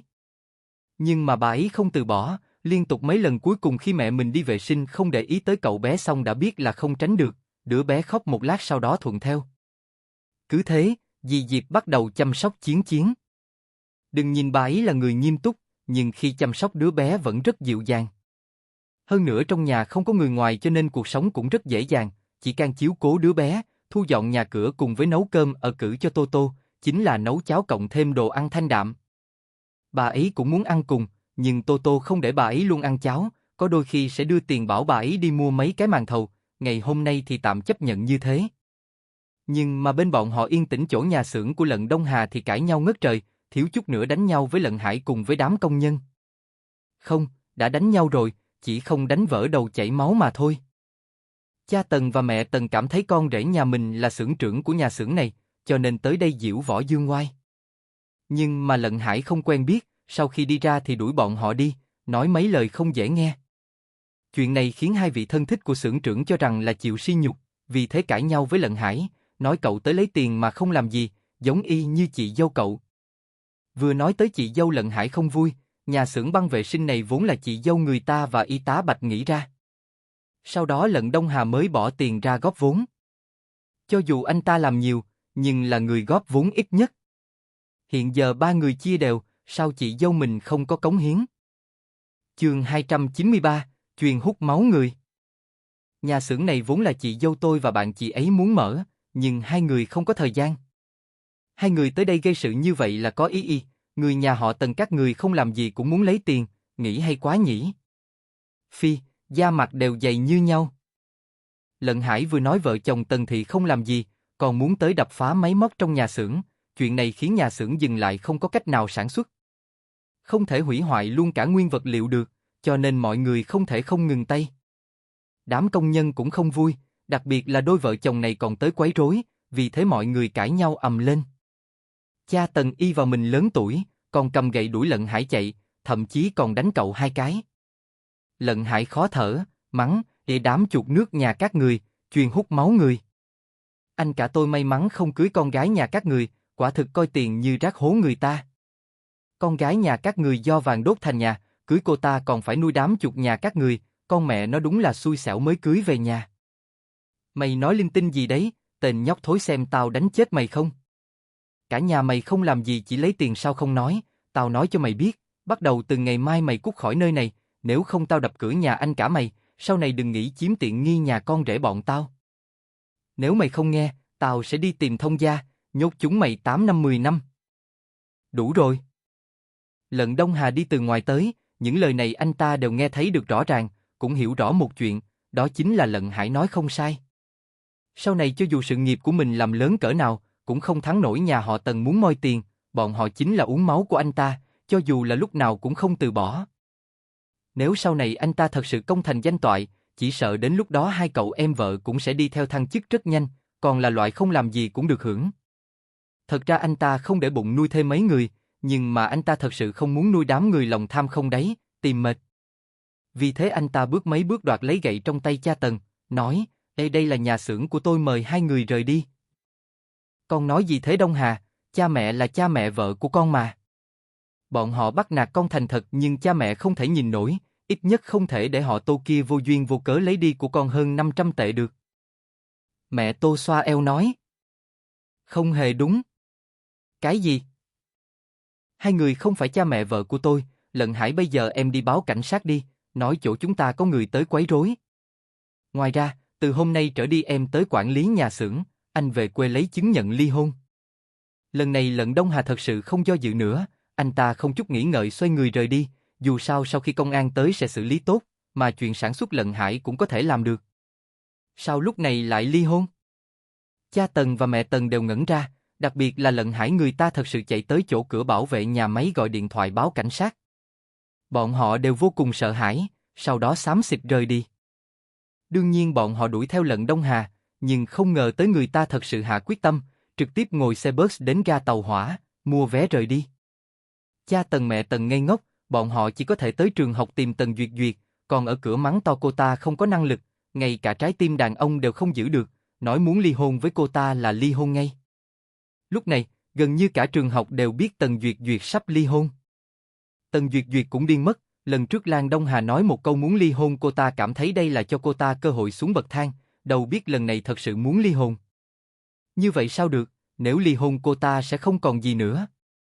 Cho nên cô ta mặc kệ cha mẹ mình chạy vội về nhà, nghĩ cho dù về thôn cũng phải cầm theo quần áo. Đâu biết Lận Đông Hà người ta đã hạ quyết tâm, sẽ không mang thứ gì cứ trở về như vậy. Chương 294, nháo ly hôn 1. Cô ta ngồi một mình trong sân nhà, sau đó lúc này mới nghĩ tới vì sao đang yên đang lành Lận Đông Hà đột nhiên muốn ly hôn, chuyện này có quan hệ gì với cha mẹ mình. Đợi cha Tần và mẹ Tần trở về xong cô ta hỏi một câu, sau đó mẹ Tần nói không nhìn được con gái chịu ấm ức, nên đến đòi tiền người nhà họ Lận. Chẳng trách sẽ như thế, Tần Duyệt Duyệt bắt đầu hối hận mình nhất thời lanh mồm lanh miệng nói những lời này. Phải biết rằng cô ta cảm thấy trong lòng có ấm ức, nên muốn tìm người nói hết, cha mẹ mình không phải là người thân nhất của mình sao, vì thế mới nói với bọn họ. Đâu biết, vậy mà bọn họ đến nhà xưởng náo loạn. Đối với Lận Đông Hà mà nói nhà xưởng kia vô cùng quan trọng, nhưng bọn họ lại tới phá nhà xưởng. Cha mẹ, sao 2 người có thể như vậy, làm như thế có khác gì người đàn bà đanh đá trong thôn. Nhà xưởng kia lúc đầu là Tô Tô và Lận Đông Hà xây, cho nên đương nhiên anh ấy sẽ không đột nhiên tách ra với đám Tô Tô, đến lúc đó tiền còn phải trả bọn họ, tiền hàng cũng không còn. Vậy thì vay, nhà xưởng to như thế sao có thể không mượn được tiền, thật sự không được thì về nhà họ Quan lấy. Mẹ Tần không để trong lòng, nói, dù sao không thể để cậu ta ly hôn được, đến lúc đó kết hôn lần 2 có thể tìm được người có tiền như thế ư? Lúc trước còn nói cô ta là một sinh viên tìm loại người nào chẳng có, vì sao phải tìm Lận Đông Hà, lúc này lại không tìm được.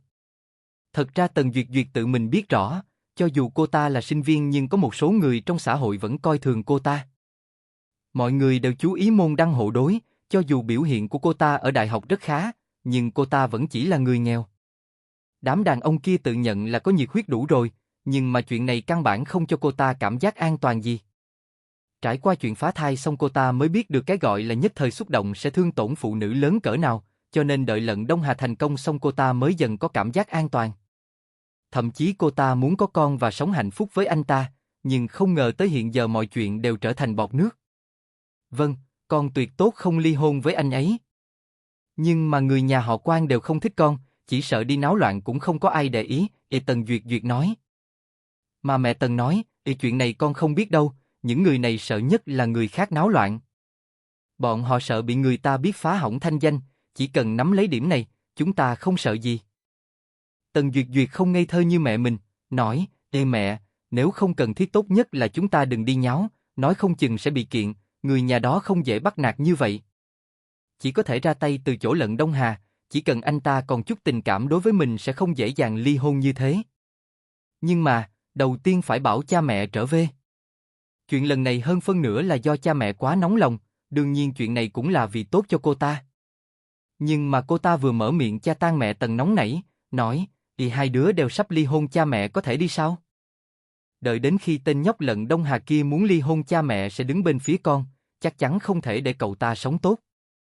Tần Duyệt Duyệt vừa nghe thấy vậy trong lòng thoải mái hơn một chút, dù sao cũng là cha mẹ mình cho nên đứng về phía cô ta.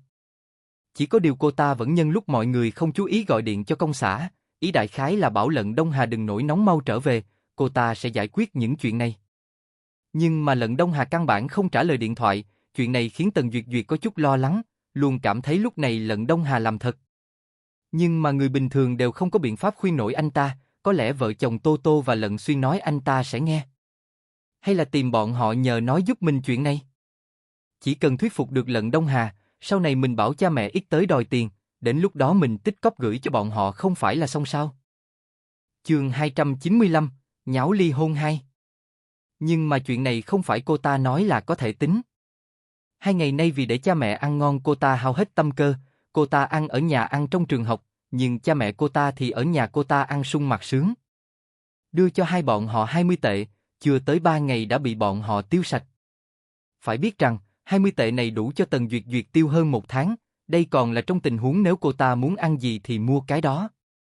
Tuy cô ta cảm thấy cha mẹ vất vả tới chỗ mình một chuyến nên cố gắng cung phụng một chút, có đồ ăn ngon gì cố gắng để cha mẹ đều thể nghiệm được. Tuy nhà mẹ đẻ cũng ở trong thành phố, nhưng trên cơ bản là vùng gần ngoại thành, không phồn hoa như thành phố X, nhưng mà cô ta không ngờ tới cha mẹ sẽ tiêu nhiều tiền như vậy, nếu Lận Đông Hà không trở về thì cô ta không có tiền.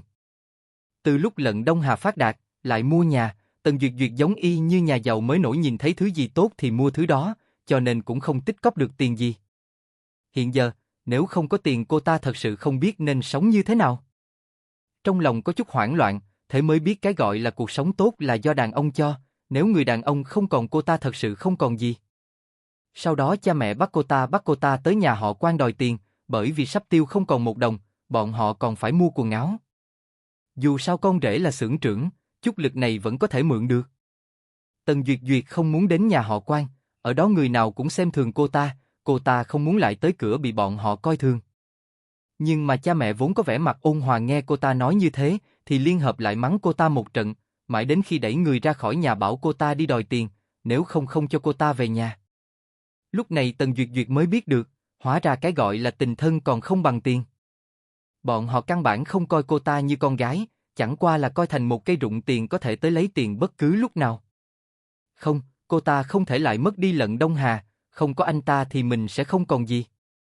Những chuyện này đều là Lận Hải nói cho Tô Tô, còn nói với cô, chị dâu chị đừng nóng giận, nếu chị tức giận anh trai em sẽ đánh chết em mất. Chị nhìn xem, hiện giờ anh ấy đang trừng em kìa. Hôm nay là chủ nhật, cho nên Lận Hải mới rảnh rỗi tới đây thăm đứa bé. Lát nữa ăn cơm trưa xong còn phải đi. Dù sao Lận Đông Hà không ở đây, nhà xưởng hoàn toàn do cậu chỉ huy. Hơn nữa giao hàng gì đó còn cần cậu ra mặt, thật sự là rất bận rộn.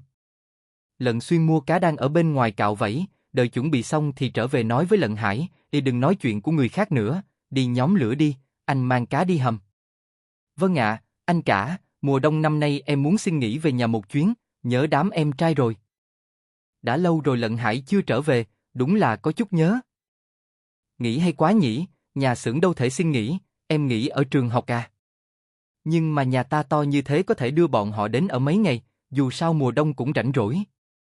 Gia súc trong nhà thì để bác gái cả cho ăn một thời gian, như vậy cũng không chậm trễ chuyện này. Tô Tô đứng cạnh cửa nói.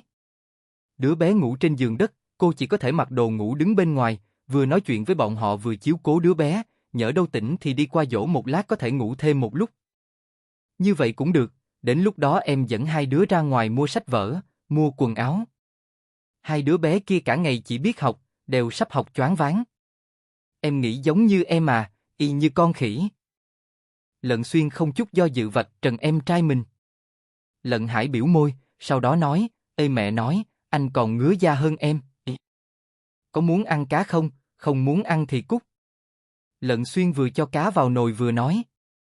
Lận Hải không sợ anh, chạy tới trước mặt chị dâu ngồi xuống, cầm lấy hạt dưa lên cắn nói, ê chị dâu, chị nói xem hai bọn họ có ly hôn hay không?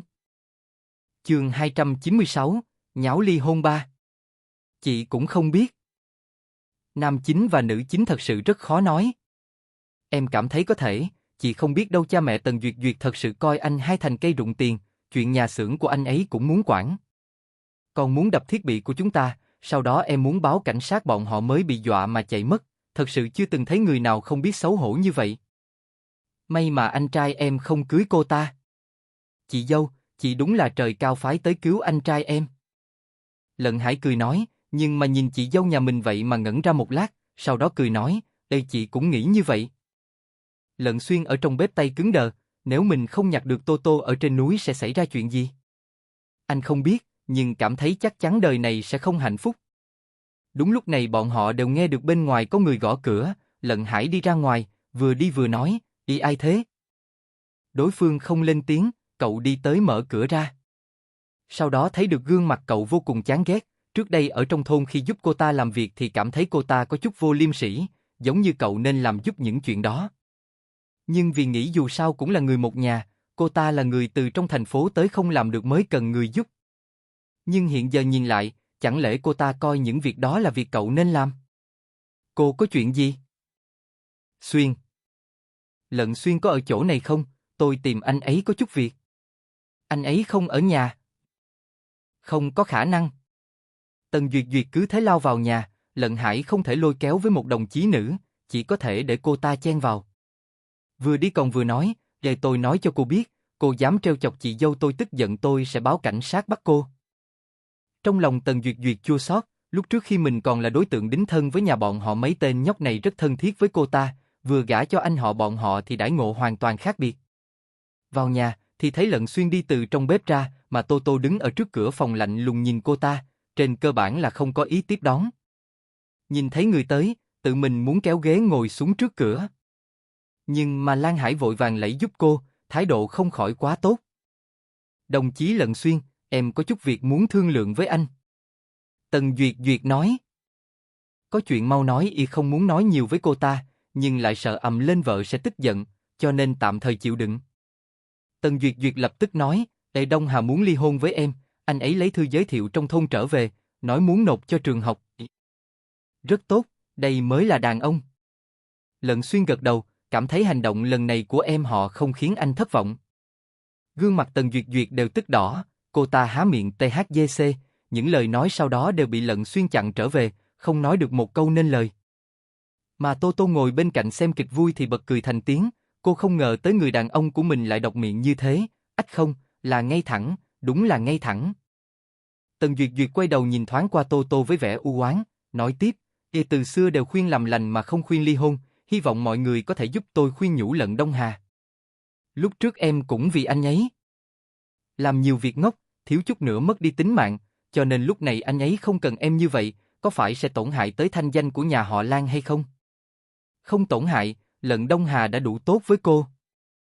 Sau khi Lận Xuyên nói xong thì tiến vào phòng bếp đảo đồ ăn, chuẩn bị ra thì đuổi cô ta ra ngoài. Tần Duyệt Duyệt nhân cơ hội này nói với Tô Tô, Tô Tô, tôi biết cô có chút hiểu lầm đối với tôi, chuyện trước đây chúng ta bỏ qua, nhưng hiện giờ nếu tôi... Vì sao bỏ qua? Dựa vào cái gì bỏ qua, cô là cái thá gì mà đưa ra yêu cầu như thế với tôi? Lúc trước còn dùng thân phận nàng dâu của nhà họ Quan đè tôi, như vậy bỏ qua cái gì? Tôi rất vui lòng nhìn cô ly hôn, như vậy cô sẽ không luôn cảm thấy mình là con dâu của lãnh đạo Quan, sau đó luôn xem thường tôi. Đúng vậy, tôi không có chỗ dựa ở thế giới này, nhưng mà tôi rất thiết thực. Nếu chồng mình đều không khách sáo, vậy cô không cần nói uyển chuyển gì đó với cô ta. Chương 297, nháo ly hôn 4. Hơn nữa với dáng vẻ không biết xấu hổ này, nếu nói uyển chuyển cô ta cũng không nghe hiểu. Sao cô có thể nói như thế, vì sao lần nào cô cũng không thể tâm bình khí hòa ở chung như vậy? Còn trách tôi ư, sao cô không nghĩ cô làm những chuyện gì xấu xa ở sau lưng tôi? Tôi nói chuyện không dễ nghe, nhưng tôi làm người không có vấn đề gì. Cô, hôm nay tôi tới cầu xin các cô giúp đỡ, chẳng lẽ các cô hy vọng tôi ly hôn với Lận Đông Hà như thế ư? Tần Duyệt Duyệt khóc lóc nói. Hy vọng, nếu cô bảo Lận Xuyên đi tôi tin anh ấy tuyệt đối không khuyên một câu, thậm chí sẽ bảo Lận Đông Hà lập tức làm chuyện này, dông dài như thế tính là đàn ông cái gì? Sau khi Tô Tô nói xong Lận Hải cũng mở miệng nói, để còn cần anh cả tôi đi làm gì, mọi người ở nhà đợi, em đi nói với anh hai. Sau khi cậu nói xong thì rời đi, Tân Duyệt Duyệt hoảng sợ đuổi theo sau. Không vì chuyện khác, hiện giờ cha mẹ cô ta nhốt Lận Đông Hà ở trong nhà vẫn luôn khuyên nhủ anh ta, nếu Lận Hải đến đó chẳng phải lửa cháy đổ thêm dầu sao? Nhưng mà cô ta đâu theo kịp bước chân của Lan Hải, nhưng mới ra khỏi cửa nhà họ Lận thì nghe thấy cửa đóng lại, sau đó bên trong còn cài then vào. Đây là không chào đón cô ta cỡ nào mới làm như thế? Chần chừ một lát Lận Hải đã đi tới nhà cô ta, vậy mà cửa khóa lại từ bên ngoài. Cậu không khỏi cười mỉa, vì khiến Lận Đông Hà không ly hôn bọn họ đúng là lao lực tâm cơ. Nhưng mà sau khi cậu nhảy từ tường đất thấp vào sân xong, thì thấy được cảnh tượng đáng sợ, vậy mà toàn thân Lận Đông Hà là máu nằm trên đất, mà tay cha Tần thì cầm một cái gậy dường như vô cùng sợ hãi, mẹ Tần đã khóc to. Ông, hai người. Lận Hải không dám tiến lại gần, cậu trực tiếp nhảy ra khỏi tường kêu to, đi giết người. Sau đó chạy tới buồng điện thoại bên tổ dân phố gọi điện báo cảnh sát. Đợi đến khi Tần Duyệt Duyệt mở cửa xong cả người đều choáng váng, cô ta kêu sợ hãi ngồi xổm trên đất. Lúc này cha Tần run rẩy chạy tới nói, ê cha vì con mới đánh nó một cái, ai ngờ đánh hôn mê như vậy. Chuyện này con gánh đi, cha còn cả nhà phải nuôi. Sau khi nói xong thì nhét cây gậy dính máu vào trong tay Tần Duyệt Duyệt, xoay người chạy đi. Mẹ Tần cũng nói, để con ngoan ngoãn nhận tội đi, cha con là trụ cột nhà này, con là hàng phải bù thêm tiền nên gánh chịu tội danh này. Hơn nữa người cũng chưa chắc sẽ chết. Cho dù chết, con cũng phải nhận. Sau khi nói xong bà ta chạy đi với cha Tần. Trước mắt Tần Duyệt Duyệt tối sam, cuối cùng cô ta cũng biết những lời cha mẹ nói lúc trước đều vì tốt cho cô ta là lừa người, lúc này mới biết hóa ra bọn họ đều ích kỷ như thế. Ném gậy trong tay đi, vừa định đi xem Lận Đồng Hà có sao không thì thấy có hàng xóm bắt cha mẹ mình trở về. Nhưng bọn họ vẫn cứ nói, không phải chúng tôi không giết người, là cô ta, là Tần Duyệt Duyệt giết. Cô ta đánh chết chồng mình, các người bắt cô ta đi. Tần Duyệt Duyệt nhìn cha mẹ mình trong lòng bi thương, lúc này mới nghĩ tới cả đời này chân chính tốt với mình có khả năng chỉ có Lận Đông Hà. Cô ta vội vàng đi qua xem Lận Đông Hà có sao hay không, ấn động mạch cổ của anh ta mới biết người vẫn còn sống. Đông Hà, là em có lỗi với anh. Hoàn toàn tỉnh ngộ, cô ta lập tức khóc rống lên. Lúc này Lan Hải gọi cả xe cứu thương của bệnh viện tới, mọi người giúp đưa Lận Đông Hà tới bệnh viện, Tần Duyệt Duyệt cố chấp đi theo. Mà cha cô ta còn nói, đợi con chạy cái gì, còn không mau nói với bọn họ người không phải cha mẹ giết, để cha mẹ về nhà. Lận Hải kinh ngạc nhìn bọn họ một cái, nói, để các người trợn mắt nói dối à? Cậu nói linh tinh gì thế, là Tần Duyệt Duyệt giết, Tần Duyệt Duyệt con biết sao? Cha Tần kêu rất to. Lúc này Lận Xuyên đi ra, anh tới gọi Lận Hải trở về ăn cơm, nhìn thấy hiện trường hỗn loạn như vậy mở miệng hỏi, đã xảy ra chuyện gì thế? Mọi người đều vô cùng tin tưởng công an và quân nhân, cho nên nói chuyện bọn họ nhìn thấy cho anh nghe. Chương 298, nháo ly hôn 5. Lận Hải nói, ê anh hai được đưa tới viện, nhưng mà cha Tần Duyệt Duyệt đánh người, lúc ấy em thấy được. Đợi công an có mặt. Vất vả cho mọi người bắt người lại, lát nữa công an có mặt thì đến ngôi nhà kia gõ cửa, em trai tôi sẽ đi làm chứng. Bây giờ, em trở về ăn cơm. Lận Xuyên không nhanh không chậm nói. Hả? Bây giờ ăn cơm sao? Em không ăn chị dâu em không yên tâm. Ồ, vậy ăn đi. Vì thế Lận Hải đi về nhà, vừa ăn cơm vừa nói mọi chuyện xảy ra. Tô Tô nghe xong gật đầu, hiện giờ có lẽ nữ chính đã hoàn toàn tỉnh ngộ. Đáng tiếc, nam chính Lận Đông Hà bị đánh như vậy, nhà họ Quan có thể bỏ qua mới lạ. Nói ra, tuy người nhà họ Quan tỏ thái độ nuôi thả đối với nam chính, hoàn toàn là vì Lận Đông Hà không thân với bọn họ, còn đang suy nghĩ cho gia đình cũ của mình. Thật ra người nhà họ Quan vẫn luôn áy náy với anh ta, nhưng vẫn luôn không giúp được gì. Dưới loại trạng thái này biết anh ta bị người ta đả thương, chỉ sợ không muốn ra mặt đều phải ra mặt. Bị thương nhẹ còn đỡ, nếu bị thương nặng, đời này cha Tần đừng nghĩ ra ngoài. Nên để cho bọn họ biết tay. Em ngoan ngoãn ăn cơm đi, lát nữa đi làm chứng, chuyện khác đừng nhúng tay. Vâng. Lận Hải nghe lời gật đầu, mới ăn cơm xong thì có người gõ cửa, sau đó cậu đi theo đi làm chứng. Lận Xuyên ăn cơm xong thu dọn nói, anh đi xem Lận Đông Hà. Đi đi, dù sao cũng là anh em họ, không phải thân cũng ở chung rất nhiều năm. Cho dù cô cũng lo lắng, nhưng không thể đi được. Ở cữ đúng là rất khó chịu, cũng may còn một tuần nữa là có thể ra ngoài. Ngồi trên giường đất với con trai đang ngủ một lát, trong lòng còn nghĩ chuyện tới đầy tháng có mở tiệc hay không. Thật ra cô rất muốn mời, nhưng mà có lẽ Lận Xuyên sẽ không đồng ý bởi vì anh phục dịch trong quân đội, trong nhà lại không có người già ở đây, còn không phải cố hương, cho nên chắc chắn không thích mời. Thôi, không mời thì không mời đi. Đầy tháng còn phải đi làm rất khiến người ta mệt mỏi, dù sao hiện giờ công việc trong trường học cũng không biết tích cóp bao nhiêu. Chưa tới nửa tiếng Lận Xuyên đã trở lại, vào nhà lập tức nói với Tô Tô, cậu ta không sao, trên cây gậy có cái đỉnh làm sau lưng bị thương, phần đầu bị đập cho nên có chút chấn động não, ở bệnh viện mấy ngày là được.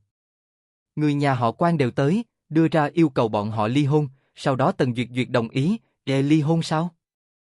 Tuy nói hy vọng bọn họ ly hôn, nhưng không ngờ tới ly hôn nhanh như thế. Cha Tần và mẹ Tần bị nhốt lại.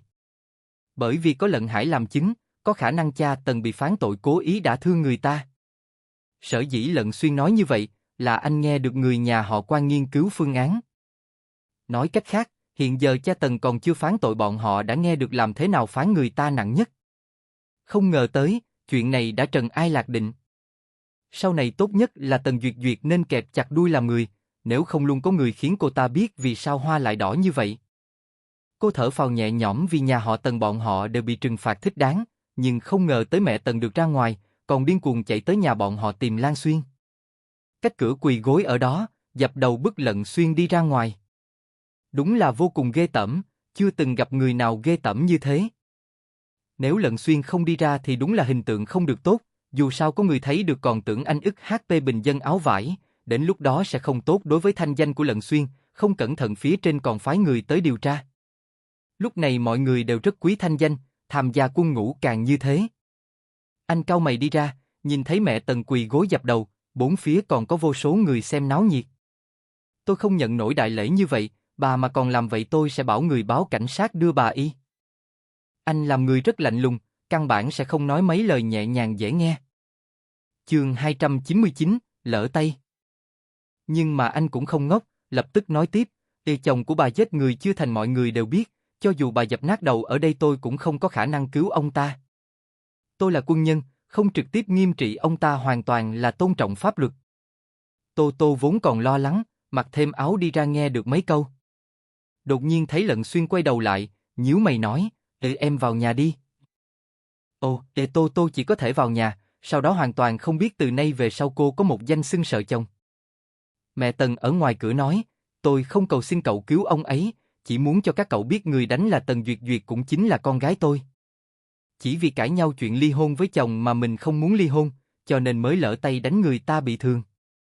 Chuyện này không liên quan tới chúng tôi, các cậu chỉ cần tới cục công an làm chứng là được. Thứ nhất, tôi không tận mắt thấy là người nào đánh Lận Đông Hà, người làm chứng là em trai tôi, cậu ấy tận mắt nhìn thấy tuyệt đối không giả. Thứ hai, tôi tin lời em trai tôi nói, cũng sẽ không đến cục công an làm chứng. Rốt cuộc là người nào đánh trong lòng mọi người đều biết rõ, mà đồng chí Tần Duyệt Duyệt cũng lấy ra được chứng cứ liên quan.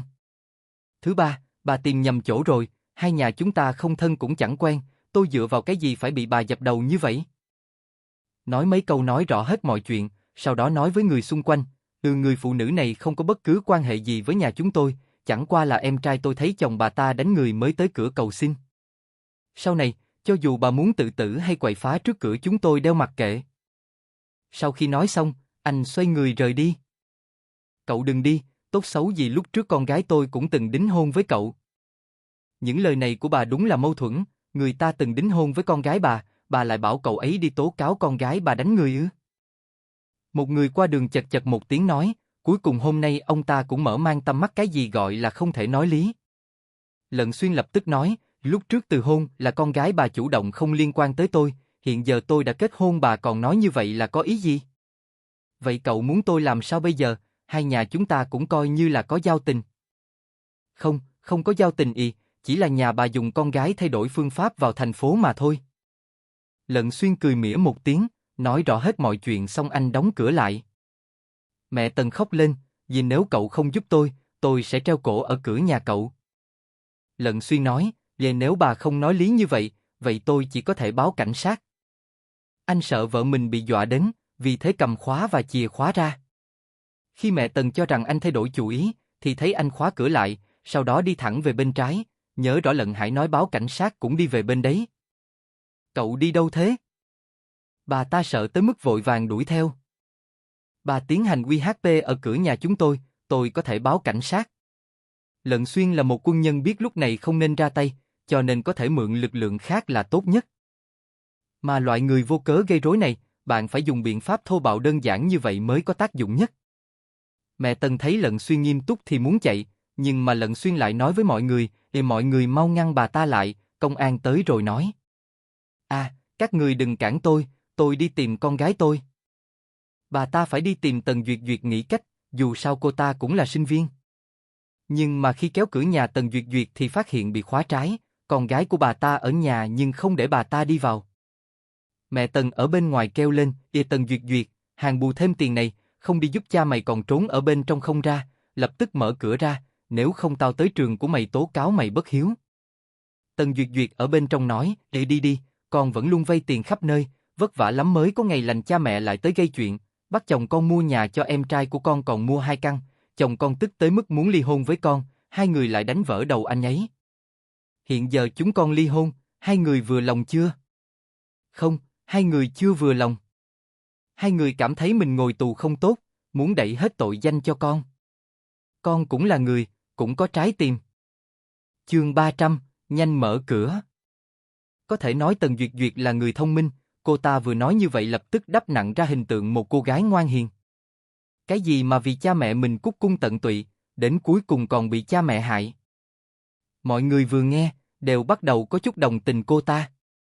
Lận Xuyên vẫn đứng một bên hút thuốc, ánh mắt như mắt sói nhìn mẹ Tần, khiến mẹ Tần như đứng trên đống lửa, như ngồi đống than, nói, để con mau mở cửa ra, không nể mặt mẹ cũng phải nể mặt hai đứa em trai con chứ.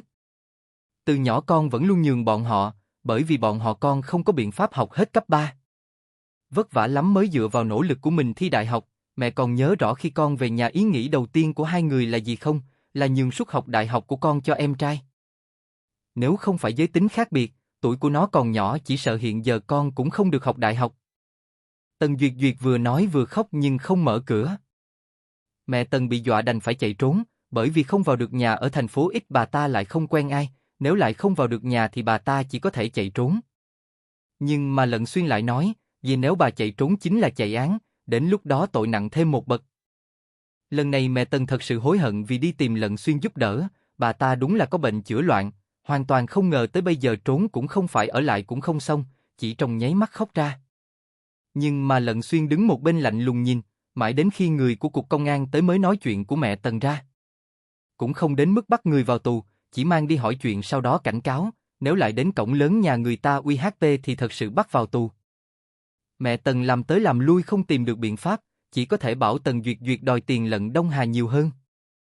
Muốn ly hôn thống khoái là không có khả năng, tiền phải đòi nhiều bọn họ mới có cuộc sống tốt. Lận Đông Hà thật sự cho Tần Duyệt Duyệt 500 tệ, sau đó nhà ở cũng cho cô ta, số tiền này đủ học xong đại học. Đồng thời phí sinh hoạt cũng tuyệt đối không ít, coi như là đã đủ quan tâm. Mà Tần Duyệt Duyệt chỉ cho mẹ cô 100, hơn nữa cũng chặt đứt quan hệ mẹ con, sau này sẽ không về nhà nữa. Mẹ Tần bị đuổi đi xong thì đứng ở cửa mắng, nhưng cuối cùng vẫn tức giận rời đi. Mà mấy tháng sau cha Tần cũng bị định ra hình phạt, cố ý đả thương người phán 5 năm, đã không nhẹ. Những chuyện này Tô Tô đều nghe Lận Hải nói, ngày đầy tháng có thể ra ngoài cô tắm rửa sảng khoái trước một cái, sau đó đi tới nhà xưởng nhìn một lát. Dù sao Lận Đông Hà còn chưa xuất viện, không biết nhà xưởng thế nào. Nhưng thật sự là không trâu bắt chó đi cày, Lận Hải chưa từng học quản lý, còn không có bằng cấp vậy mà chống đỡ được nhà xưởng. Cậu cũng không lớn tuổi, sau này đúng là tiền đồ vô lượng. Lận Hải vừa thấy chị dâu tới thì vô cùng nhiệt tình giới thiệu sự phát triển của nhà xưởng sau này, còn nói tháng này có chút tổn thất, cho nên hiệu quả và lợi ích không quá ổn định. Có thể duy trì là tốt, chị tin Lận Đông Hà sẽ nhanh chóng trở lại. Đang nói Lận Đông Hà ở bên ngoài đi vào, trên đầu anh ta còn quấn băng gạc, bên cạnh còn có Quan Chấn Đông.